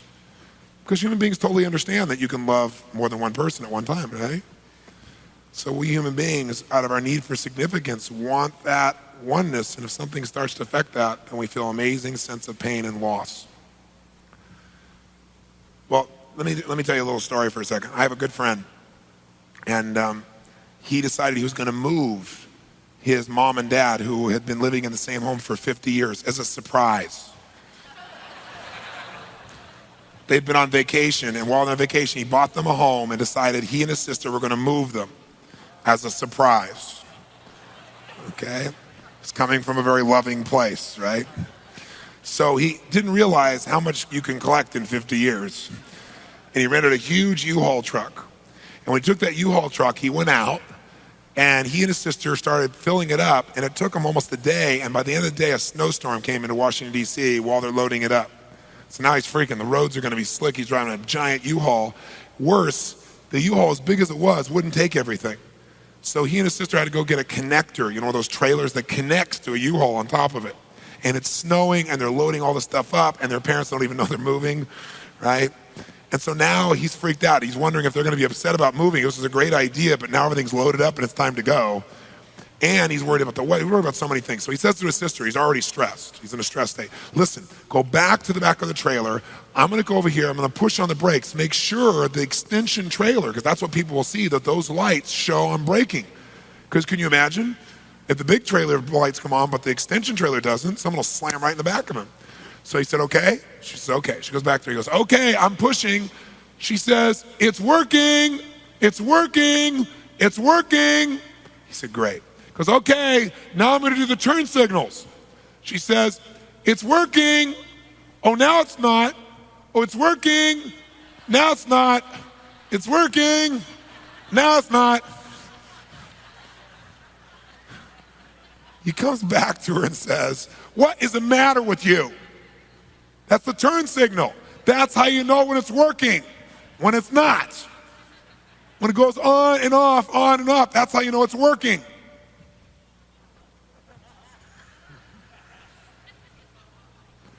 Maybe when you say, God, it was working, and oh, now it's not. Maybe when you say now it's not, is it's working because you're aware of what you're doing, and now you can change it. See, if you think it's working as it's always perfect, then what you'd have is a brake light. But what you really want is a life.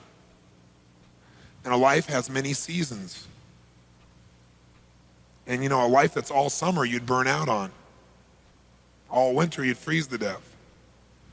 I mean, God is really cool.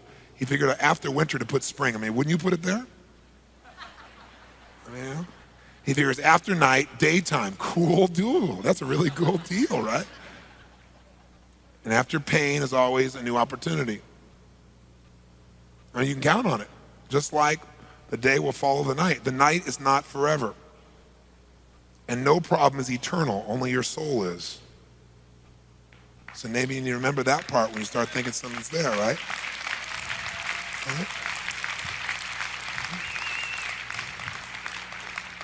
And maybe God's denials are not really denials at all. Maybe they're just God's delays. I spoke in a prison once, and these guys had been in the prison, and they were all in high security prison. And most of them had been murdered somebody or raped someone. Some of them had raped family members. And I went in to go to this prison, and I went to address these guys, and I knew all their histories. I read them all. But I also knew that this particular group of guys had worked unbelievably hard to somehow transform their lives. And so I decided one day to surprise them, because some of them had written letters to me because they had listened to my tapes and work and really made some nice changes. One man said that although he had 52 more years to serve, that he really felt like he'd been living in a pity pot and feeling sorry for himself, but that he really got from my tapes who he really is as a man, and that he really, truly has never taken responsibility, and he feels better than he ever has. He feels more free than when he was outside the walls because he knows who he is now, and he's become who he really wants to be and so forth. So I came and surprised these guys. And I talked to the warden before I came in, and I said, and I really would like to help them. I think one is just to acknowledge them as men and tell them, even though what they did, I know human beings are not their behavior, and they're going to have to pay the price for that behavior. So I tend to separate the person from the behavior. And I said, what do you think is the toughest thing for these guys to deal with? And he said, Tony, you know what it really is?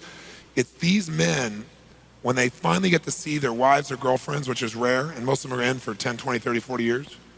He said the humiliation they go through because they're strip searched and cavity searched, without going through any details there, I think you get the picture, before they get to go in to see their families and again coming out.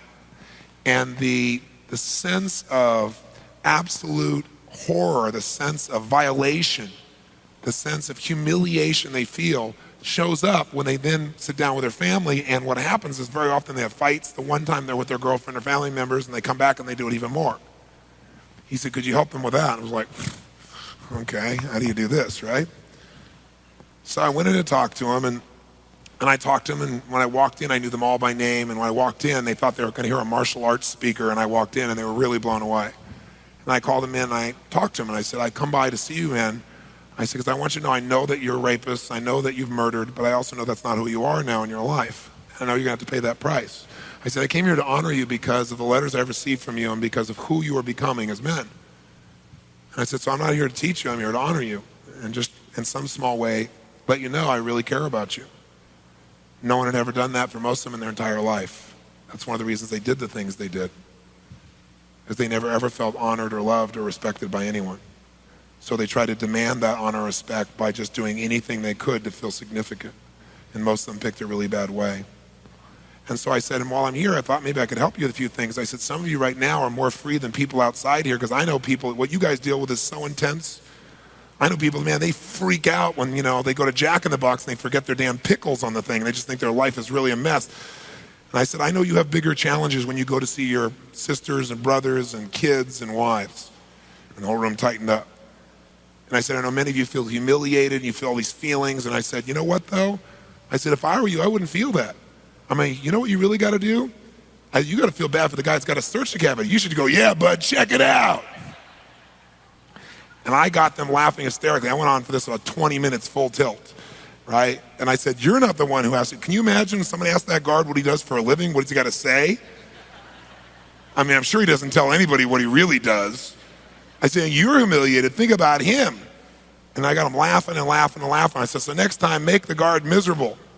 So that was the next stage to go from being able to handle it. So now they're thinking they're going to have fun with it. But then the next final stage for those people that keep raising their standards and move to their virtues instead of their vices, as I said, now look around, some of the guards in the room, and they kind of laughed when I was talking about it, and some were there, and they were, so look at these guys. I said, people just like you. I don't think they look forward to that. I said, maybe the next time you can do is maybe feel bad for them. Maybe care about how they feel. And you watch this shift happen. Most people live in hypnosis. I'm a de-hypnotist. Most people are hypnotized into thinking that life is one way. They locked it in their mind. You tell them a story, people go into a trance as they listen to the story, and their brain begins to make new associations. So that's how you get the shift to occur. So how many are going to make this call? Say aye. Here's the second call I want you to make. The second call is not painful. You'll want to make this call. How many of you out there have had an experience where there was somebody who you're really close to, somebody you really appreciated, really enjoyed, really loved, and you didn't have an argument, you didn't have something negative happen, you just got so busy, and they got so busy, and you're like in different places, and you didn't call for a while, and the more you didn't call, the weirder it felt not to call. And then, since you didn't call for so long, it really felt weird not to call, and now you haven't called forever, and you kind of, like the commercial says, kind of drifted away. And it wasn't because you were upset with them at all. How many of you have someone like that somewhere in your life? Raise your hand, say aye. That's your second call. What are you gonna do? Call them up, acknowledge who you are, do the same thing, acknowledge what happened. Tell them the truth. Say, listen, I'm calling. I'm sure you don't have any time to talk right now. We don't need to. I'm just calling to tell you one thing. And that is that I think about you a lot. That, I haven't talked to you in so long that after a while, I'm telling the truth. I didn't call for a while, you didn't call, I was busy, you were busy, and then it felt weird to call. So the reason I'm calling is so it doesn't feel weird to call in the future, right? I'm just calling to tell you I love you, and I'm so thrilled that you're part of my team. And even if we don't talk for 2 years, I always care about you. And if you ever want to talk, I'm always here. I know you probably don't have any time, so I just want to say thanks, have a nice night. No, that person I guarantee will stop you. I say, oh, no, I'm so glad you called. And what it'll do is it'll take a part of your life, like one thing you can finally put behind you, this thing you can put back in front of you, and reconnect with it. And I think you're going to find that it'll have a really wonderful processional effect. Like, when you drop the rock in the water, it doesn't stop there when it hits the water. It has this neat little wave effect on your life. Same thing happens when you reconnect with someone you really consider to be a friend. It has an impact on things that you normally wouldn't measure in that area. How many want to make this call also? Say aye. And here's the third assignment. The third assignment in team building is I want you to make a list of all the key team members of your life. And what I mean by that is anyone you consider to be part of your team. Team can be intimate loved ones. It can be family or friends. Team can be those people you work with who you really, really care about. But I'm talking about your close inner team of people. The people that you care about. The people who have their feelings about you as influence over you. The people that you would be driven to give to and to serve, and therefore would need to grow and contribute in some way. And what I'm going to ask you to do is I want you to write next to each person's name some unique way you're going to let them know you care about them in the next 30 to 45 days. Some unique way. Because what we all assume is that everybody knows we love them, but we don't. People don't. They forget. Or if they haven't experienced it in a certain way, they don't know. So I want you to do it a unique way.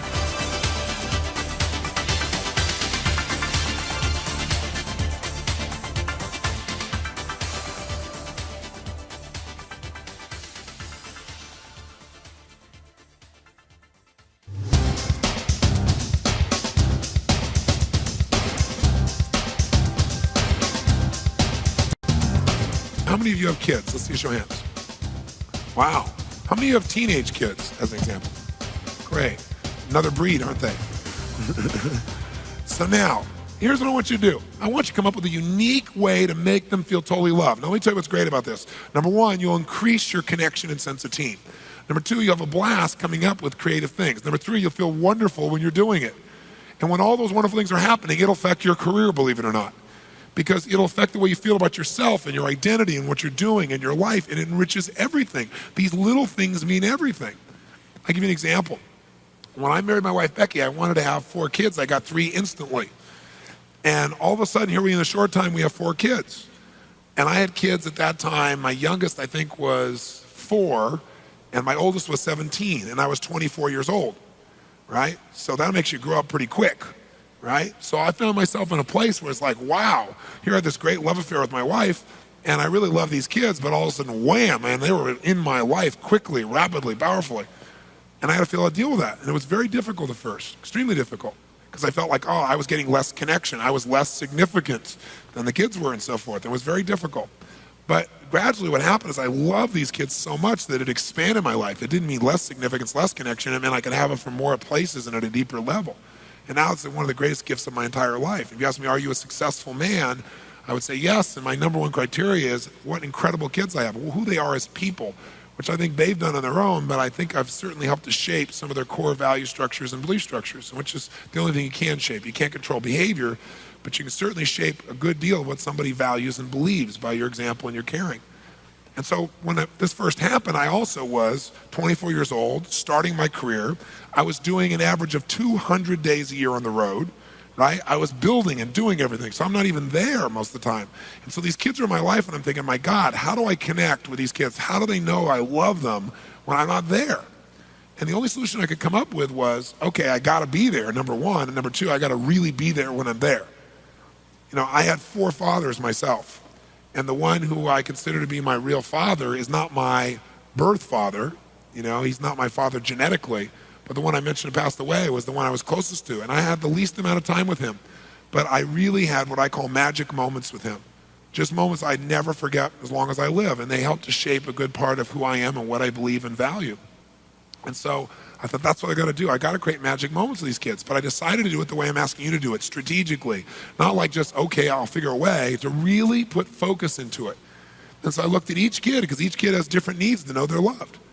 So as I looked at that, I was able to do it. And I thought about, I don't want to just do this to my kids. I want to do this with the whole world.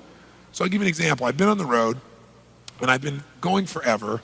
And I came home, and I was really exhausted. I want to be with my family. And in California, I have these restaurants called the Chart House. So we go to the Chart House that night, and when we get there, and my kids are there, I'm excited to be with everybody. And that night, you know, we usually get great service at the Chart House, but that night, I get the most extraordinary service you could possibly imagine. I mean, have you ever had a waiter or waitress that is so happy, so alive, so loving, so wonderful that, like, you can't wait for them to come back to the table to get another hit off of them? How many have ever been there? Say aye. So if you remember what that felt like, this kid comes over and he is just a total joy to be around. I'm thinking, this is wonderful. And he takes care of my kids so well, and he's so happy. And I'm thinking, wow, I got to tip this kid really well. And I thought, well, you know, I could tip him, and I will, and that'll make him feel good for the moment. But boy, I'd love to do something that would be a moment he wouldn't forget on top of that. So I thought for a while, and I came up with an idea. And so when he came over the next time, he walks over and he says, how you doing? I said, excuse me, but I need to speak to your manager. He looks at me and he says, is there something wrong? I said, I need to speak to your manager. He said, well, Mr. Robbins, is there something I can do? I mean, have I done something wrong? Can I help you? I said, I need to speak to your manager. He's like, oh my God, okay. And he goes off. And why have I done this? Contrast. After this, anything will feel good by contrast. So he goes over to the manager, and you can see the manager when he gets the information, right? He's across the room, and he looks over at the table, and you can see his face go, oh God, I got to deal with another one of those. It's one of those things, right? So he walks over like dead man walking, right? And he comes on over here, and he gets to the table, and he looks up, and he says, you asked to speak to me? And I stand up, and I said, yes. Do you know who I am? He said, yes, Mr. Robbins, and we all know who you are. I said, you know something? I got to tell you something. I travel around the world. I'm on the road maybe 200 days a year. This is where I live. I come home, I want to be with my family, I want to have a nice meal. So where do I decide to come? The Chart House. Now, I want to tell you something. Every time I come here, I get the most amazing service I can possibly imagine. He goes, I'm really sorry, Mr. Robbins. I really promise we'll fix it. I said, no, you're not listening to me. I said, every time I come here, I get the most extraordinary service a human being could hope for. He's like, oh, thank you. I said, but tonight is an exception. And he goes, oh. I said, this kid, what's his name? He said, Chris. I said, this kid, Chris, I gotta tell you something. I've eaten in the best restaurants in the world. I've eaten the worst restaurants in the world. I have seen it all. This kid is the best waiter I've ever seen in my entire life. He goes, I'll be sure to correct him, Mr. Robbins. I promise you, I'll correct him. I'll straighten him out. I said, no. He's the best waiter I've ever seen anywhere. Finest restaurant in the world, doesn't matter. So I had said to him, the reason I wanted to bring you over here was to thank you. Because for us to have that great a service every time, and for you to attract a kid like this, I know whoever manages this place must be an extraordinary soul. And while it just may seem like a meal to you or to other people, I said, for me, this is the time to connect with my family. And to be this supported and this wonderful, you must be one unbelievable man, and I want to shake your hand and I want to thank you. He was like, oh my God, thank you, Mr. Robbins. You know? And then he looked at me and he was like teary-eyed. And I said, I mean it. I said, I do all this stuff to tease you so you'd really hear me when I told you what I really want to tell you. And I said, I really want to thank you. I mean, from my heart. And this guy, you could just see him, he just blossomed, you know. And then he looked at me and he said, Don't worry about Chris. I'll be sure to correct him. So sure enough, as he leaves my table, he walks like this. And he points at Chris and goes, and he's got this look, and Chris is walking up like this. And as he does it, all of a sudden you can see him talking to Chris in the distance, and also you see Chris go from this to, and then, right? He's like totally juiced, right? Because what I also said to him is I said, this kid, Chris, do whatever it takes. I said, I gotta tell you this too, keep this kid. He's the best you got. Give him more hours, give him a raise. I mean, you're insane, and I know you're not insane to be this good a manager if you don't give this kid a raise, and if you don't do it now. Grab this kid and keep him, right? So he's going all this stuff, right? He's all jumping up and down, so I figure something good's happening. Meanwhile, I turn to my daughter here at the table, and I said, Jolie, I said, ask the people at the table next to us what kind of service they got from this kid, because he was serving them too. And I said, if they get said that it was good, don't bother. But they say it's great or outstanding or something like that, tell them that what we want to do when he comes back across here is we want to stand up on our chairs when he comes back over here in the middle of the restaurant and give him a standing ovation and scream his name, Chris, Chris, Chris, Chris, Chris, the whole time. He goes, oh, Dad, don't make me do this. I said, Jolie, do it. Right? So she goes over and says, my dad wants to know what kind of service you're getting. And they're, oh, unbelievable. I'm saying, well, my dad wants to stand up on our chairs and clap and stuff. And they're like, and this one woman at the table said, we'll do it. She obviously was the woman with leverage at that table, right? So sure enough, Chris, he gets whatever news he gets. He's euphoric, man. He's like climbing over to us, right? You know, skipping and stuff, right? And when he gets about 2/3 away across, I go, now. And we all jump up on our chairs in the middle of the restaurant, nice restaurant, and go, yes, Chris, Chris, Chris, Chris, Chris. And the whole room starts, the whole restaurant turns and looks, and he's like,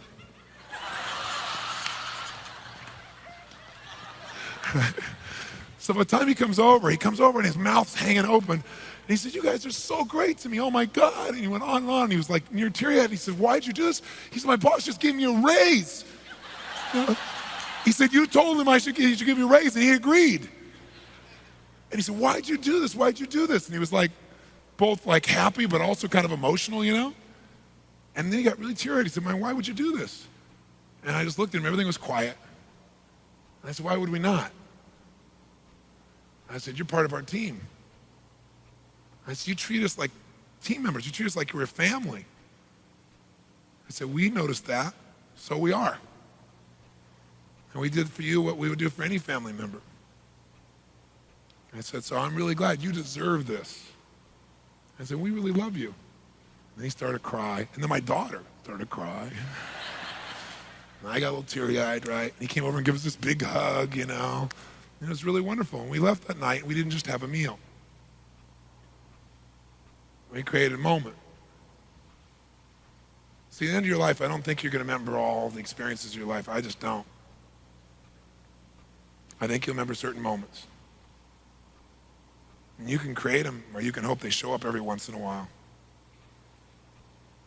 Rarely does a good idea interrupt you. Rarely does a quality of life just happen. It must be created and constructed with conscious thought, caring, and desire. That's what makes a great life. It would be a great story if it ended there, but it didn't. Because, I don't know, 3 or 4 weeks later, I came back into town. I really wanted to go to the restaurant. We get to the restaurant. It's a very popular place, and there's an hour-and-a-half wait, and I hate waiting, so I was like, we're out of here. As we're about to leave, I hear, oh, Mr. Robbins, Mr. Robbins. And it's Chris. He goes, oh, it's Mr. Robbins. We have a table for you, Mr. Robbins. Come here. And I'm like, yes. You know? I'm like, yeah. What you put out comes back. And it didn't end there.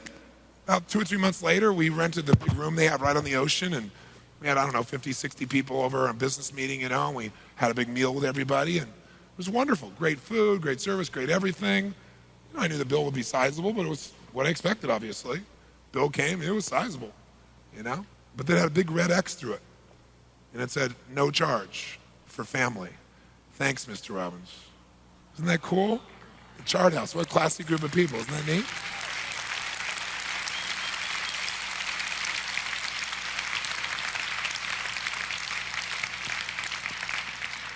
Class act.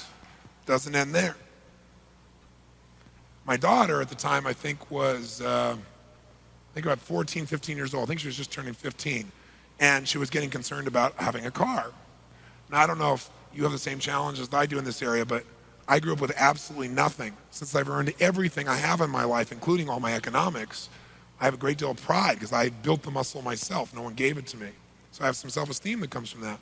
And I want my kids to have that same self-esteem, but I also would love to just spoil them because, geez, I can. I could give them any car they want, there's no question.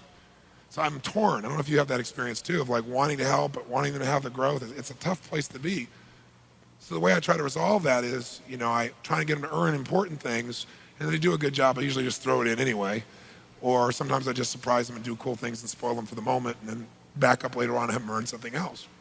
And so when my daughter wanted, she knew I'd get her any car, and I said, I will not buy you a car under any circumstances. You must earn it. So I said, here's what you do. If you stay a straight A student in school, I'll give you this much. I will double whatever you earn working for somebody else if you stay a straight A student. That'll get you your car much faster. If you're a straight A student and you become an entrepreneur, I'll loan you $1,000 to start your business, and I'll triple whatever you make as your profits, right? Well, she didn't want to be an entrepreneur, so that was okay. So she wanted a job, but the thing she ran into at 14 is nobody would hire her, right? Just turned 15, I think.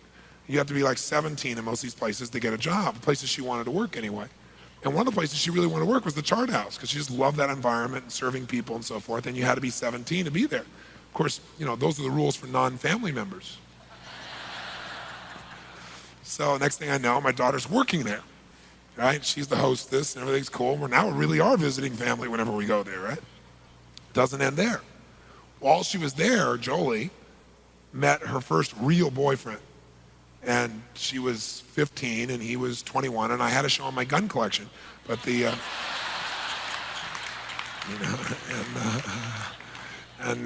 but he's a great kid, really great kid. And he had a really great heart, and he understood that that's what he needed to exercise most. And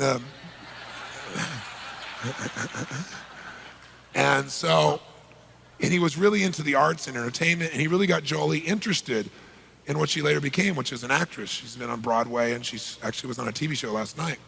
And he's the one who really got her interested in all this stuff. And he was really a wonderful man with really great values. I kept pointing out that he was a man, however, but still. The bottom line is it was really wonderful. And I remember one day Jolie came home, and she was like, people are when they're totally in love. Ha, ha, ha. She's dancing and singing, and everything is wonderful, and what's going on, I'm so in love, right? So in the middle of this, I said, hey, Joe, what made all this possible, this magical relationship you have with him? She said, we looked across the salad bar. I said, yeah, I understand that, but I mean, what made that possible? She went, what do you mean? I said, how come you met him? She goes, well, I met him at work. I said, huh? And how did you get that work? And she thought for a moment. And then she got really teary-eyed. It was really emotional. And she said, oh my God, it was that day when we acknowledged Chris, huh? I said, that's right, honey. I said, the chain never ends. When you do something good, the chain that comes from it never ends. You may not notice it, but it never ends.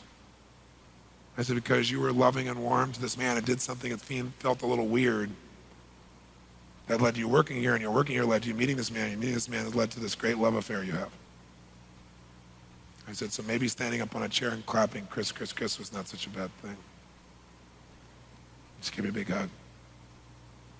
Story didn't end there. Chris came to work for Robbins Research. Many of you in this room actually work with Chris. He's one of our PARs, one of the people that works with our account representatives. And many of you in this room are here because of him. His name is Chris Hendrickson.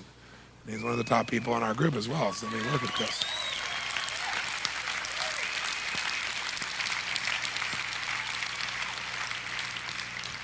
Doesn't end there. Chris talked to a man named Martin Sheen once many years ago when I was first doing my infomercials, and Martin had a great deal of credibility. He's never really endorsed anything. He's very strong in his beliefs. And he believed in Chris enough to try my tapes. The tapes changed his life. He and I developed a great friendship. Out of that, he appeared in my show, and I reached millions of other people who wouldn't listen to me, some big guy with teeth, but they were willing to listen to Martin. And so I reached millions of people because of Chris. Didn't end there. I needed someone who could help me because I generate so much new material for all the things that I do. I have a whole creative department. I have 8 people that work full-time to keep up with what I'm constantly, daily coming up with and downloading. And I needed someone to head up that department. And Chris told me about this woman that was one of his customers who he said was unbelievable, convinced me to interview her. I did. She came to work for me. And most of what I create is done through her and my team. All because of Chris, too. You'll never know the consequences of one kind act that's sincerely given. You'll never know for sure for the person you touched. And maybe it won't come back to you from them. Sometimes people are so busy trying to figure out what they got out of something that they're missing what they're getting. But what about your kids? Come back to my kids. I got all these kids. Oh my God, how do I let them know I love them all? When they're all different people. So I made a plan, just like I'm asking you to do. I said, okay, let's start with Jarek. Jarek's my youngest. He was 4 then. He's 14 now. I looked at that and I said, okay, here's Jarek. Oh my gosh, how do I make this happen? Well, you got to picture Jarek. Here's this little kid who has a certain identity for his dad. I found out what he thought of me one day when I went to his preschool to pick him up. I walked in and the woman said, oh my God, he was telling the truth. I said, what are you talking about? Someone says, you're the guy on the TV, the helicopter, all that. Yeah, and I said, yeah. She goes, oh my God. She goes, he's been telling everybody, my father's a giant. He lives in a castle and he's flying in a helicopter to pick me up today.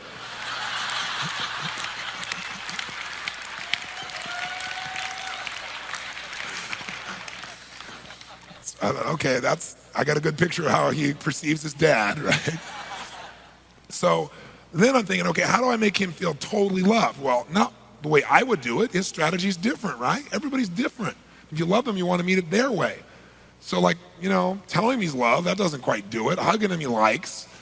What he really wants to do is just hang out and do stuff that I don't like to do, right? He wants to go in the back of the yard in the dirt. This is not high on my values list, right? But I know it's what he loves, right? He wants to make up these games. So I go, okay, that's what I'm really going to do. And I'm not only going to do it, but I'm going to enjoy it. I'm not just going to do it to do it. I'm going to enjoy it. I'm going to find a way to enjoy it in a way that's good. Because he'll notice if I'm not enjoying it, right? So I decided, all right, I just need to become a kid again at a really young kid level, right? So I go out there and we're doing this, and bear in mind, you know what he thinks, I'm a giant, right? So he goes, Dad, here, throw this rock. I said, son, it's a boulder. He goes, Dad, you're a giant, you can throw it. Okay, son. Right? Remember with the back, it's okay, I love my kid, right? So at the end of this day, I say to him, I said, you know what? I said, we need to go to the toy store. He said, why? I said, because you need to have a new toy. He said, you're right. So we go to the toy store, and he and I at the toy store are like, did you ever see the movie Big? That's my son Jarek and I in the toy store, because we go around, I love to play with everything, right? He and I play for an hour and a half before we buy anything. So then we're at the front desk, and I said, okay, look, here's the deal. You've been a good kid, so you can have any one toy, not more than one, any one toy in the whole store. I don't care what the toy is, because you're so good. But only one. So think clearly which one you want. Go get it. I'll wait here. Meanwhile, I've picked out several toys I want to play with that I hope he picks, right?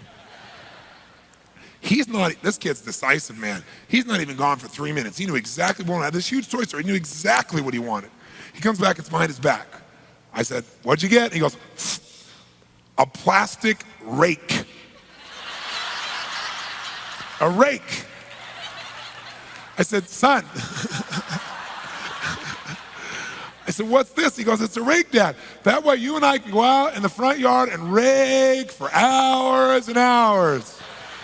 Oh boy, son, wonderful. Right? But you know what's interesting? We went out there, it's what he really wanted. I was crushed. I worked all these years, so I don't have to do that crap anymore, right? So I go out there and we raked for 2 hours, but while we're doing it, we laughed and we joked and we talked about stuff. He and I are leaving after this seminar on Monday. I go to New York, but on Tuesday we fly to Fiji to go to my resort. It's just he and I to spend a week together. So I can just be with him by himself, And we were talking the other day, we went to Aspen, and we were talking about those days, and talking about the rake experience, and he and I laughed about it again. He'll never forget that. I'll never forget that, I can promise you that. But there was this bonding, this magic that happened during that time. It wasn't about raking, it was about being with each other. But it came out of that experience. Now my son Joshua, at the time I think he was like 9, a rake was not gonna do it, right? And so I'd been out of town, so sure enough, I came back into town, and instead of waiting to the end of the day, I thought, you know what, I've been with him with everybody else, but not by himself. So I immediately went to a school, and I checked him out of school in the middle of the day. And he got out, and he said, what's the matter? What's the matter? I said, nothing's the matter. So why are you taking me out of school in the middle of the day? I said, because it's Joshua's day. He said, what does that mean? I said, we've been with everybody else. I've been gone. We've been together. But I want to be just you and I, one-on-one, have a great time together. So this is your day. We can do whatever you want for the rest of the day, you and I. He said, really? I said, yeah. He said, could we go to the zoo? I said, sure. He said, well, could we go to SeaWorld? I said, sure. He said, could we go miniature golfing? I said, sure. Which one of those you want to do? He said, Dad, you're a possibility guy. All of it. I said, sure. And we had the greatest day. And I remember to this day, he's, as big as I am now practically. He's a big kid, right? An incredible kid. He's now, 19, I guess. And I remember going out there and golfing with this little guy. And we talked about girls because he was getting interested in girls and what was going on. And we just had this incredible, magical time. We still talk about Joshua days, all right, cool days. And we still do them. We just do them in a different way now, different age. My daughter, Jolie, she and I were the most alike of all the kids. She's outrageous and playful and crazy and passionate and fun, and she's an entertainer. And we love the same music. And she was older, right? She was 14 at the time. And everything was going great. We were like totally bonded. Now, it didn't start that way. The day I married my wife, she cried the entire day. My daughter did, right? So sure enough, I got to figure out how to bond with her. And we bond, everything's wonderful. But as she got a little bit older, she began to change physically. And as she did, she became a young woman. And as she did, suddenly men started showing up at my house, and my gun and collection was having to come out on a more regular basis. And everything was going great, except we all of a sudden started having these spirited debates when she became a teenager, right? Really spirited debates. That's a code word for a fight. And so what would happen was, because I'd be saying, I don't want you doing this. And one of our biggest challenges was she developed a role model at that time who I didn't think was the ideal role model for a 14-year-old, Madonna. And this was in Madonna's lace days, where she was, mixing her crosses for her lace outfits and so forth. So for some reason, this created a little break in our communication for some reason. And so gradually I realized, man, what does a teenager really want? To know that they're part of your team, to know that you love them. What do teenagers want most? Come on, what do they want? Keys to the car, yeah, that's true, but what else? That's right, respect and independence, right? So I remember Jim Rohn telling me, and I had a friend that also had a very similar experience growing up, where a particular friend of mine anyway was very, very wealthy, and I was very poor. And I remember I wanted to go to a concert. I had to earn the money for it. He had to ask for it. And I thought he had it easy. And one night I was at his house when he was asking for it. And his father was an ogre. And his father basically made him beg and grovel for it. And finally, after begging and groveling, he took the money out of his pocket, crumpled the ball, threw it on the ground, and said, if you want it that bad, go ahead. And I remember thinking, how disgusting to treat your own kid that way. I think you can learn from what works in life. You can also learn from what doesn't work. So I swore I'd never do that. So I thought, you know what? I know she wants to go. What if you read in the paper and you see your teenager and you know they're going to want to go to a concert. You notice in the paper some, values-driven organization like, Smashing Pumpkins or Poison or, some other value-driven rock group is coming to town. And you're not usually thrilled about the idea of them working out and going to this thing, but you decide instead to do something different. It's Madonna. And so what do? Instead of waiting for them to come beg, you go buy the tickets in advance. And you keep them in your breast pocket, waiting for that inevitable morning when your son or daughter comes to you and says, Dad, would you like some fresh squeezed orange juice? And you say, no, I'm fine, thank you. Well, would you like to have the car washed? No, it's fine. What do you want, Jolie? Well, Dad, there's this concert coming to town. Are you meeting Madonna? Well, yeah. You go, here. She can't even talk. And they said, well, what? He said, you don't have to say anything. Well, but why? Well, don't you want to go? Well, yeah. But why'd you do this? Because I love you. I mean, I know you want to go. We're on the same team. Sometimes it doesn't look like it. We get in a fight. I love you. And I think your music's great too. I said, so, you should go and have a great time. In fact, I've arranged for a car for you, and there's tickets for there, and you and your best friend both. Oh my God. And then you arrange a car to take them, a limousine, right? Primarily because you want someone to keep an eye on them. But also you want to create a magic moment. There they are with their best friend in the back of a limousine driving to the Madonna concert. Oh my God. They go there, and the limousine pulls up, and they assume that they're in the far edge reserved seats, right? So they go to that far area, and they hand the tickets to the guy, and the guy goes, oh, you're in the wrong section. Come with me. And they walk and they walk and they walk and they walk and they walk and they walk and they walk and they leave this reserve section and they come into Loge. They walk and they walk and they walk and they walk and they walk and they walk and they walk. They leave Loge. They come into the main section, right? Main reserve seat. Oh my God. And they walk and they walk and they walk. They leave that area. The guy's starting to walk right into the orchestra pit, right? Core seats of the whole house. And all of a sudden your daughter or son turns to the guy and says, there must be some mistake. My father bought these tickets. No, keep coming. And they walk and they walk and they walk and they walk and they walk and they walk and they walk and they walk till they arrive at the very front row, middle two seats of the entire stadium, where they can sit down, look up, and watch Madonna wiggle. Right? And your daughter's best friend in the whole world turns to her and says, you have the most awesome father on the planet.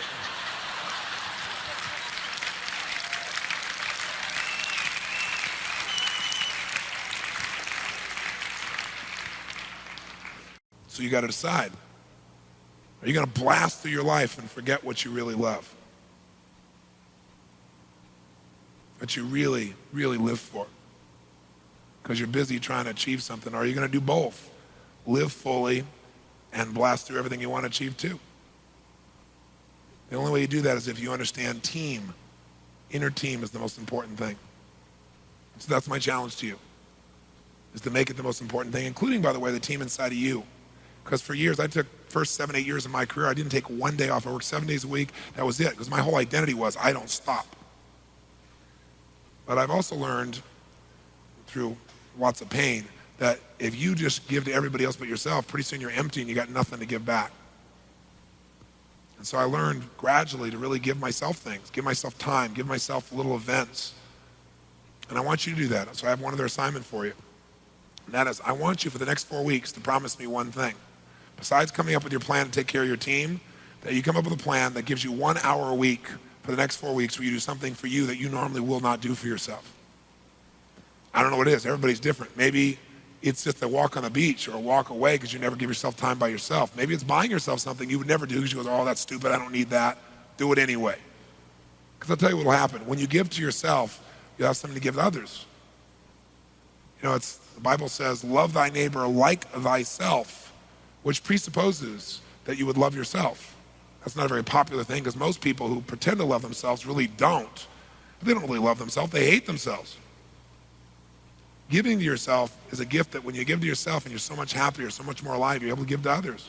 Maybe a part of you wants to sing. I mean, you're not a singer. You're a businessman, for God's sakes. You've never sung in your whole life. But as long as there's a part of you that really wants to sing and you don't do it, you're not going to feel whole. So if you just take 1 hour a week and you never sing in public, it doesn't matter. You just learn to sing. The joy it'll give you will show up in your next business deal. It'll show up in the way you treat your kids. You know, you want to dance. Where am I going to dance? Who cares? Go do it. And for me, it was flying a helicopter. I went and I didn't have the money, I didn't have the time, I couldn't do it, but I took one lesson. That's all it took to hook me. You know? And I went in, it was like the most magical feeling to lift up and go wherever you want, straight forward, backwards, sideways, straight up, down, middle of the sky. It was the most amazing thing. And I found a way to make it work.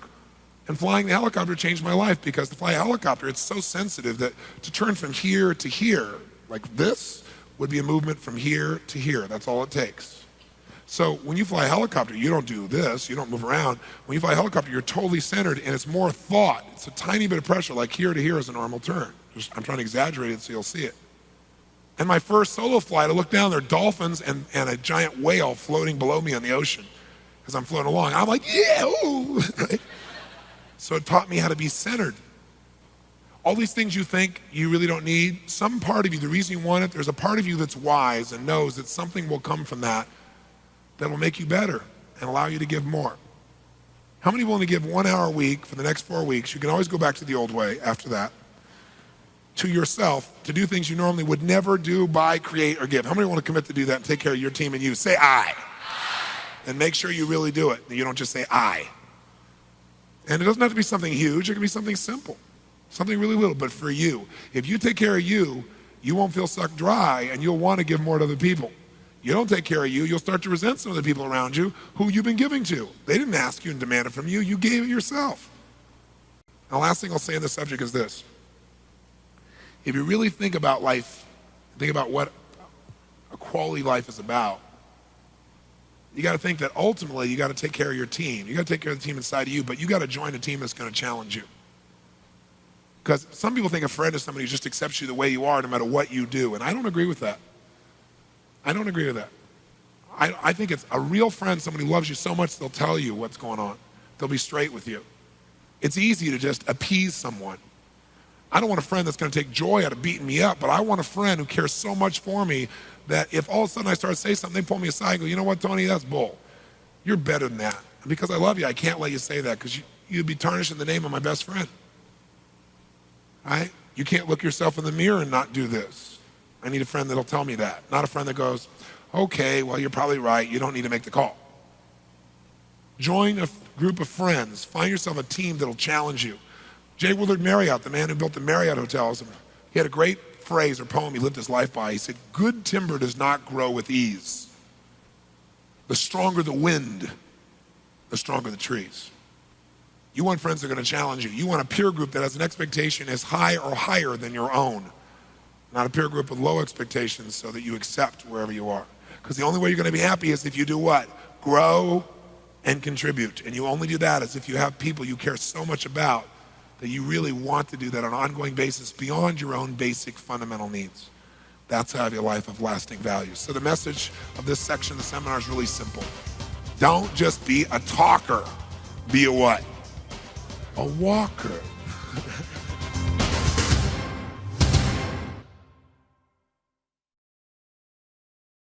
So what I've learned over the years is that if you really want to be an effective communicator, what you really got to learn to do is have enough flexibility that you can change modes quickly. So that if a person is in any mode, doesn't matter what mode they're in, you can enter their world rapidly. So in other words, if they're visual, go, yeah, I see that, I can picture that, sure. They're out there, you go, I hear what you're saying. Hey, that clicks for me. And if they're kinesthetic, you can go, hi. No. In fact, if you're really going to be effective, you must become what I call the totally integrated man or the totally integrated woman. Here's the practical value. Let's think about something here. Success in life comes from recognizing patterns. Patterns. Pattern recognition is what gives anyone an advantage in life. At the most basic level, most of you, if you had to leave this room immediately, know how to get out of here because you recognize patterns, not because you've been through those doors so many times, but you recognize there are only so many doors and you've learned, some you push, some you pull, some you twist, so you know how to get that result because there's only so many patterns. Someone who is a great musician knows the patterns of music that will move you most. Michael Jackson knew how to move his body at one time in his life that would make people feel a certain way. We won't go any further than that. Okay? So anyone, Michael Jordan understands the patterns and he's on the court, he knows what's coming at him and he can anticipate it. He has superior pattern recognition. Well, when you understand a pattern, it gives you power. Like when you notice someone's invisual, you know how to connect with them. Whereas before, you didn't even notice the pattern. You didn't know what was going on. How about Michael Jackson? Seriously, when did he become a superstar? He's been a star his whole life. What album? Thriller sold more albums than any album in the history of planet Earth. Okay? So it was fairly popular. Now, what made that happen? Well, let me ask you a question. Did Michael Jackson look anything like what he looked like in just his previous album called Off the Wall? Yes or no? It looked like totally different people, didn't it? Now, what's interesting is when this album came out, called Thriller, something else started the same month. Anybody know what particular thing started? MTV. So all of a sudden, for the first time, we didn't just hear music, but there was this person you could move and look. And all of a sudden, we had all these other feelings and sensations to feed the music that no one had ever seen before. This man could move like no one. Created this energy and this power and this feeling that got attached to the music. Think that played a little role in increasing it? You bet. Plus, Michael did not look like he looked. All of a sudden, Michael even sculpted his body to meet the largest number of people's criteria in the culture, which is, for example, high cheekbones are highly valued in the culture. We've promoted those as a culture. So he made high cheekbones, whereas before he had big round cheeks. He changed his hair so it was almost androgynous. He sculpted his lips, his eyes, everything to try and appeal to the largest number of people he could. How many think he would have sold just as many albums if he looked the way he did in the previous album? Let me see your hands. 1, 2, 3, 4, 5 people out of 2,000. No way. No way. Now, it's not just music, though. Let's look at movies. How about, I'll give you a movie that was a movie that won the Academy Award. So you would think it'd be popular. A Passage to India. How many of you saw that movie, A Passage to India? Raise your hand. Keep your hand up. Look around the room. Not even 10% of the room saw it. Keep your hand up for a second. Drop your hand if you didn't thoroughly enjoy the movie. If you didn't thoroughly enjoy it, drop your hand. So if you look around the room, not even 10% saw it. Less than half of them really enjoyed it. Okay, and it won the Academy Award. Drop your hands. Now, would you say that movie was a visually paced movie, an auditorily paced movie, or a kinesthetically paced movie? Which one? Comatose. It was about 4.5 hours. Now, if you liked it, I understand. I'm sure it was really pretty and beautiful, but I don't need 4.5 hours to see pretty and beautiful, right, personally. So what happened was I remember sitting there, and they had an intermission after 2 hours. And there was this big trial that supposedly this is building up to, and I thought, the movie was so terrible up to that point, I thought, something amazing is going to happen in this trial. Nothing happened in the trial. At one point, nothing had happened. There was these monkeys in the background. I thought, those monkeys are going to do something nobody else has. And the movie ends with a guy getting in the carriage, and you hear the voice go over, and the voiceover says, and I never saw him again. That's it. In the theater I was in, I heard 4 guys in the front row who'd been roped into going there, cursing as they're going outside. Right? It did not appeal to a mass number of people. It had critical acclaim, but it was not popular, and very few people saw it, and very few people really enjoyed it. I'm not saying you shouldn't have, but very few people did. That's the facts. So let's take another old movie. How about the original Back to the Future picture? How many saw Back to the Future? Let me see a show of hands. Now keep your hands up and look around the room. It's like 98% of the room saw this picture. Keep your hand up. Drop your hand if you didn't thoroughly enjoy it. If you didn't thoroughly enjoy it, drop your hand. Almost all of you saw it. Almost all of you said you thoroughly enjoyed it. That's interesting. Well, let's see if there's a pattern here. Was that a visually paced movie, an auditorily paced movie, or a kinesthetically paced movie? Which one? Which one? How many think it was all 3? Yeah, it was like, ba-boom, and all of a sudden the time machine exploded, and that crazy professor walks around in a total visual mode, right? And then there's all the auditory jokes. Okay, if you're from the future, who's the president? Ronald Reagan. The actor? Right? And then there's those kinesthetic moments, like when his mom was trying to hit on him. Ooh. Remember that? Ooh. Right? So all 3 are in it. So all 3 are in it, and it had tremendous congruency in all 3 modes. Really visual, really auditory, really kinesthetic in points.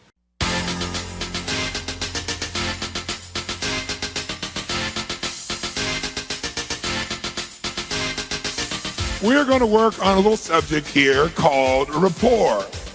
Rapport. You might want to jot in your notes. Rapport is power.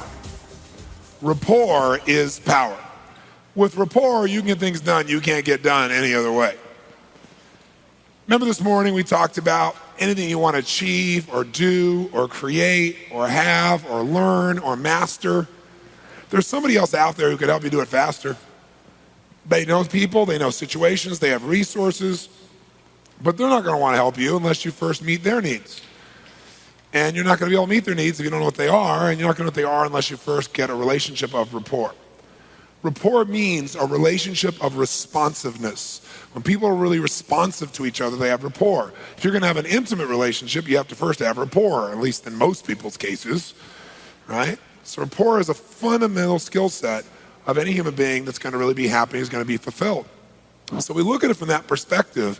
The question is, how do you get rapport with just about anybody in the shortest period of time in the most fulfilling way?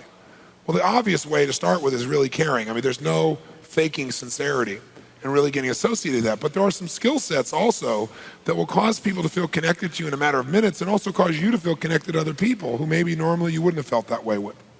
Now, if I said to each of you right now, I want you to go outside, go to a local restaurant or bar, meet somebody, and develop rapport, how many feel like you could do that pretty quickly? Say aye. Of course you could. How would you do it? You meet somebody, you probably start a conversation where you would ask them a few what? Questions. Questions like what? What's your name? Where are you from? What do you do? Do you come here often? Sir, that's not a good question. And what's your sign is right next to that one at the same level of quality, okay? So now, can you ask a series of questions and still have the conversation kind of just die? Is that possible, yes or no? Oh, yes. So one of the things that we've got to look at then is when you're communicating, questions don't create rapport. Questions are a tool you use to dig for that thing you believe will create rapport, and that is you're trying to find something in what? That's right, something in common. So you might want to make a note. Rapport is created by a feeling of commonality. Rapport is created by a feeling of commonality. When people feel like they have something in common, that's when rapport really is ignited. So conversation is going back and forth, and it's really not going anywhere. And then all of a sudden, you say, well, I got to go. I got to, catch my helicopter and do this. Helicopter? You fly helicopters? I fly helicopters. Oh, my God. Have you flown one of these? Have you done this? Energy. Or, yeah, I got to go. I got to go see Mary Sue. Mary Sue? You know Mary Sue? Hey, I know Mary Sue. Hey, how do you know Mary Sue? Right? Rapport. Right? So what happens is there's a spark when people find something in common. In fact, the challenge is that most people try to get rapport by finding something in common through words. And the problem with words is they don't always work. So what happens is words don't necessarily do it. I mean, what if you walk into a restaurant or bar and you meet somebody and you go, hi, what's your name? Where are you from? Why are you here? What are you here to do? And the person says, my name's Habib. I'm a terrorist. I'm here to kill people. We're going to say, amazing. Me too. Right? Now, see, words don't always work. But there is something that always works. And that little thing is something called matching and mirroring. Matching and mirroring. So the bottom line is, here's what occurs. Matching and mirroring is this concept that comes from a man named Dr. Milton Erickson. How many have heard of Dr. Erickson? I'm curious.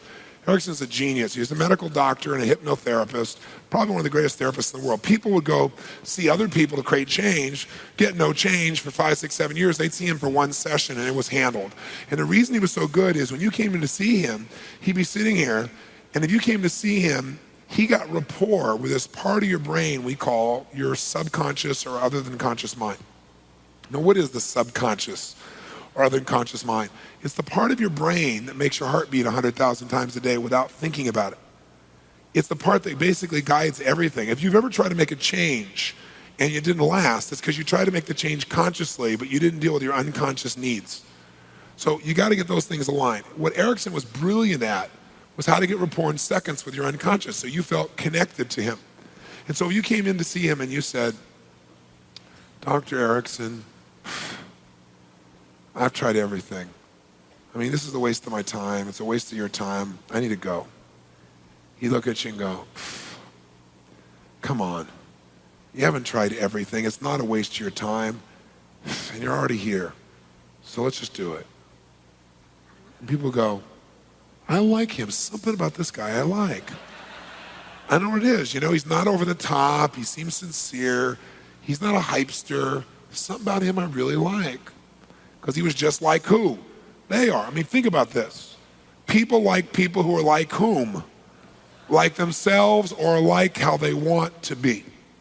That's who people like. If you came in to see him and you said, Dr. Erickson, I've tried everything. I've done this and that and this and that. I'm telling you it's a waste of our time. It's a waste of my time. He'd say, sit down, and I want to tell you something. You may have done this and this and this and that, but you've never done this. It's not a waste of your time. You sit down, we're going to handle this. The guy goes, hey, I like this guy. He's got some spunk, man. He's got some passion. I think you'll get something done. Because we like people who are like us or like how we want to be. I mean, think about it. Somebody would say opposites attract. Bull. Opposites, you may be opposites in some areas, but you have to have similarities to be attracted. Things that you want. You might say, well, I know this couple. He's filthy and she's clean, and that's what makes the relationship work.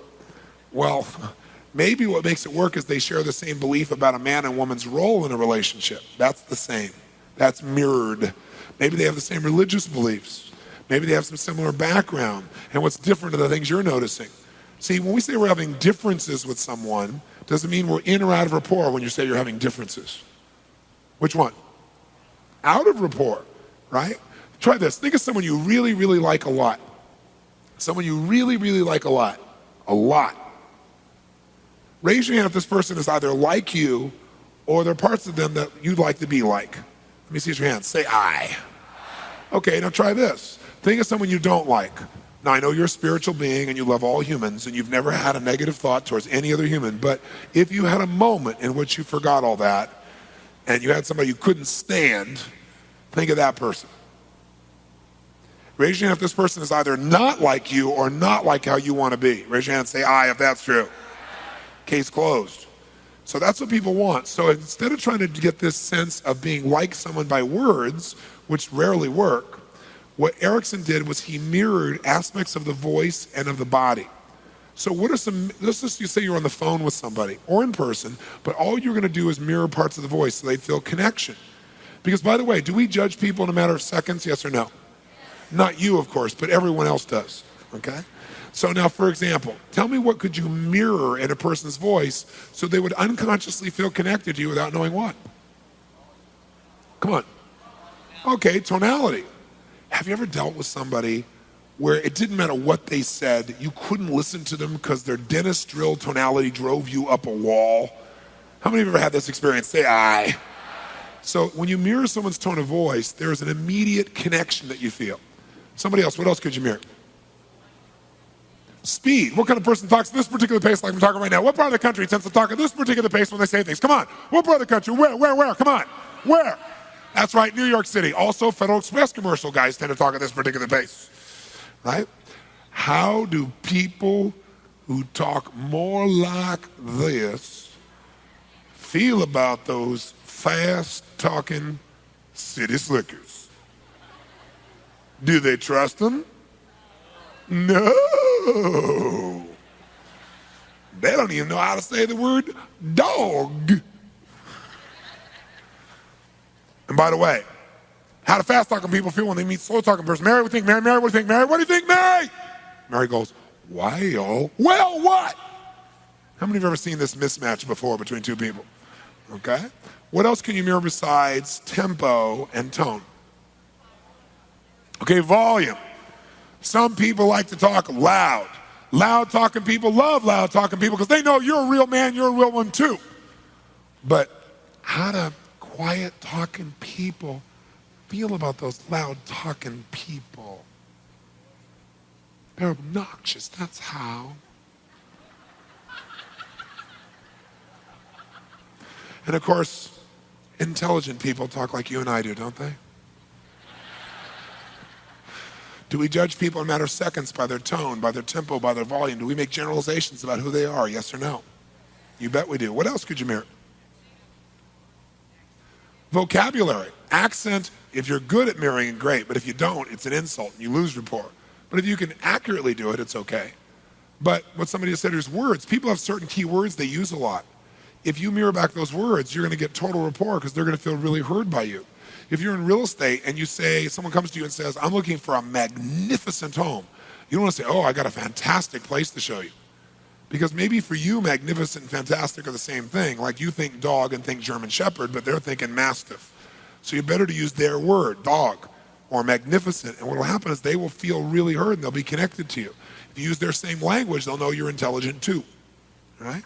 What about the body? What could you mirror in the physical body if you're in that person's presence that would create rapport? Okay, posture. If the person's more relaxed, be more relaxed. They're more upright, you can be more upright, and there will be rapport. Now, I want to point something out, though. So you can mirror someone's posture, or let's say leg position. You'll get more rapport by this position in terms of the person feeling relaxed and connected to you than by all the words you could ever say to them. How many follow that? Say aye. What else could you mirror in the body besides posture? What else? Come on. Facial expression, and most of you do this, don't you? If someone's all animated telling a story, do you sit back like this and look at them while they tell the story? No, you look back and make the same stupid look back. All right, what else?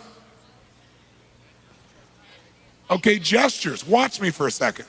If you're communicating with somebody, and as they communicate, like when they're really making an important point, let's say they make a funny little gesture, like they go, well, I think we ought to do it this way, and they make this funny little gesture when they're making the most important point. But when you go to say something, say, you know what? I totally hear you on that. That's a good point. I'm curious though, what if we did it this way? What do you think? And you make the same gesture and you watch them, it's like, a friend. And they get excited. You think I'm kidding. If someone's telling a story and they go, well, we did this and this and this, and you go, really, this and this? They go, oh yeah, and they get better at telling their story. They don't know why, but they feel connected to you. So you got gestures and posture, facial expressions, Leg positions, what else could you mirror? Eye contact. Now here's an interesting thing. Most people who are in business have been taught that if you are going to let someone know that you're being honest and sincere, that what you should do is make direct eye contact and not break eye contact for at least 45 straight minutes without breaking eye contact. Now, there's a slight problem with this. People like whom? Themselves. What kind of person stares in your eyes for 45 minutes without blinking and doesn't move their eyes at all? Aliens, that's who. Most humans tend to look away. So what you got to do is when they look away. Give them the space to look away. Now, if you meet somebody who locks eye contact with you and doesn't break eye contact for 45 straight minutes, you stare right back. They'll know you're an alien too. It'll build rapport. Okay? What else could you mirror? Come on. Someone said touch. Absolutely. See, you can get more rapport with some people by touch than by anything you could ever say to them. But you don't want to guess. You're going to go, hey, he looks like a toucher. Hey, Jason, love your hair, buddy. You do that, you could get killed. You touch in totally non-sexual ways. You just got to notice. If Louis comes by and goes, hey, Tony, thanks a lot, and he hits me in the shoulder like this. If I come back to you and I say, to him and I say, hey, thank you, Louis, and I hit him like this, I'll get more rapport by that touch than anything I can say. Because I'm touching the same way. If you go to shake somebody's hands and you notice some people, when they shake your hands, they squeeze and see if they can, pop a few blood vessels. Other people have a fist handshake, like, hi, right? However they shake your hand, you shake it back the same way, you'll have rapport. If they squeeze hard, you squeeze hard. You're both real men, right? It's more of a fish, you're both fish, right? And what happens is there's a connection that comes from the same kind of touch that you can't get through words, just can't get through words. What else could you mirror? Proximity, that's how close you get to a person. Everybody has a different amount of location or a different amount of closeness that they can comfortably deal with. Now the challenge is for a lot of people, what a lot of people do is when they're communicating, everyone has different levels of proximity that they think they need, right? So some people, they don't feel really comfortable unless they get about this close. They go, hi, are you enjoying the seminar? Right? Right? And they usually have bad breath. And when that happens, what do you want to do besides punch them? The minimum you want to do is pull back, but if you pull back, you just broke rapport. So what do? You got to hang in there. But everyone's different. So as you're walking by, you have to use your sensory what? Cue to see how close can you get. So if I start walking up towards this gentleman here, he's fine. Here, I'm already on the edge. Now how do I know that? Because he's chewing his gum and all of a sudden he paused with the gum, right? He wasn't pausing when I was here. I come here. Now if I come here, now his eyes freeze. His whole face is now frozen. This means you're too close. Now maybe standing it would be different for him, but you got to pay attention. Because what happens is you lose rapport by being too far away also. There's no sense of connection, but you also lose it when you get too close. So how do you know how close to get? You use your brain. You notice, walk here, she's comfortable here, I'm on the edge right here. No, don't want to go there, right about here, it's perfect. Okay? So you just get that feel, and you'll notice it. What are you saying, Tony? Are you saying they cross their legs, I cross my legs? They lean back, I lean back? They lean forward, I lean forward? They uncross, I uncross? They pick their nose, I pick my nose? Exactly. Now, you don't have to mirror everything a person does to be in rapport. You can just do leg position and a gesture, and you'll be in total rapport. Or you can just do voice, right? Vocal qualities, like their tonality as an example, and tempo and get rapport. Or you can do, eye contact and a gesture, same as them, and you'll get rapport. So you don't have to do all these things at one time. Now, if you think people are going to notice when you're mirroring them, number one, they won't. Number two, and the reason they don't, by the way, is because it's something you already do. But here's the problem. Most of you wait till you get enough words in common, and then finally you put your voice and body in common.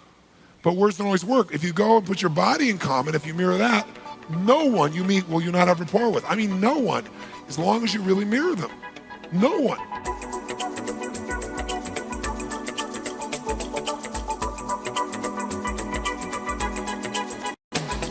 Up until now, we've been talking about how to get rapport by basically mirroring someone's physiology. But we're leaving out the auditory in terms of any real focus. So what we want to do now is we want to make sure we add the auditory and also give you a shortcut. So when someone's coming towards you, you don't have to stare at them all of a sudden and go, see, what are they doing right now? They're doing with this with their hand and that with their face, because it's too complex. So I want to give you a really good shortcut that'll immediately give you an experience of this. The shortcut's really simple. It has to do with understanding the human nervous system. Now, we all know that in order to take information in to our bodies, into our minds, we have 5 senses to take them in. What are those 5 senses? Quick. Sight, V for visual, A for, K stands for what? Anybody know? Kinesthetic, which means feeling, sensation, etc., right? Those feelings. O, which stands for olfactory, and G, which stands for gustatory. And gustatory is what? Taste, okay? Now, while we can take everything you experience that makes you happy or sad, anything you learn, anything you have an experience of in life, comes through those five senses. The only way you know anything, at least that we can measure. But when you communicate, you also communicate with those same five senses, whether you know it or not. Now, the truth, though, is, of the five senses, most of us as human beings don't communicate, let's say, taste and smell as primary ways of communicating, although we do some. Our primary way of communicating day to day for most of us is either through the visual, auditory, or kinesthetic. And so here's a neat shortcut. If I said to you that I'm right-handed, as a right-handed person, does that mean I don't use my left hand? No, it simply means I'm going to go here first, because that's my strength within my nervous system. It's stronger. Well, similarly, people develop a strength or a preferred sense from which to take information in. And some people are more visually driven, as an example. Some are more auditorily driven, and some are more kinesthetically driven. Now, we all are all three, just like you use your left hand, but there becomes one that becomes our preference.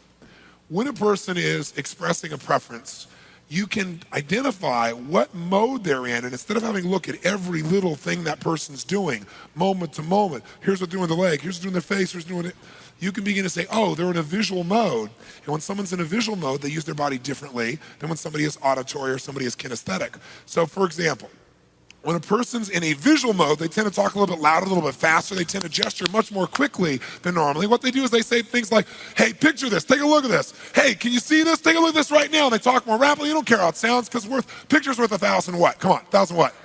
Words, they don't care how it sounds. They're just trying to get out of their system. They're communicating like this with intensity. That's somebody who's in a really visual state. When somebody is in more of an auditory state, then they have a different rhythm, a different tone, a different resonance to their voice. Even their gestures have more rhythm to them. As opposed to somebody who's talking visual like this, somebody who's more auditory will begin to have that rhythm in their voice, and they'll use words like, listen to me, hear what I'm saying, or that clicks for me. And these people do not necessarily feel great about somebody who's talking to them in a hyper-visual state, because for them, it's not just what you say, it's also what? How you say it. As opposed to visual people, they don't care. Come on, take a look. Auditory person says, let's talk about it. Different experience. Then there's another kind of person who's more, more kinesthetic. And this person's more, more touchy and feely, and they talk more slowly, and they say, I need a more concrete example. Or it doesn't quite feel right to me, or, I don't know, I need a better sense of it. And these kind of people basically drive me up the wall. Now, I'm all three people, aren't you? Yes or no? Yes or no? But don't you have a preference, a place you tend to go to first? I mean, when you really are communicating, you tend to go there first, sure. So if I start talking to you this particular mode right now, come on, what mode am I in right now as I start to talk to you? What mode? Come on. What mode? And what if I began to speak to you like this and I said, listen to me, auditory. So now knowing that, what's nice about that is a different quality of movement, different quality of voice, different quality of everything that goes with those. So you don't have to watch everything the person's doing. You go, oh, the person's in visual. I'm going to respond more visually. And you don't have to be identical in every way. Just the tempo and the movement and so forth will absolutely get you in rapport with that person. Now, knowing this can help you understand why sometimes relationships don't work in business or personally. Sometimes you like the person, but your styles are so radically different that what it does is it kind of separates you. Because I want to tell you something. This sounds terrible, but it is true. Style is more important than substance initially, not long term. Initially. How many times have you seen somebody who's brilliant, great substance, but no one listens to them? It's because they don't mesh their style in a way that connects with other people. Now, substance is what matters long term. But without style, even substance doesn't have the same value. So you want to enter somebody's world. And again, if you say, well, isn't that being phony? You're acting like this person, or you're using a voice like this person. No, it's called being respectful. You know, if you go overseas to another country, you're not appreciated as an American if you don't at least try to speak the language of the people you're talking to, true? And it's a lot easier to just do whatever you do than to see where someone is and care enough to enter their world. Similarly, even though we all speak the same language in this room, we all have a different nonverbal language. And so if you enter someone's nonverbal world, you're gonna have a lot more rapport. Oh, so it's not just music, it's movies too. Oh, it must just be entertainment. Well, how about politics? Every country I've gone to, and I go to 65 countries in my work, I can predict who will win and have in every election, because I started in the United States and learned a little technique over about 15 years, because I used to do this seminar literally every weekend, 3 weekends a month minimum.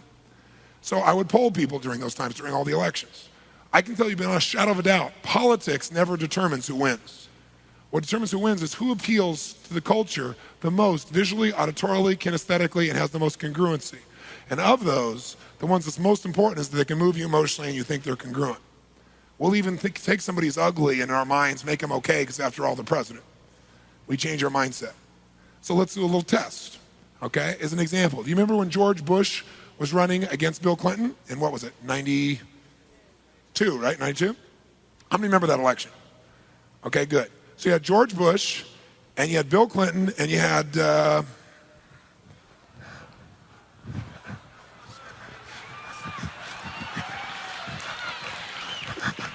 Ross Perot. Now, let me tell you something, right? Now, let's do a little test, okay? How many of you in 1992 thought George Bush was really an attractive man visually? Attractive man visually. 1, 2, 3, 4, 5, 6, 7. About 15 people in 2000. How many thought Bill Clinton, regardless of his politics, was an attractive man visually? Let me see a show of hands. So did the interns. Okay, good. Okay, so about 80%, 85% of people thought he was attractive visually. How many of you thought Ross Perot was an attractive man visually? Okay, a couple blind people, good, okay. Now, so who wins the visual? Quick, who wins the visual? Quick. Bill Clinton, okay, great. Now let's go to auditory. How many thought George Bush had an attractive tone of voice in 1992? Okay, about 6 or 7 people out of 2,000. How many thought his voice was annoying and he sounded like he was whining most of the time? Let me see your hands. Keep your hands up. Now, I know George Bush and I respect him immensely, but his voice sounded horrible. Look at the room. 80% of people thought he had a bad sounding voice, whiny sounding voice, not just bad. How many thought Bill Clinton, regardless of his politics, had an attractive tone of voice? Let me see your hands. Look at this. 90% liked Clinton's voice. How many thought Ross Perot had an attractive tone of voice? Okay, 2 deaf people, that's good, okay, great. So who wins the auditory battle? Quick, who? Bill Clinton. Okay, how many felt like in 1992, George Bush could move you emotionally in 92 election? Let me see your hands. 3 or 4, George Bush couldn't move George Bush in 1992. Till about the last 2 weeks, he decided to run, if you guys recall. The rest of the time, he had no emotion, right? That was one of his strengths before, none at all. How many felt like this guy, Bill Clinton, could move you emotionally? Now notice, keep your hands up, not as much as he looked or sounded, but still really high, 75% of the room versus 80 and 90 on the other ones. How many felt like Ross Perot could move you emotionally? When he said something, it was gonna happen. Let me see your hands. Okay? So Ross, and by the way, I can tell you at the time, Ross and Clinton, Ross was slightly ahead of moving people emotionally. Most of you probably don't remember 92, but I can tell you, every country, every city I went to, we asked. And the reason was he was so intense and strong, and Clinton was more quiet. You've got a lot more time under your belt with Clinton now. And then lastly, most important one, so who wins the auditory, by the way? Who won the auditory in that area was clearly, kinesthetic, was clearly Ross Perot at that time. Right now, he's about split with his audience. But here's where elections are won and lost. Congruency. How many felt like George Bush in 1992 was really congruent? What he said, he meant. Remember, at that time, the Iran-Contra thing was coming out. How many felt he was congruent? Not even 1% of the room. How many felt like that Bill Clinton with the Jennifer Flowers affair, I didn't fully inhale, et cetera, was totally congruent? Let me see your hands. Bill Clinton was getting destroyed at this level. How many felt back then, before he left the election, that when Ross Perot said something, he flat meant it, he was gonna get the job done? Let me see your hands. Now keep your hands up and look at the room. Look at this room. You got 95, 98% of the room believing this guy will get the job done. He's congruent. As a result, who was winning? Ross Perot. He's an old geezer who's going to be the president. It's cool. He didn't sound too good, but that's okay. We'll give him voice lessons. Let's get somebody here and kick some butt instead of one of these politicians. And he was winning till he made the most unbelievable decision possible. In the lead, he quits. And his reason is those Republicans are going to mess up his daughter's wedding. Who could imagine? And all of a sudden, people can't even believe this guy. He's going to be president of the United States. So when he leaves, now here's your choice. A guy that doesn't look good, a guy that doesn't sound good and doesn't feel good and is not congruent, even though he's a nice man, George Bush, versus a guy that looks good, sounds good, feels okay, but's not congruent. So the same day he announced he was leaving the race, Bill Clinton made the most important decision of his political career. He got himself a vice president who people thought was congruent. But in those days, it was Al and I. Remember that? Al and I, everywhere. You never saw Clinton alone. It was he and Al catching a football. He and Al on the bus going CDC. Al and I. This new generation. Remember that? How many think Al Gore's an attractive man visually? Okay? About 75% of the room. How many think he's attractive auditorily? About 30% of the room. How many feel like he can move you emotionally? How many feel, though, that he's congruent, that what he says he really means? Let me see your hands. Keep your hands up, look around the room. And guess what Clinton scored here? By association, he got congruency. So now his ticket offered you all three. Bush's ticket didn't offer you any of it. And then in the last minute, who gets back in the race? He gets back in the race, and still, even though he quit, people say, well, I think he still do the job, and a bunch of people vote for him. And so Bill Clinton gets elected with the smallest percentage of the vote in any president ever elected. And basically because he patched together that process. So then you pop into 1996, and you got Bill Clinton run against who? Bob Dole. Who likes to talk about Bob Dole himself in the third person? Let me tell you what Bob Dole thinks. How many think Bob Dole's an attractive man visually? Okay, 6 people. How many thought in 1996 that Bill Clinton was an attractive man visually? Okay, notice not as many thought he was as attractive, but still way up there, totally beyond Dole. How many thought Bob Dole had an attractive tone of voice? How many thought Bill Clinton had an attractive tone of voice? So who wins the visual and the auditory? Clinton. How many felt like Bob Dole could move you emotionally? He did one speech, one, where he moved people emotionally, and he jumped in the polls right after the Republican National Convention. One. Just one good talk. People wanted to believe in Bob Dole at some level, but he couldn't sustain it. And how many felt like Bill Clinton, even if you didn't like certain things, could move you emotionally? Sure. And how many felt like Bob Dole was congruent? This is his one asset. How many felt like Bill Clinton was congruent? How many felt like his co-partner there was congruent? So guess what? You have the choice. Somebody looked good, sounded good, felt good, wasn't congruent, but he's already been there and the economy's going well, versus a guy that doesn't look good, doesn't sound good, doesn't feel good, but he's probably honest. Guess what? It's not hard to figure out who win, right?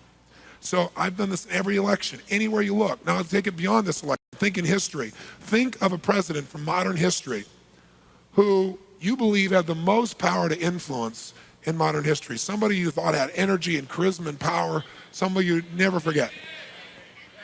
How many of you thought of John F. Kennedy? Raise your hand if you thought of Kennedy. Keep your hands up nice and high.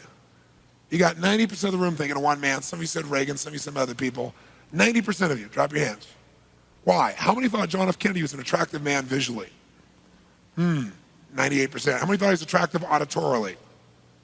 About 95%. How many felt he could move you emotionally? How many felt when he said something, he meant it, he was congruent? Khrushchev thought so also.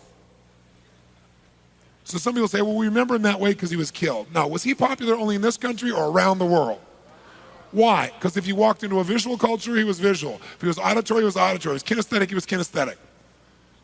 I got news for you, it's not politics, it's your nervous system. How about parenting? Which should be the best parent? A visual parent? Come here, Johnny, let's get this done. An auditory parent? Johnny, I think we should talk about this. Kinesthetic, come here, buddy. Which should be the best parent to have? You want to be a vac. A visual, auditory, kinesthetic. You want to be one of these. So I don't care if it's parenting or it's politics or it's music or it's business. If you're going to succeed, you must become attractive visually, auditorily, kinesthetically, and you must be congruent. If you do those 4 factors, there is no limit to the number and quality of people you can influence in your lifetime for good. If you don't do that, you got to settle for something a lot less. And that's true in your career and your business as much as anything else. Any study you've ever seen, people who come across more visually, auditorily, kinesthetically attractive and congruent will move up in business even if their skill sets are not as high. There's no one that's better than the other. They're all important. You want to be all 3. You want to be a VAC. You don't want to be stuck in any one of them. You're obnoxious stuck in visual. You're difficult to be able to deal with people in kinesthetic. You're kind of middle of the road if you're stuck in auditory. You got to be able to enter all 3, and you can.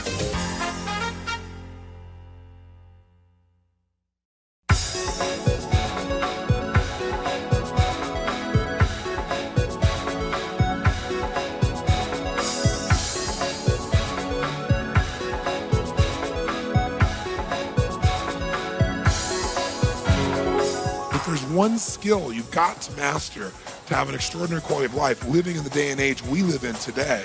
It is the skill of learning rapidly. And if you can learn rapidly, you got the world at your fingertips. If you can't, you're left in the dust. Because it's a cliche to talk about changes happening so rapidly all around us, but it's also true. We're living in a time where, things used to change over the course of an age or generations. Now an age is about 6 months. Companies manufacture a product that's a brand new innovative product. They used to expect to have a 5-year time period before somebody could knock them off. Now it happens in 3 to 6 months. I mean, the world is changing so rapidly, and there's tremendous opportunity if you're learning rapidly. The problem is none of us have really been taught how to learn. We've learned, but we've not been taught how to learn. Maybe I should first explain what learning is, because if you're not learning something, it's not because you're not smart. It's because the teacher's strategy for teaching is not getting through to you. And you're going to want to coach them so they can get through to you quickly. So let's give you an example. Here's what learning is.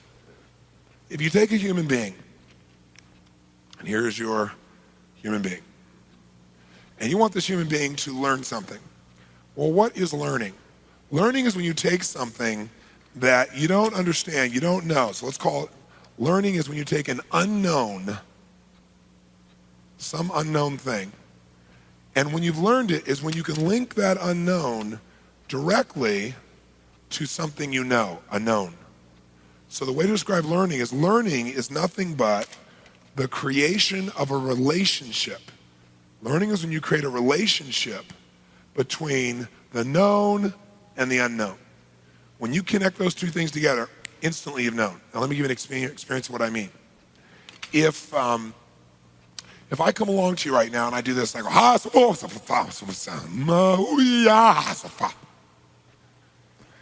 now, what just happened is your brain searched 10 billion files and found nothing. Searched every file you had nothing there, right?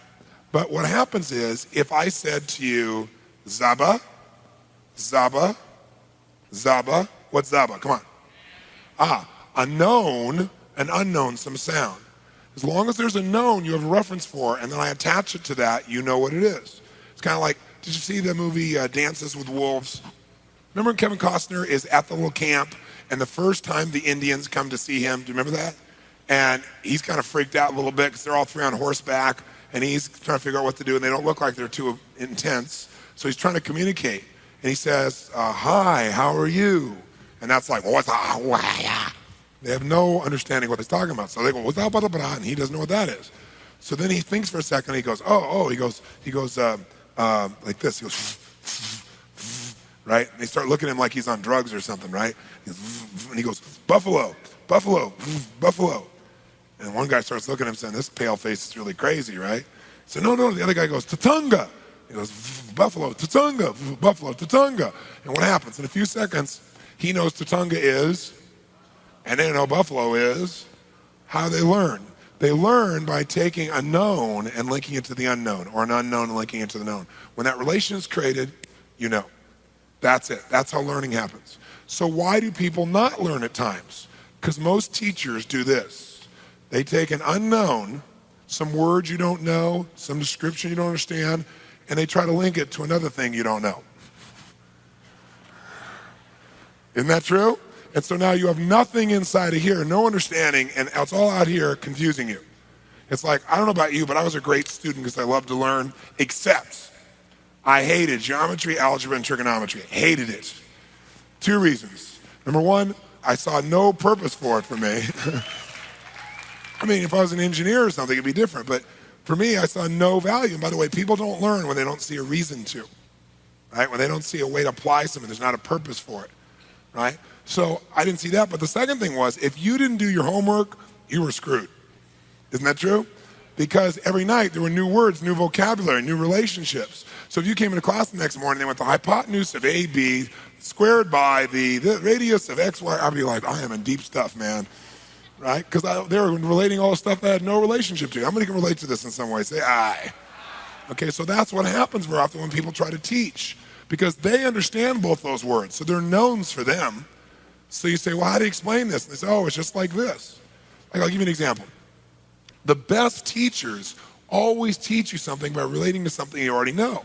I don't know what you believe religiously, and I'm not telling you what to believe, but most people, regardless of religion, would say Jesus Christ is a pretty good teacher since 4,000 years later, right? Information is still hanging out of here. So how did he teach? When he went to fishermen, he said, now look, guys, I want you to go out and recruit Christians. Is that what he said? No, he wouldn't say recruit. They have no reference for what recruit means. He said, I want you to go out and become fishers of men. And then sure enough, they went, oh, I get it. Put a little bait out. As soon as they bite, reel them in. They understood the whole process, right? They didn't need any coaching. Instantaneously had the whole thing. But if you don't do that, you're in trouble. I'll give you an example. Who here knows a lot about electricity? Raise your hand if you know a lot about electrical components, electricity. Okay, only a couple of you. Okay, good. This will be a good example. So what if I wanted to explain to you in an electronic component what a resistor is? Well, I could explain it to you this way. If you understand the function of a resistor, all you have to understand is that wattage and ohms usually migrate together to electrical components until what happens is the oscillation rate expands geometrically, and the resistor causes those to have a wattage that is balanced. Okay? Now, how many understand that? Raise your hand. Raise your hand if you understood what I just said. Raise your hand. What I said made no sense whatsoever. There is no relationship between those things. But I'm glad you think you know what dog means. That's really good. I'm really glad, okay? Okay. What I said had no relationship. I just took a bunch of electrical words and slapped them together somewhat congruently. There was no relationship. And all of a sudden it's outside of here. It's outside of you. You can't compute it, right? So that process, right, that process is what happens when you're not learning. But if I wanted to teach you what resistors were and I did it this way, what if I said to you, have you ever seen water running through a pipe? How many seen that? Say aye. Your brain goes, yep, I'm smart. I've seen that. So it feels confident, right? So now I say, well, imagine if you could for a moment that there was like a lever here, a flap, that you could put all the way down or part the way up or all the way up. What would that flap affect? The flow of the what? Water. This is what a resistor does to electrical current in an electrical component. How many of you instantly know what a resistor is now and what it does? Raise your hand. Say aye. How long did that take? A minute. Why? Because we related an unknown to a known. So I can learn anything. Like, I went and studied these guys that were nuclear physicists, and they built one of them, helped build an atomic bomb. And I want to understand how that worked. And he started going off on all these words. But see, I don't have any embarrassment of saying, excuse me, I don't know what those words mean. Do me a favor. What's this like? Explain this to me like in a metaphor, right? And then they may give you a metaphor. Oh, he goes, oh, it's just like when atoms and electrons. No. Try bread. Try a sandwich. Let's try a different metaphor here. Something I can clearly relate to. And you know what? Sure enough, I get him to explain it. All of a sudden I understand it. Now when he uses the words, I know what the words mean. So if you're in a position where you aren't learning something, don't go, oh my God, I'm not getting it. Oh my God, they're all understanding it. Just know you don't have the same references as those people around you. So get them by having them say, what's that like? Find a similarity.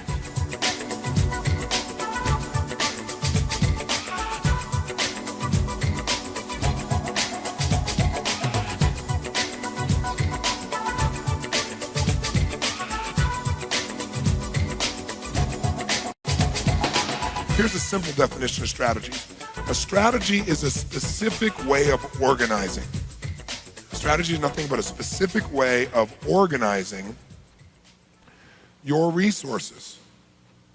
Strategy is a specific way of organizing your resources.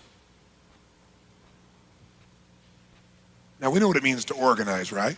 In a specific way doesn't mean random. It means a very specific way of organizing your resources. What are your resources?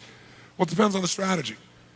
If it's financial strategy, then your resources might be money, time, decision-making, the way you feel, because that's going to affect the way you use your money. How many follow that?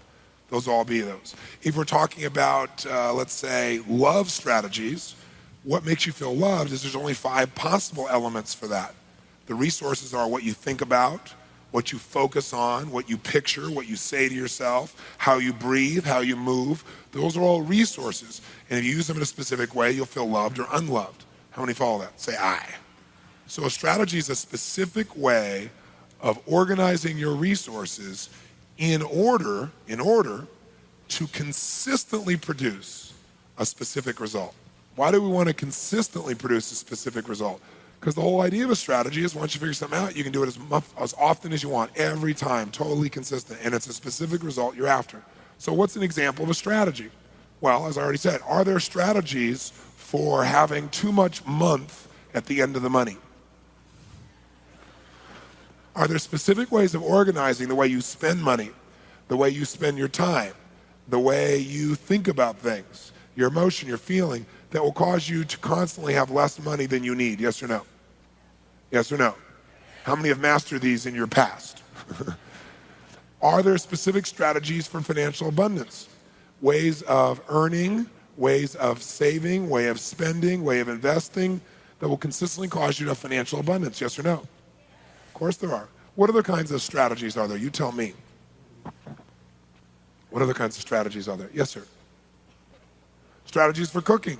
Are there specific ways of organizing various ingredients and the heat you put them in, how much time you spend with it, that'll cause you to consistently get the exact result you want in baking, for example, or cooking? Yes or no? What do we call those? What do we call those strategies? Recipes, okay? Strategies for managing your time. Are there specific ways of organizing what you focus on, where you spend your time, how much time you spend on things in order to consistently feel like your life is being managed effectively? Yes or no? Sure. Are there strategies for becoming stressed? Are there strategies for depression? Is depression a strategy? Yes, it's hard to get depressed. You got to work at it. You got to organize the resource of your breathing and your shoulders and the muscles in your body and your face and what you picture and the tone of voice you use and what you say to yourself and what you imagine to feel depressed. It's a lot of work. Now, if you practice it a lot, you get good at it and do it at will. Okay, but it is a strategy. It doesn't happen unless you do things that way specifically.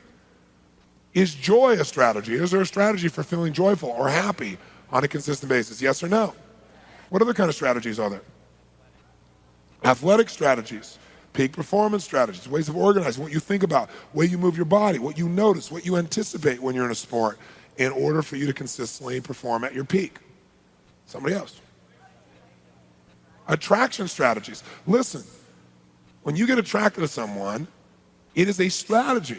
There are specific things that trigger you to feel attracted to someone or not feel attracted to someone. It's very specific. You may not be paying attention to it consciously, but it's there.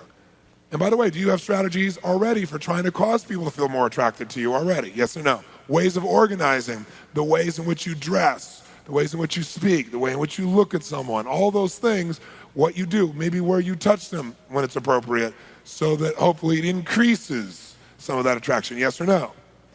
Oh, yes. So here's the truth. Any result you've ever produced in your life more than once, you have a strategy for. You have one problem, though.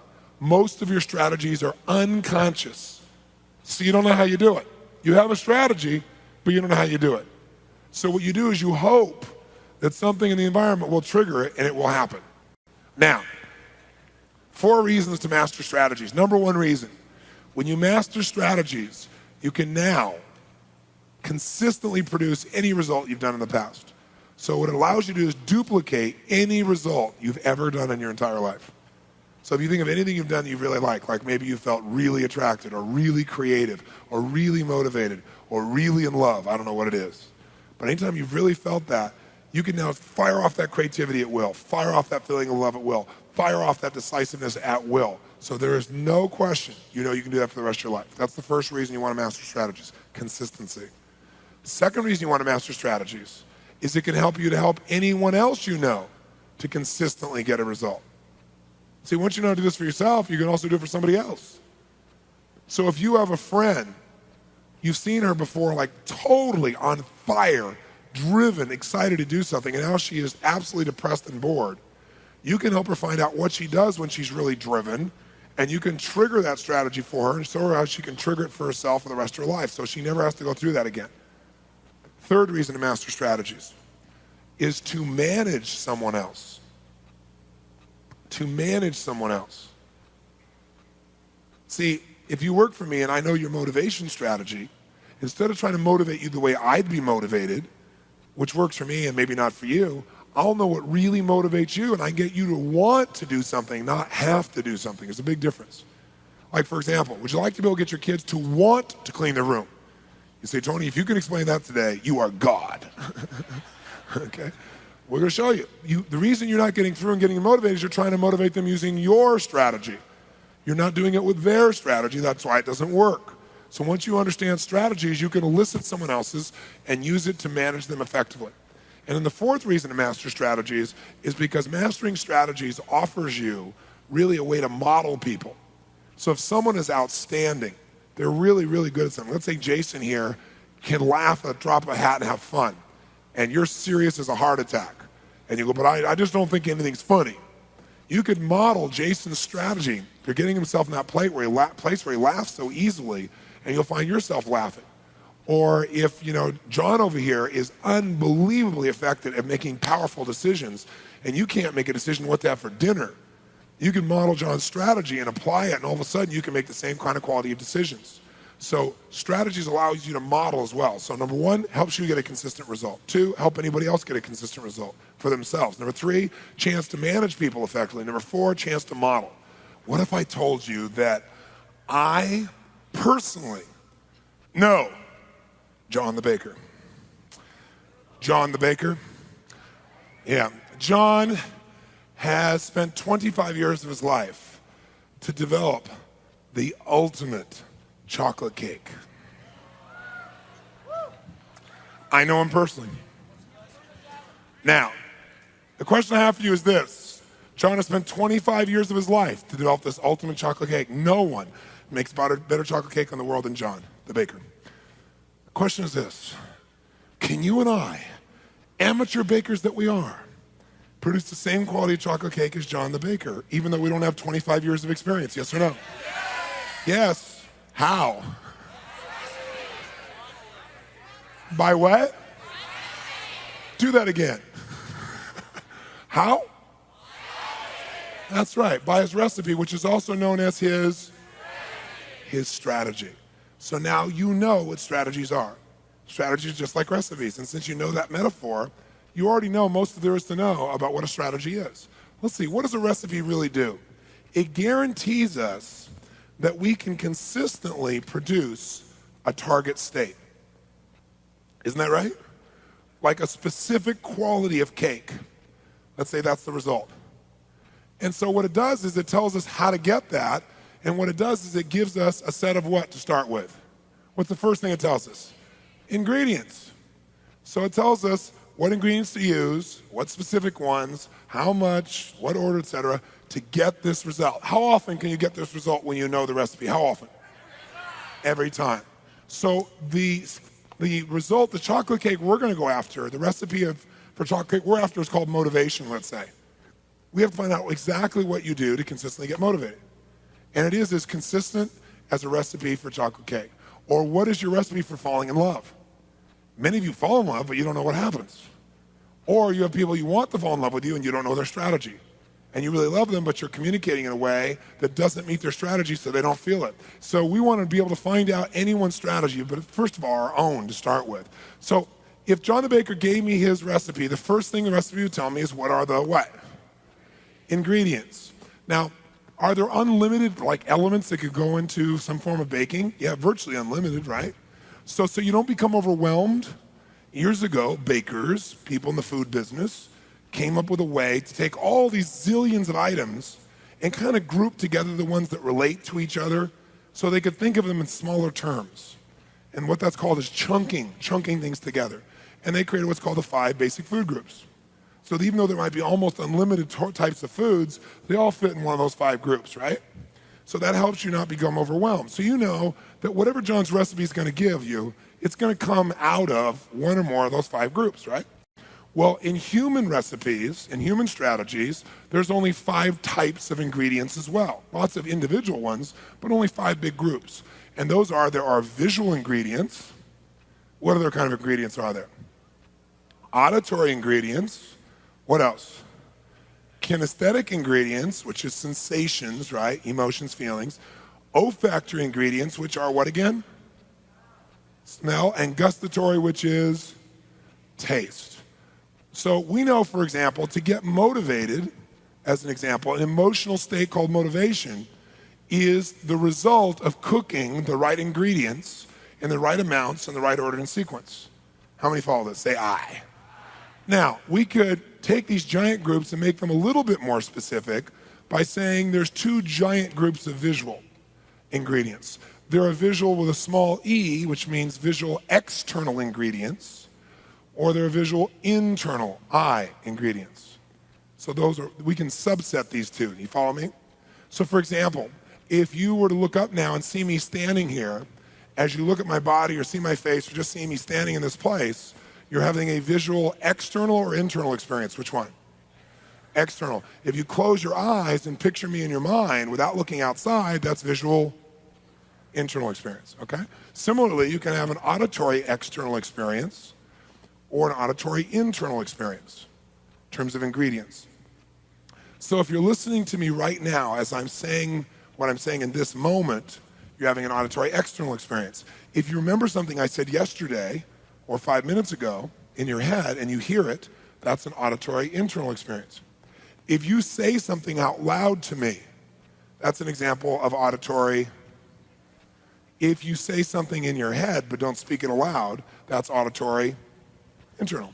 You can have a kinesthetic external experience, or you can have kinesthetic internal experiences, either one. Now, by the way, I pause on this one because a lot of people get confused when we start to do these. And let me give you a quick idea what I'm talking about here. If I come along here and I walk up to somebody here and I walk up to this lady and I reach over and I touch her face like this. If she goes, oh, I hate that, or ooh, that feels good. Those are emotional responses to a touch. Emotions are internal, right? They're deep inside of you. You may express them outside, but you experience them inside. If I reach over here and I touch her face like this, and she has no feeling about it, her brain just goes, oh, I was touched. You know, her skin, her muscles just note that there was a message. In that case, it's kinesthetic external because the musculature is on the outside. My moving towards her, my physical movement towards her is an example of kinesthetic external. The feeling I'm having as I move towards her, good, bad, or indifferent, is kinesthetic. If I touch her like this and she slaps me, the slap would be kinesthetic. How I felt about it would be kinesthetic.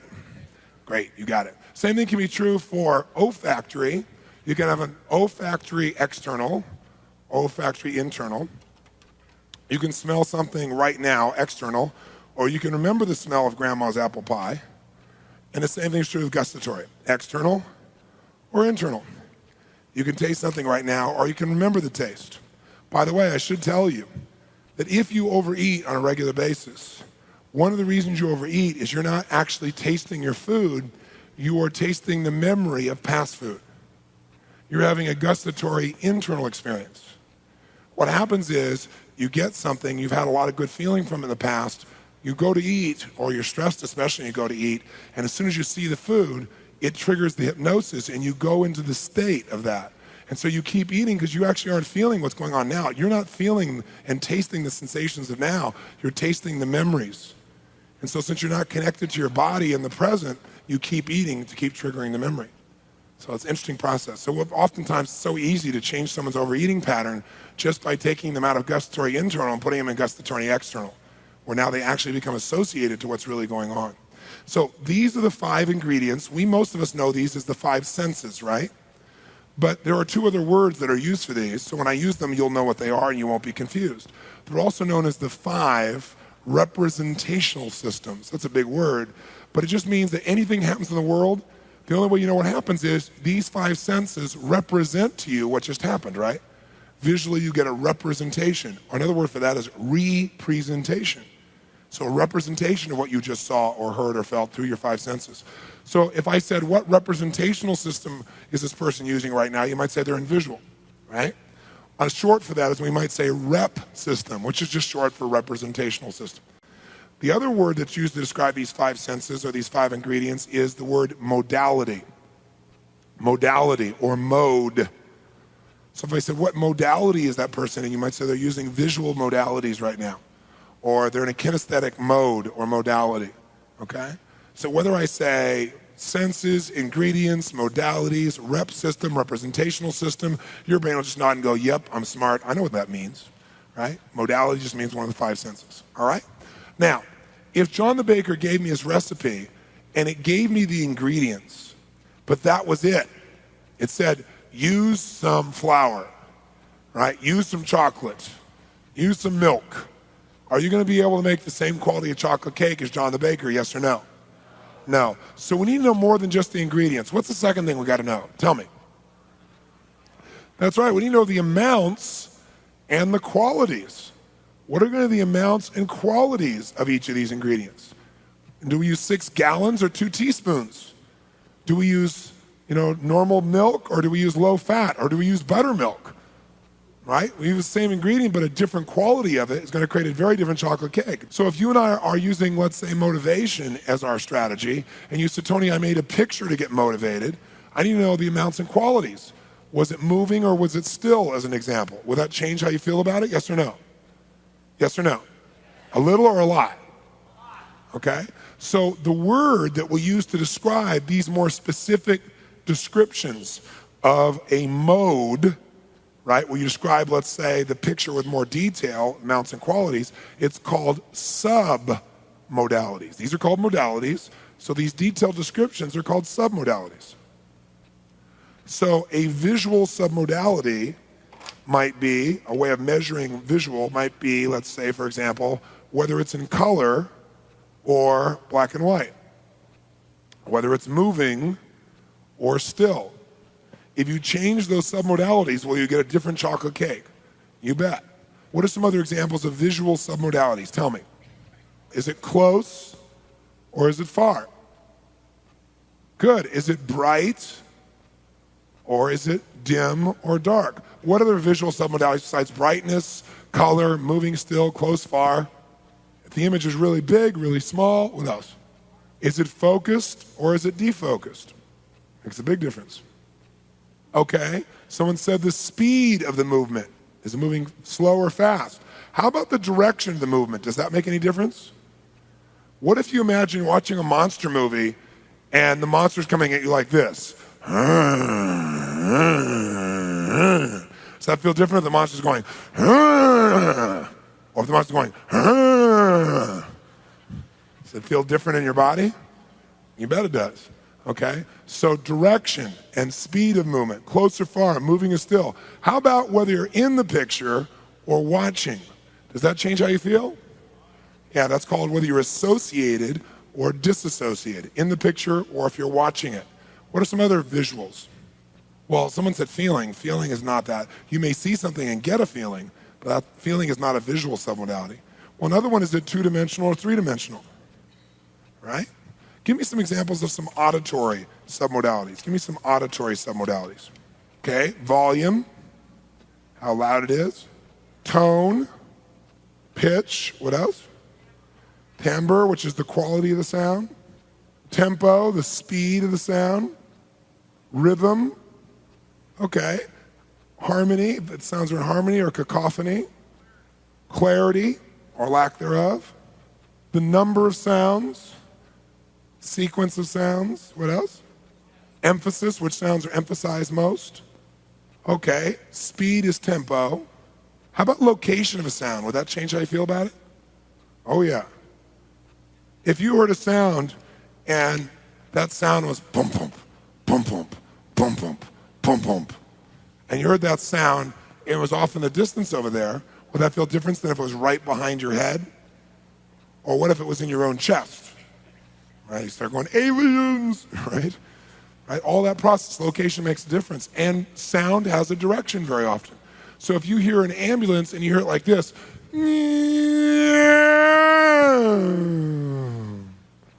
say when you think it's approaching, it has a different effect than when you think it's leaving you, as an example. Okay? Give me some examples of kinesthetic submodalities. How many realize this ain't algebra, baby, at this stage? Say aye. This is the secret to turning on any emotions you want at will. That's what this is. Weight, temperature, texture, pressure, tension, rigid or flexible, something changing size you can feel or shape, throbbing, moisture, breathing, movement, location. How about another one? How about duration? Some things, right? Some things feel good for a short time, but not for a long time. Some things feel good for a long time, but not for a short time, right? So duration is also important. Now, some people say, well, what about pain? Isn't pain a submodality? No, pain is a chocolate cake, right, with tuna, right? No, pain is a result. When you have pain, it's because of what you're focusing on. Have you ever cut yourself, for example, not feeling any pain at all until you notice, oh my God, I'm cut, and then you got the pain? How many of you have had that experience? Say aye. It's because for your pain, you have to have a visual set of submodalities for you. Or have you ever been in major pain and then something caught your attention and you focused on that? And while you're focusing on that, you focused on a different set of submodalities and you had no pain during that time. How many experienced that? Say aye. So pain is a strategy. Now you may not be setting it off consciously, but it's a strategy. And by the way, pain will happen automatically to signal to you something's wrong. But sometimes you know it's wrong and you correct it, but you keep feeling the pain, and the reason is because you keep running the strategy.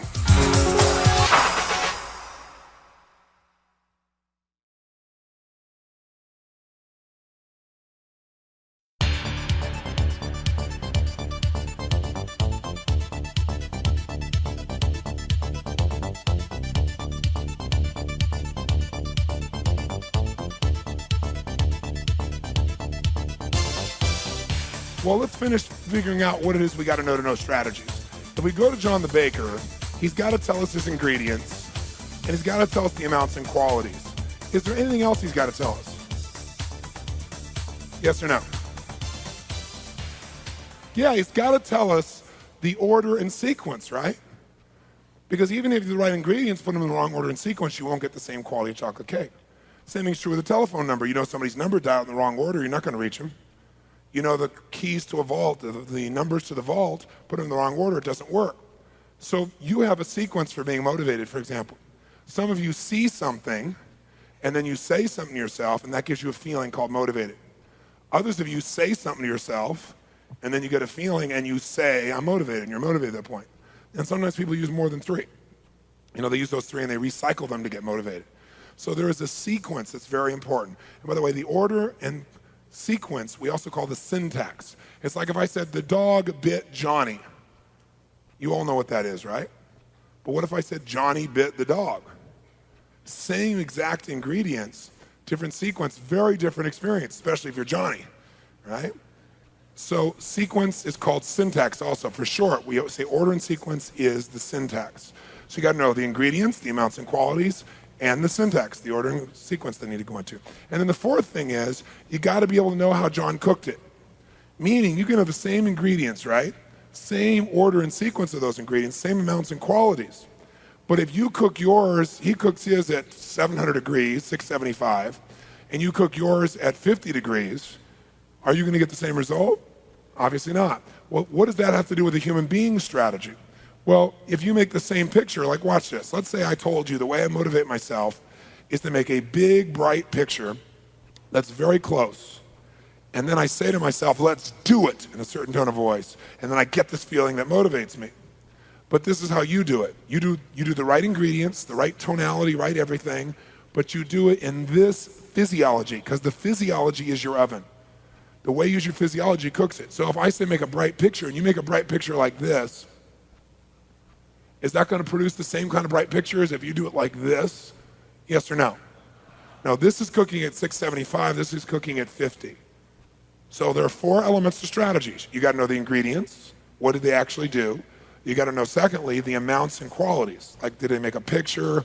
Did they bring it close, far, big? Did they say, I hate this, I love this? Did they say it fast? They go, I love this. They say it slow, I love this. How do they do it, right? And then, most importantly, what's the sequence of it? What did they do first, second, third? And then lastly, what was their physiology like when they were doing it and for how long? They didn't cook it for 50 years. They cooked it for a certain period of time with a certain intensity. Okay? How many follow this? Say I. So you might say, okay, Tony, that's great, but how do I actually get somebody's strategy? What if I go to John the baker and I say, John, give me your strategy, give me your recipe, and he says no? Or worse, what if he says, I'd love to give it to you, but I don't know what it is? Is it possible for someone to get results without knowing how they do it? Yes, there's a term for it. We call it unconscious competence, where someone is competent, but they're unconscious about how they do it. Right? They just kind of get in state. So if John said, I'd really love to give it to you, Tony, but I don't have the recipe, I just do a pinch of this, a dash of that, I'm not quite sure how I do it, would you just give up and say he's a genius and you could never get the same quality chocolate cake? Yes or no? If you were totally committed to getting John's recipe, what would you do? That's right. You'd put the cook in the kitchen, you'd watch what he did, and you'd record it, and then you'd see, did I do it right, by saying, okay, now let me tell you what to do, and you have him do it and see if it works. Same thing. So step one to getting someone's strategy, your own or someone else, we call put the cook in the kitchen, which means either catch the person while they're in state doing something and see how they're doing it, or put them in state.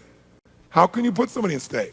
Get them to remember a time and actually get them in that memory and actually relive it. There's a word for that. When you have someone step into experience, we call it being fully associated. So you put the cook in the kitchen, you get them fully associated. So we use the cook metaphor, say, okay, John, come to the kitchen. When John gets in the kitchen, he gets in what?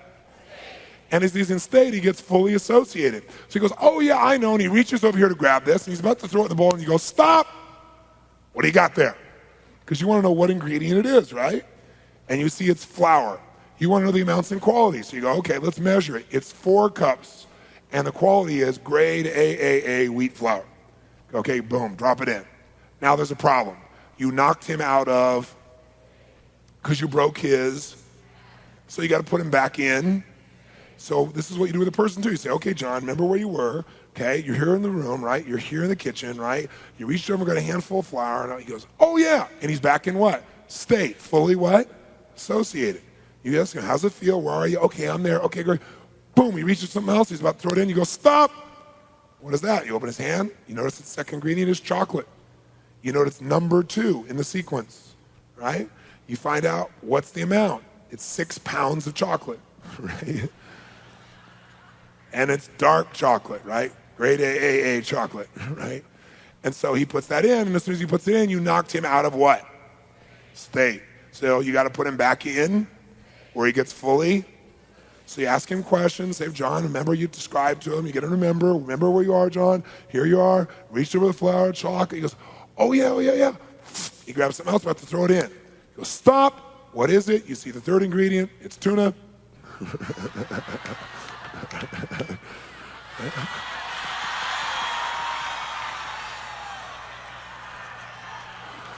Think of chocolate cake right now. Think of chocolate.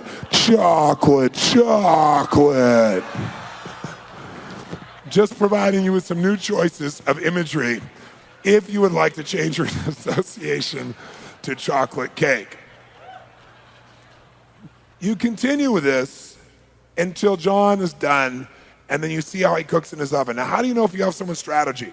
Simple. You put the cook in the kitchen, you say, John, now I'm going to tell you what to do. Get 4 cups of grade AA wheat flour. Okay, go get the chocolate. Go get the tuna, go get that, and you do the whole thing. Cook it at 75 degrees, at 375 or 675, whatever it is. Now let's taste it. Is the texture the same? Is the moisture the same? Wow, we got it. If you don't got it, you missed something, so you go back and do it again.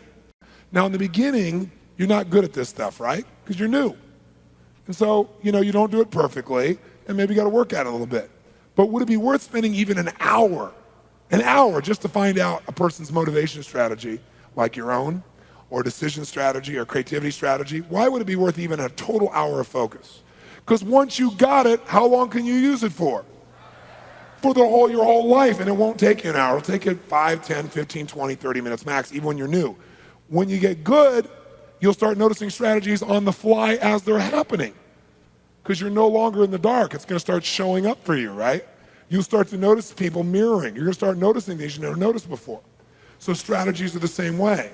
So you can get somebody's motivation strategy by saying, okay, can you remember a time when you're totally motivated? And they go, yep. Are they fully associated? So say, can you remember a specific time? And they go, yeah. Say, go back that time. Imagine you're there. How are you breathing when you're really motivated? Burger goes, I don't know. Well, if you did know. Well, I know, like this sort of. Okay, boom, you're trying to get there. What were you picturing? What were you seeing? Now they're there. What was the very first thing that caused you to be motivated? Let's say, for example, you say, okay, Tony, what am I supposed to do? Let's say I want someone's attraction strategy. What do? Walk up in a bar and walk up to some girl and go, hey, baby, what's your attraction strategy? What do you picture? Right? No, you don't even have to do this. After a while, you'll start hearing it. Like recently, I went to lunch at my office in San Diego, and I came back, and instead of using the elevators, I'd use the stairs. Why not? So the stairs, they'll lead up to the back of the building, and they come up into our lunchroom area. So I came through there, and I got paged, and I picked up the phone to take the call. As I'm on the phone in the lunchroom, I hear 4 or 5 of our secretaries in there who are at lunch, and 2 of them or 3 of them just came back from lunch, and they are in a very animated state. And they're talking really loud, and they're giggling like crazy, and I'm having a hard time even hearing the call. So as I'm trying to talk to this person, I'm also hearing out of my other ear this conversation, which is unmistakable. This woman saying, oh my God, Mary, oh my God, you missed it. You should have gone to lunch. I'm telling you something. There was this guy there. Oh my God, the minute I saw him, he was tall, and he was dark, and he's handsome. And he looked at us out of the corner of his eye. And as soon as I saw him, I thought, oh, I gotta have him. Okay, so now, guess what? I know her entire attraction strategy. What's the first trigger? Visual, auditory, or kinesthetic? Visual. What are the submodalities? Tall, dark, handsome. How do you look at her? Corner of his eye. The way you look is the submodality. You can look straight, you look corner, you can look at an angle, all kinds of things you can do. Right? So I know all those. Do I know what the second one? What was the second element? Was it auditory or kinesthetic? Kinesthetic. And if you're not sure what it was, just go, feel what muscles you use, you'll know. Okay? And then the third one was what? What was the third element of her strategy? Auditory. She said, I gotta have him, right? So here's her strategy if I was gonna write it out. It's visual external. You guys see that? Then it was kinesthetic internal, a feeling she felt. Then it was auditory, and I don't know if it was external or internal, because she probably said, I'm gonna have him in her head. I doubt if she said it out loud. So I'll say internal, but maybe she did. Okay? And we even know the submodalities. We know that this guy was large, tall, right? So it's a large image. She didn't think of him as small. We know that he was dark, which is part of her submodality she likes. And he looked out of the corner of her eye, and I think she said he smiled at her, right? So we know her submodalities. Kinesthetic, however you spell that. Okay? But you go, what is that? Okay, there's tension. Is there tension in that? Yes or no? Is there pressure? Right? Where is it? Stomach area, maybe some other areas. And then the auditory. I've got to have him. And by the way, that's the words, I got to have him. But did she say, I've got to have him? No. Was there a speed? Was there a tempo? Fast or slow? Fast. Loud or quiet? Dropping down or going up at the end? So we know even all this, we know the whole thing. Now, I can cause her to feel attracted to anybody, or I could show any man how to trigger her. Go, what if he's not tall and dark? I'll show you that's not even an obstacle. You can still trigger it as long as you trigger it in these sequences and use some of these submodalities, right? So you're going to start noticing somebody say, oh, yeah, I just bought this watch. Find out their decision-making strategy. Oh, yeah? Where'd you get it? Oh, at the store. What made you want it? I don't know. I just walked in the room because a friend of mine told me they had great stuff there. And she steered me well in the past. What's the first part of their strategy? Auditory, external. The first motivation is someone telling them. And then I walked in and I talked to the jeweler and asked him if it really was everything they said it was. So what's the second part? Auditory, external. Then what happened? I took one look out of it and said to myself, third part is look, And then again, set. Here's some of these very auditory. This really is beautiful. And it felt right, so I just bought it. What's her strategy? A, right? Someone told her, auditory external. She talked to the guy. Visual external, she saw it. She said to herself, auditory internal, wow, this is really great. And then kinesthetic internal felt right. That's her strategy. You wouldn't go to her and say, let me show you this watch. You'd first tell her about it. You describe it to her. You tell her things. That'll get her much more motivated. Okay, that's visual, auditory, kinesthetic. See it, right? Say it, feel it. So what most people do is they try to motivate other people using their strategy rather than using that person's strategy. Let's say you go to a restaurant and you see someone there, or you meet somebody there, or you'd like to meet somebody there, and you think they're really attractive, you'd like to get to know them. Would you just walk up and say, I want to know your attraction strategy? Obviously not. So can you get rapport with someone from a distance while you're not anywhere near their space, even without speaking to them? Is that possible, yes or no? How would you do that?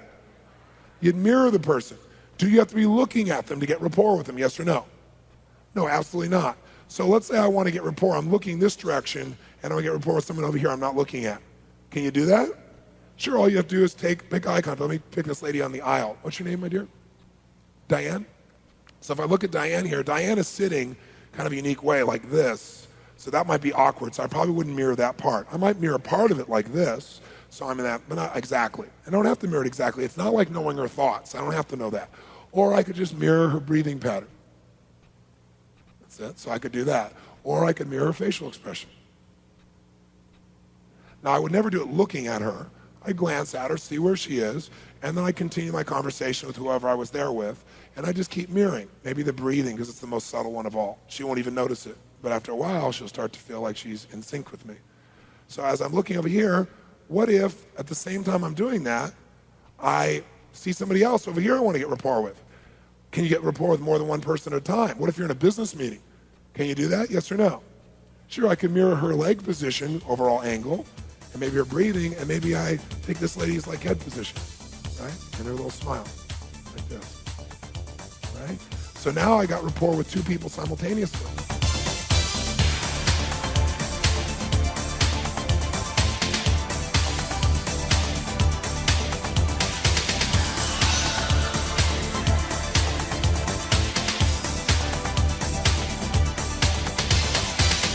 See, when two people meet, if there's rapport, if there's mutual respect, mutual caring, if the person doesn't feel you're trying to manipulate them, if you really do care, when two people meet, if that rapport is there, whoever is most certain will eventually influence the other person. Period. Period. I'll give you a corny example. Columbus. How does he get the queen to give him all these ships to go on a trip that no one comes back from? Or better yet, how does he recruit people to go on a trip no one ever survives? Because when he met these people, his vision, his certainty was greater than their uncertainty. Now, if you know the story of Columbus, the real story, about halfway across the ocean, these guys started freaking out because they started going, he doesn't know where we're going. It's not like he has a map. We're all going to die. Kill him. And they were going to kill him. One guy said, don't kill him. He's the only one certain we're going to find land.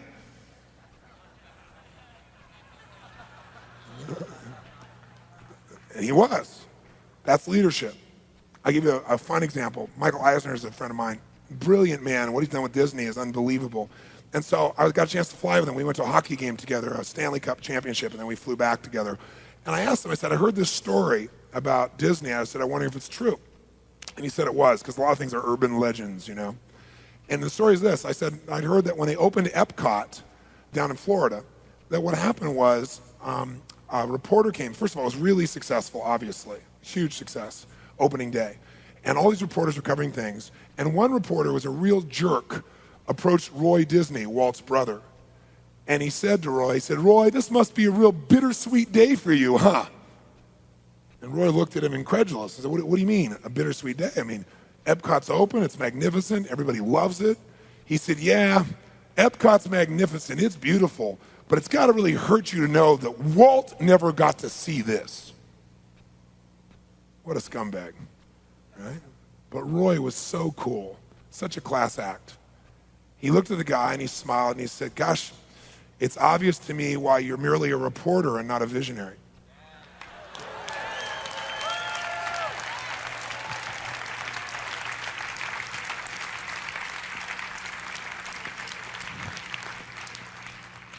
He said you're going to always have to write about other people's achievements until you understand one principle. Walt saw this. That's why you get to see it.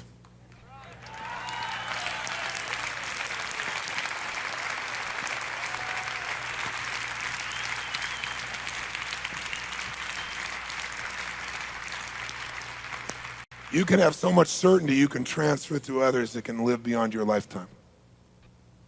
It is a precious commodity that few will ever exercise, but all have the key to. Everyone has the key to. Leadership is not born.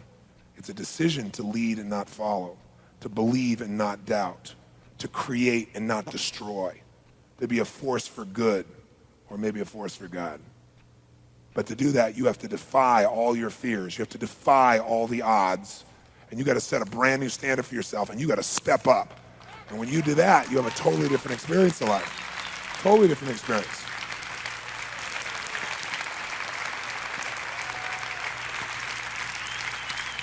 In this state, there's so much you can achieve and do. So why wouldn't you stay here? I mean, how easy is it to get in this state? Heartbeat. So will you continuously? Some of you lost your certainty when I asked that question. Those of you who lost your certainty, what you did is you entertained another thought. You went, oh, I've done things before and not fall through. Oh, there must be some exception. You just created a different representation, so you went into a different state. But the answer is most of you would not keep this if we don't make another change. Because see, you could feel good all the time. You could feel attracted all the time. You could feel all the feelings you want all the time. But the only reason you don't is not because you can't. It's because you don't. And the reason you don't is you have a set of beliefs about what it's appropriate to feel or to think or to experience. So it's the appropriateness that is the real limit. It's not the capability. So as long as you have a bunch of rules, a set of beliefs, they're basically rules that you really never thought through in detail. Your rules are reactions to your past. You had pain, you make up a rule so you won't feel that pain again. Or you see somebody else and you model them. They may not have been a very good model, but you modeled the rules. And now you find yourself in a box where there's only so many things you can do and most things you can't do, and you wonder why you're unhappy. Most of us start out as a kid where there are no rules. You can do anything you want, you can express what you felt, you can think what you think, you can love who you want to love, you can do whatever you want to do, and then you gradually enter society where the door got smaller and the room got smaller, and all of a sudden there are consequences for everything, and all of a sudden pretty soon you stop living. So what we have to be able to do for you to have what you really want is we've got to dig out those beliefs that are keeping you from having what you want. And there are all kinds of weird beliefs we have. Where intellectually we know better, right? But emotionally they still control us. Like, oh, gosh, if I'm really successful, then people will resent me and they won't love me, and then I will lose all those good feelings. So I'll only succeed so much. Or if you're a woman and you're successful, men can't handle it, so you can't have a relationship and be successful. Or if you're black, or if you're brown, or if you're Indian, or if you're white, then people respond to you X way, and that's just how it is. And there's plenty of references to back up all these things, aren't there? There's plenty of racism in the world. There's plenty of men who do respond to women that way. There are plenty of situations where when you're successful, you're rejected. So then we generalize that that's everything, because we don't want to ever go through that. But as soon as we close that door, we close all of it that we really want. It's just fear that we made those beliefs out of. And what we have to be able to do is step up as leaders. The leaders they're not treated fairly, right? They're not treated nicely, of any color, of any gender, of any background. Doesn't matter who it is. But they lead. And out of that, they have a life that's quite extraordinary. It has ups and downs, but it is unbelievably rewarding. It is not a very safe life. If you want safety, you say, I want safety, you want security, then go to prison. But if you want freedom, you have to step up. And the biggest freedom you need is to free yourself from the slavery we all have done to ourselves through the belief structures that we've developed. There's more than enough obstacles in the outside world for you not to add to them by adding some in your head. And the worst ones are the ones that you make totally certain in your mind that you believe they're true. Intellectually you know better maybe, but gut believe they're true. So we must destroy, not deal with. We must destroy those beliefs. Destroy them. In order to do that, we got to remember, what is a belief? It's a feeling of absolute what? Oh my God. The very thing that I want over here. No wonder you live by those beliefs, because you're in this state when you think about them. Maybe it's a sick feeling of certainty, like you're certain it's going to be terrible, but it's still certainty, isn't it? That's why you respond to it. And you probably have put so many legs under your belief now, it's really solid. So the only way to uproot that is if we link massive, unbearable, immediate levels of to it in a real way in our gut. If we do that, it'll dislodge it. It'll give us the what? And it'll interrupt and then we have room to create a new set of beliefs that'll empower us, which we will anchor with the most massive, immediate levels of pleasure that you've ever felt before. And when that happens, your whole life changes, because beliefs, all human behavior is belief driven. Even if you're not aware of it consciously, you're doing things because of what you believe it's going to lead to. It's going to lead to more certainty. Remember those 6 needs? Or it'll give you the variety, a surprise, or it'll give you connection that you so desperately want, or it'll make you feel significant. Even if it's a bad way, it still feels significant. Or it'll make you grow, it'll make you contribute. So beliefs control it all. If we take care of the belief, we take care of the root of it all. If we just work on the behavior, you can change the behavior, and if you have the same belief, you'll just find some other behavior that's just as bad.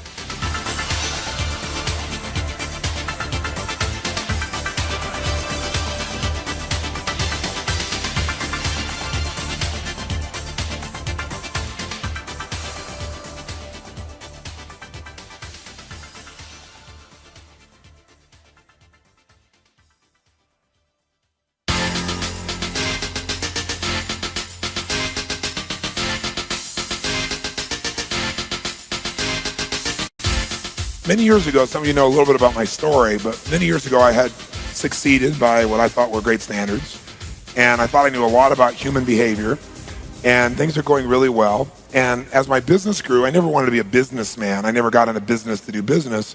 I was more like an artist, and my work was people.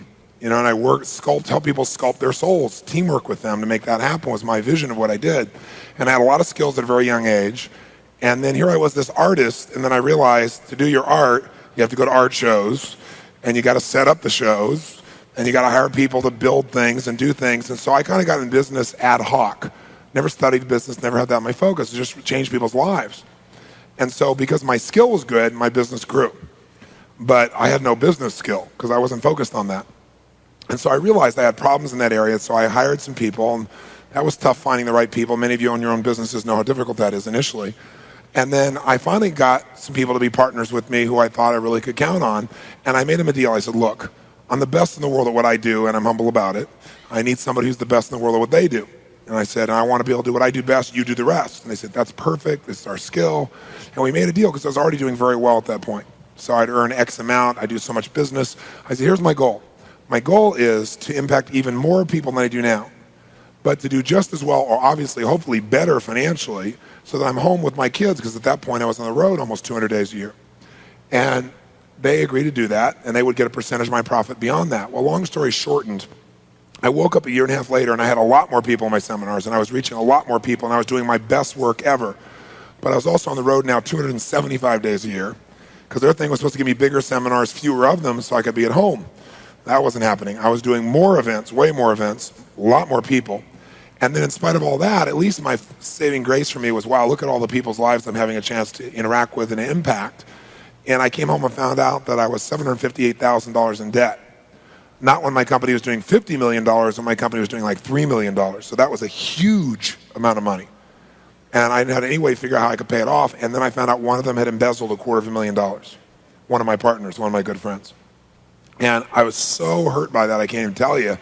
And, everybody told me to go bankrupt, but I refused to do that because I have a belief that says, even if someone else did it to you, I'm still responsible to the other vendors, regardless of what someone else did to me, right? To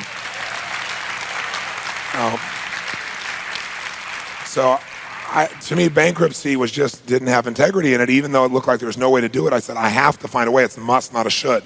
And if you give yourself that escape route of bankruptcy, people will take it. I didn't give myself that escape route.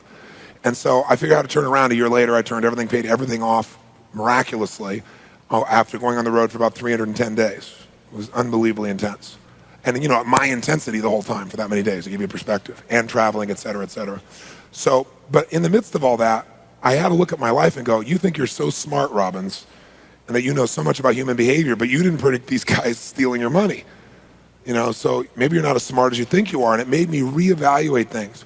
And I flew to Fiji. I didn't own a resort there yet, but it's always been the place I've gone to escape and think and create. And I remember I was so angry, and I kept asking really empowering questions like, how do I kill these people, and things like that. And for some reason, that wasn't going in the right direction, so I got better, and I started saying, what really makes people do what they do? What really makes us do what we do? And as I asked those questions, I found myself in a place where one morning I woke up in Fiji about 7:30 in the morning, and I was like, I don't know if you had that experience where stuff just starts coming through you, And I grabbed my journal, I started writing like crazy, and I sat down in this thing called a bure, this main bure, and people came in, because I wrote from 7:30 in the morning till about 7:30 at night, 7:15 at night, and I took one short break for lunch. And I mean, I wasn't like thinking or writing, it was like writing like this as fast as I could. I filled 2 journals. And my arm was all crunched up, my fingers were crunched up at the end of the day. But at the end of that, I had created what I call Destiny Technologies. I couldn't read any of it, but I had created it all. And I was on fire. And I then took these principles and I did them to myself, which made the most radical change of my entire life. I mean, it was the gift that came out of that experience. It seems to be so terrible, was taking my life to another level. And I thought my life was extraordinary. I thought it was really a phenomenal life. But I got to feel a different level that I'd never felt before as a result of this. And when I came home, my staff, people come up to me and say, what happened to you? And I'd say, what do you mean? Because I didn't tell anybody what had happened. And they saw me, they said, you just seem so centered. You seem so happy, you seem so strong. I said, well, aren't I always centered and happy? He said, well, most of the time, And what was different was this shift in me.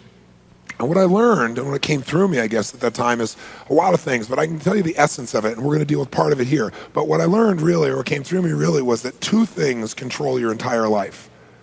2 things control what you think about every moment, what you feel, what you do, what you wear, what you drive, what you say to people, how you react to injustice. And those 2 things are your beliefs and your values. That's it. I realized that everything we do to avoid pain or to gain pleasure. But 2 people can look at the same event. One person thinks it's pleasurable, one thinks it's painful. The difference is beliefs and values. What it is you believe about it, what you value in a situation makes you make different decisions than other people. And your decisions are what really shape your destiny more than anything else, more than the environment. It's not the conditions, it's the decisions that really shape you most, okay? So I'd like to give you an example. First, let's define what values are. You might want to jot this someplace in your notes. Values are really the emotional states that you and I believe are most important. Values are the emotional states that you believe are most important for you to either feel or to avoid. Now, if you value something and you want more of it, it's probably because you link to it a large level of what? Pleasure. If you value something, that is, you think it's important to avoid, it's probably because you think it leads to a lot of what? Pain, okay? So you have 2 types of values, basically. You have those emotions you want more of. Think of them as twin targets. They're guiding all your decision-making, basically, okay? One target is the things you're trying to move towards, right? Those things you want. And the other target are things you're trying to move away from. You're trying to avoid. And every day you're making decisions, you're trying to decide, how can I get what I want and avoid what I don't want? Now, what's interesting is we all have different emotions that fit these categories. So on the towards list, for example, tell me if you would, just out loud, yell out some emotions you'd like to experience a lot more of. Okay, success, love, passion, security, adventure, peace, joy, freedom. Okay, we'll stop there. So I got success, love, passion, security, adventure, peace, and freedom. Now, how many of you value all of these states, meaning they're all important to you as a person? Let me see your hands. Say I. But do you value them equally? No. That's why you will make a decision differently than the person sitting right next to you, even if they're like a good friend. Because we all have a different level of intensity of value based upon the way we've lived, the way we've been brought up. So which one of these is number one for you out of this list? Which do you value most? Success, love, passion, security, adventure, peace, or freedom? Okay, now, let's take an example. Let's say you got a person whose number one value is, let's say, adventure, and sitting next to them is a person whose number one value is security. Are these two people going to make decisions the same way, yes or no? No. Are these two people going to want to work in the same kind of environment? Are they going to want to live in the same kind of environment? Are they going to want to drive the same kind of car? Are they going to want to go on the same kind of vacation? Not even close. Not even close. Because your values determine your direction. It's the most important thing to understand. They determine direction. So these are radically different directions. Radically different. What if these people are married? Does it happen? Yes or no? Sure it does. You know why? Because when you meet somebody and you're attracted to them, you go, first, before I get attracted, let me find out what your values list is and the order and hierarchy of them so I'm clear. Is that what you do? No, you get totally attracted, you fall head over heels, and then you wake up one morning and go, who's this? How could you possibly think that way? That's insane, right? Because you fell in love with a package, you didn't know exactly what their value structures were, right? So this is the kind of thing that happens. What's more difficult even is when this is within you. See, what if a person's number one value in life is security? And I say to you, let's go skydiving. They're going to do it, yes or no? No. Unless they believe skydiving is totally secure. That's where beliefs come in. So you have values and you have beliefs about what has to happen to meet that value. How many follow that? Like rules, if you will, or beliefs about what's likely to happen. Like if you go skydiving, you're going to get killed. Well, if that's your belief and your number one value is security, no way. If you think skydiving is the most fun, exciting thing in the world and your number one value is adventure, you're there. How many follow? Okay? So this kind of tells you how that works. Now, we also have a list of emotions we're trying to avoid. Tell me some of the emotions you'd like to avoid feeling. Anger, guilt, rejection, feeling like a failure, feeling depressed, feeling alone. Notice how quick you guys were to make this list. That didn't take any time at all for you guys to come up with this list. People are much more associated with what they don't want than what they do want. Now, out of this list, feeling angry, guilty, feeling rejected, feeling like a failure, feeling depressed, or feeling alone, how many of you would like to avoid all of these emotions if you could? Say I. But are they all equally important to avoid, or some more painful to you than others? So some you'll work harder to avoid than others. You're more motivated to avoid than others. So which one on this list would you work the hardest to avoid having to feel? Anger, guilt, rejection, failure, depression, or feeling alone or lonely? What happens though, let's take an example here. What happens if you got a person whose number one value in life is they want to be successful, and the emotion they want to avoid against everything else in life is they don't ever want to be rejected? Anybody see a bit of a challenge here? You better believe it. What's the problem? In order to be successful, at least in cultural terms, must you risk rejection, yes or no? Absolutely. Now here's the kicker. People do more to avoid what? Pain than they'll ever do to gain. So if these are equal, like one's the top of your towards list, one's the top of your away from list, you'll do more to avoid this. So here's what you'll do. You'll work hard to succeed. You'll take 3 steps forward, and then as you do, you go, oh my God, I could get rejected. And you'll take 4 steps back. And then you'll call that self-sabotage. You're not sabotaging. You're simply following the rules that you've set up for your brain. It's just executing what you've set up. Like, for example, when you become more successful, as you succeed, you have to risk rejection to succeed, right? Once you succeed, your chances of rejection increase or decrease with success. Increase geometrically. Why?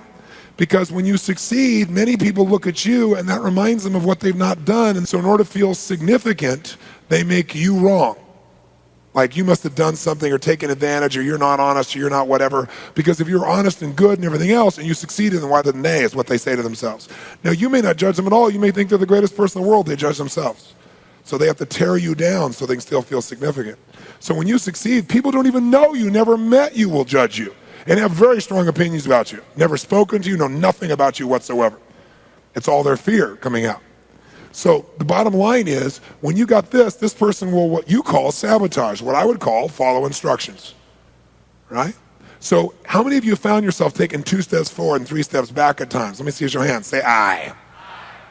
Then I guarantee you have values that are in conflict. And unless you resolve these, you will continue to have this problem.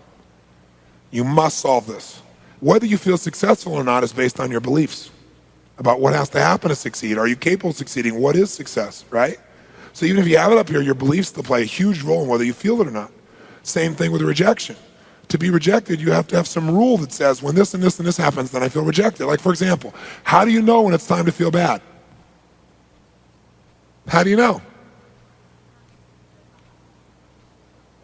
Someone said you subconsciously tell yourself, yeah, you have not values. The values are the emotions you're after. The beliefs tell you when it's time to feel good or feel bad. So some people think they should feel bad when they should feel good. Just because they got some weird belief, right? So the beliefs really determine when you feel pain and when you feel pleasure. The values determine the direction of your life.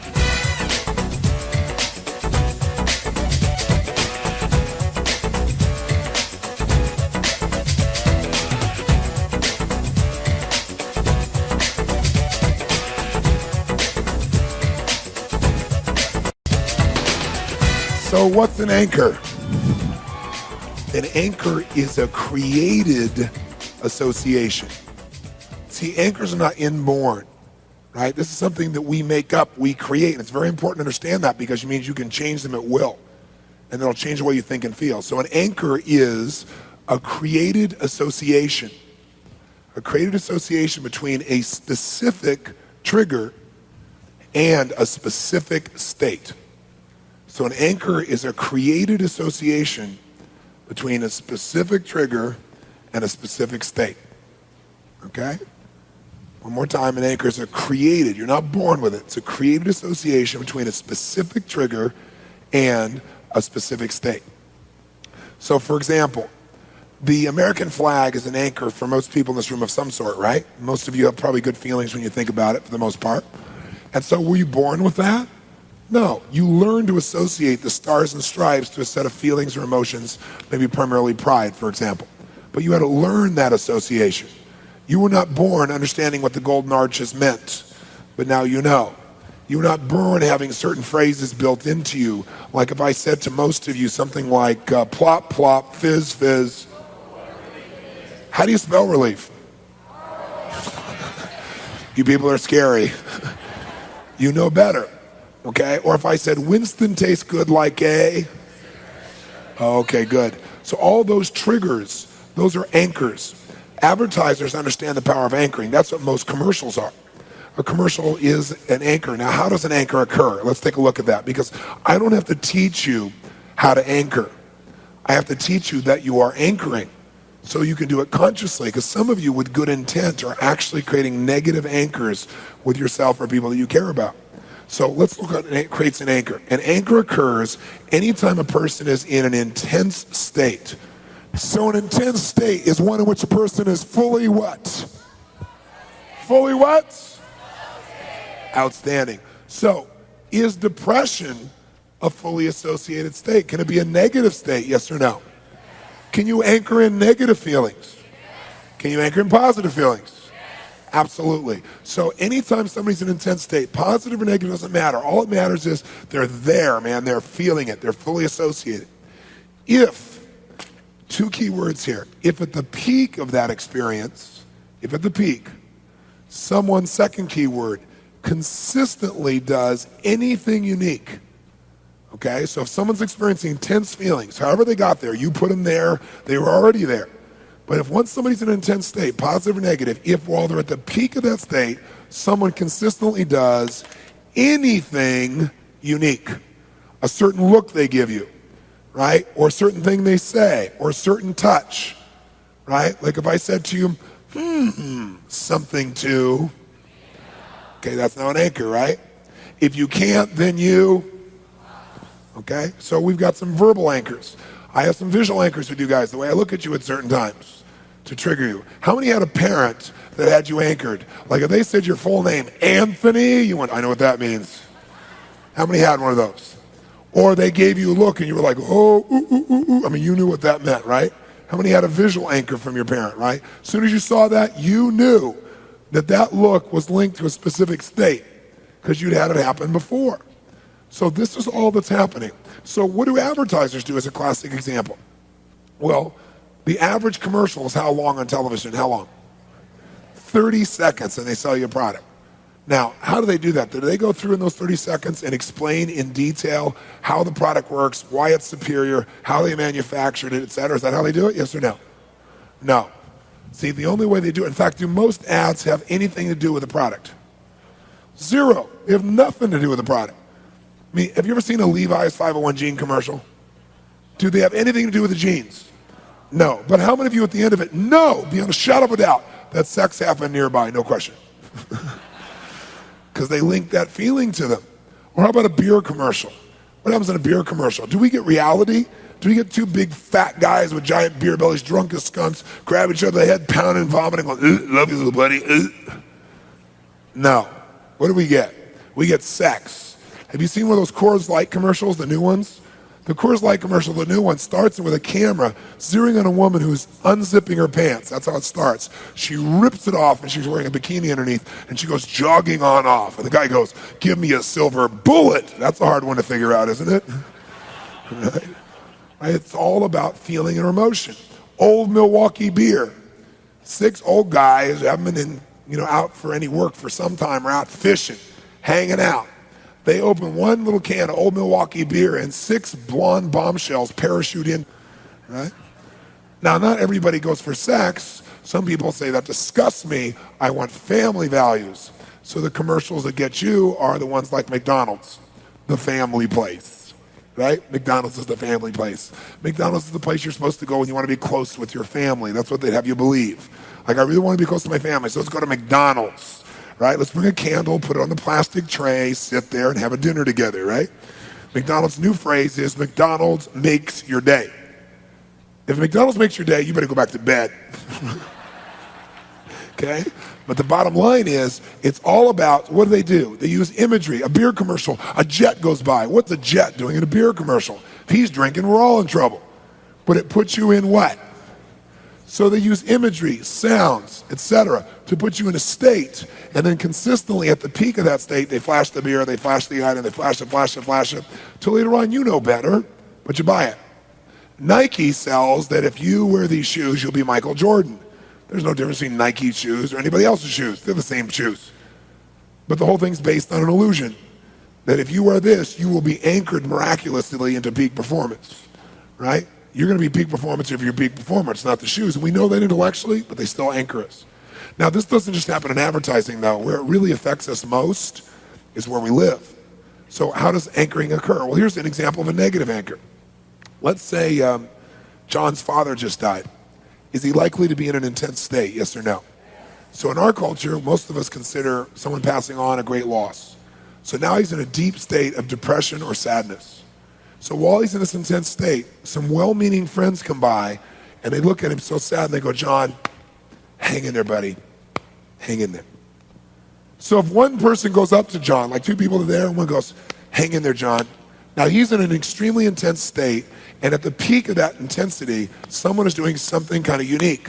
If that's not bad enough, the other person right next to him sees him and goes, yeah, John, hang in there, man. Same thing. What's happened? Without realizing it, these 2 men have negatively anchored John. So now let's say 10 months have gone by. John's okay about his father passing away because after all, he was 132. He was beginning to stink. It was time to go. And he was okay about it now, okay? And he's really happy. And he goes to a party, and he goes inside the party, and somebody comes up to him and goes, hey, John, how's it going, bud?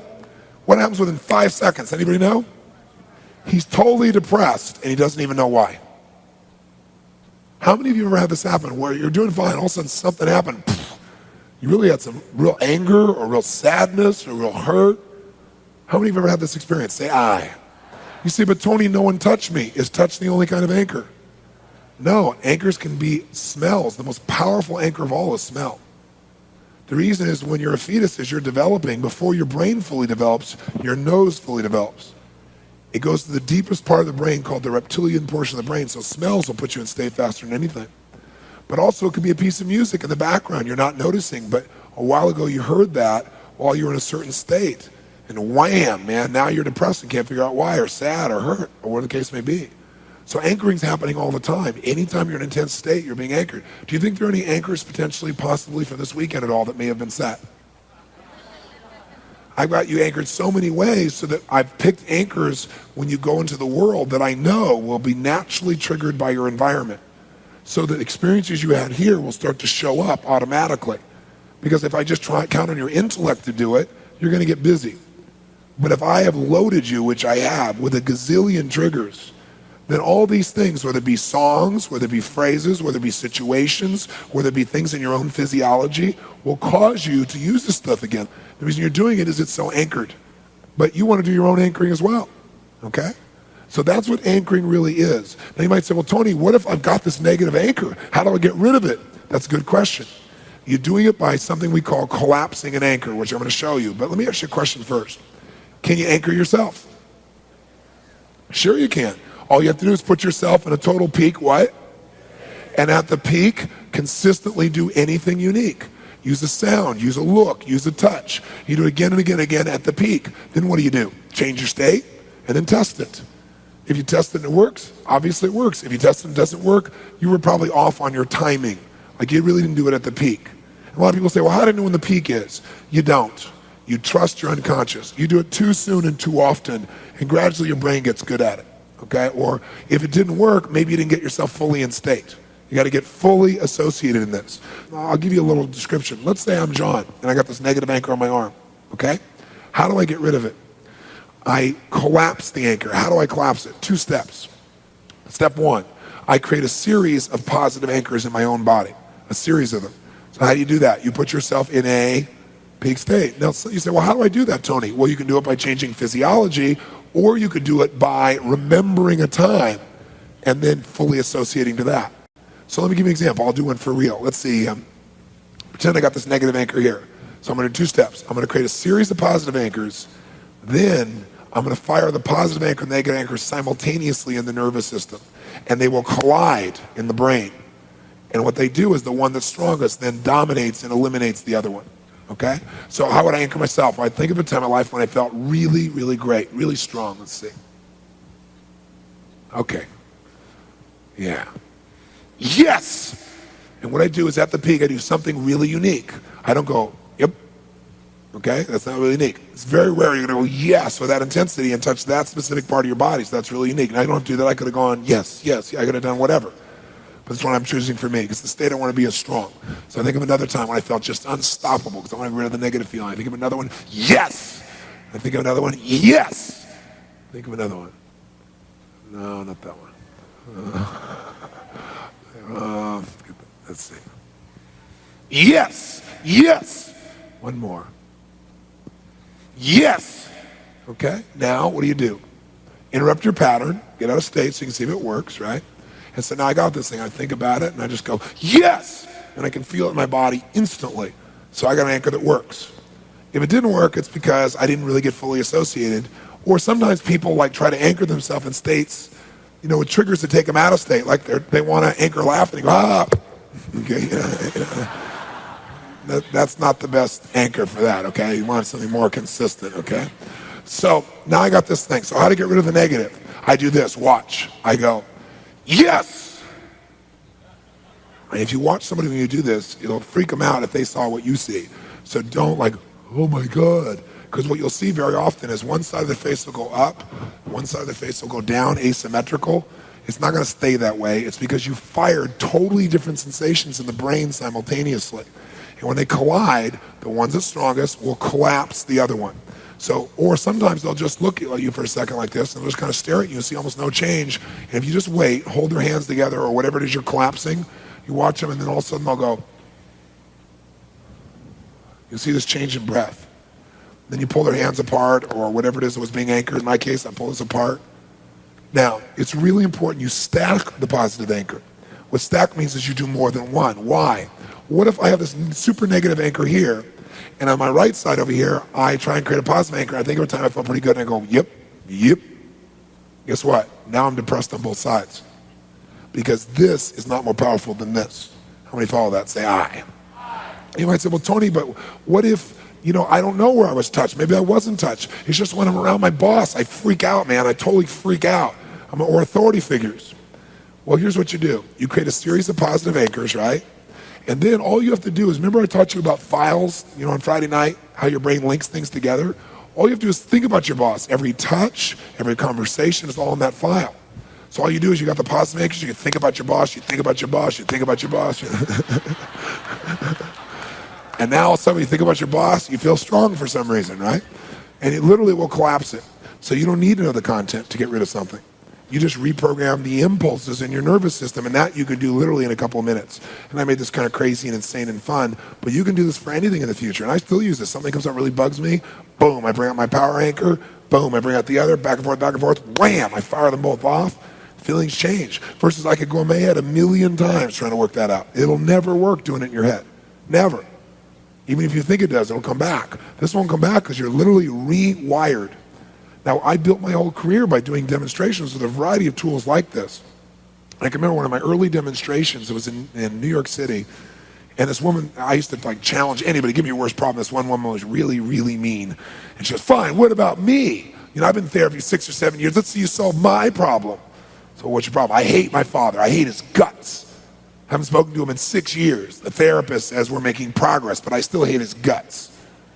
I said, well, come on up here. I'll handle it in 1 minute. She said, oh, yeah, sure. I said, come over here. I grab her right hand, I yank it. She looks at me. I said, who do you like? Clearly you hate your father. Who do you like? Who do you love? And I just gradually got her in state. And then I anchored all her favorite best friends' faces and her boyfriend in this hand. Then I grabbed her left hand and I said, put your father's face in there. And you could just see her face looking like this when she looked at him. And all I did was back and forth, gradually doing it. All of a sudden I grabbed her hands and just wham, pulled them together really hard. And she went like this for a second. Lasted about 5 seconds. She watched her eyes get really big. Waited, pulled her hands apart. Said, how do you feel about your dad? Just like I said, how do you feel about your husband? She went, I love him, of course. It was like nothing had ever gone on. I said, yeah, but what about all the things he's done to you? She said, well, I did some pretty mean things to him too. But I love him. That was it. And it looks like a miracle. It's not a miracle. It's using the human nervous system that our Creator gave us the way it was designed to be used. But no one ever taught us. We have the greatest, absolute greatest gift in the world right here. And if you like computers, you got the almost incredible computer on earth here. But the problem is no one ever gave you an owner's manual. And it's not user-friendly, right? So you got to know how to use it, right? That's what it really is. So, by the way, this young girl has been to, that was like 15 years ago. I think she maybe had missed 2 or 3 seminars in all those years of my coming to New York. And her father came and everything else. So she's lying on her back for 6 years. It took me a minute. Not because I'm so smart, because just doing the right effective thing, the right strategy. You can do this for the rest of your life. Because I did this so fast and it was kind of playful, don't take for granted what you have right now in your right hand. You got a tool to change how you feel about anything. All you got to is strengthen it, think of the other one, fire it off, and collapse it. That's a hell of a lot better than analyzing it or making yourself nuts or writing for hours in your journal. And I'll give you one last example. I'm sure you remember the story. Many of you know that Federal Express is based in Memphis, right? And so when you send something, doesn't matter where you send it from in the country, it goes to Memphis first and then gets rerouted to where it's going to go. And when Federal Express was first starting, there's a story about they had this huge distribution center that was about the size or bigger than this main room in the early days. And it was filled with 50, 60 different conveyor belts, to move all the packages around. It's the lifeblood of Federal Express at that time. And if those things stop moving, any one of them, they're going to lose a lot of money because planes are going to be late, all heck's going to break loose.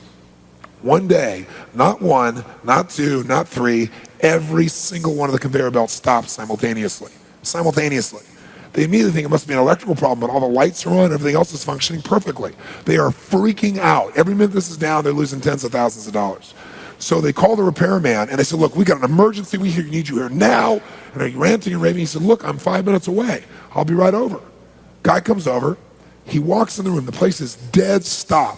The owner is just freaking out. You got to help me. Guy looks around, assesses the situation for a moment, then walks straight to this one pole right in the middle of the room.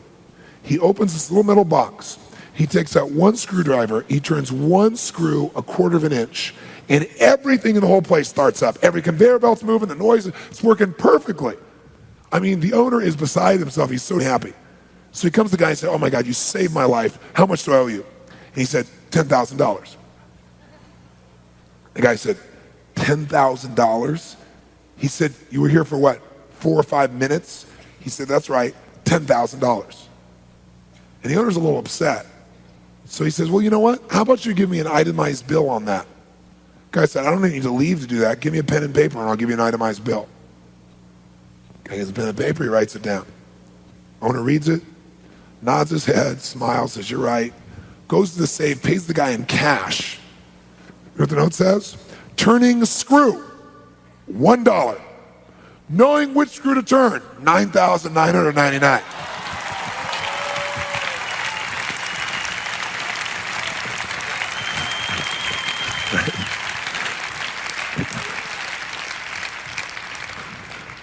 So there's nothing we've done here that's really been complex. It's all simple, pretty common sense for the most part. But what you learned is not just to turn screws. That's the common sense part. You begun to learn which screw needs to be turned. And that's where all the power is.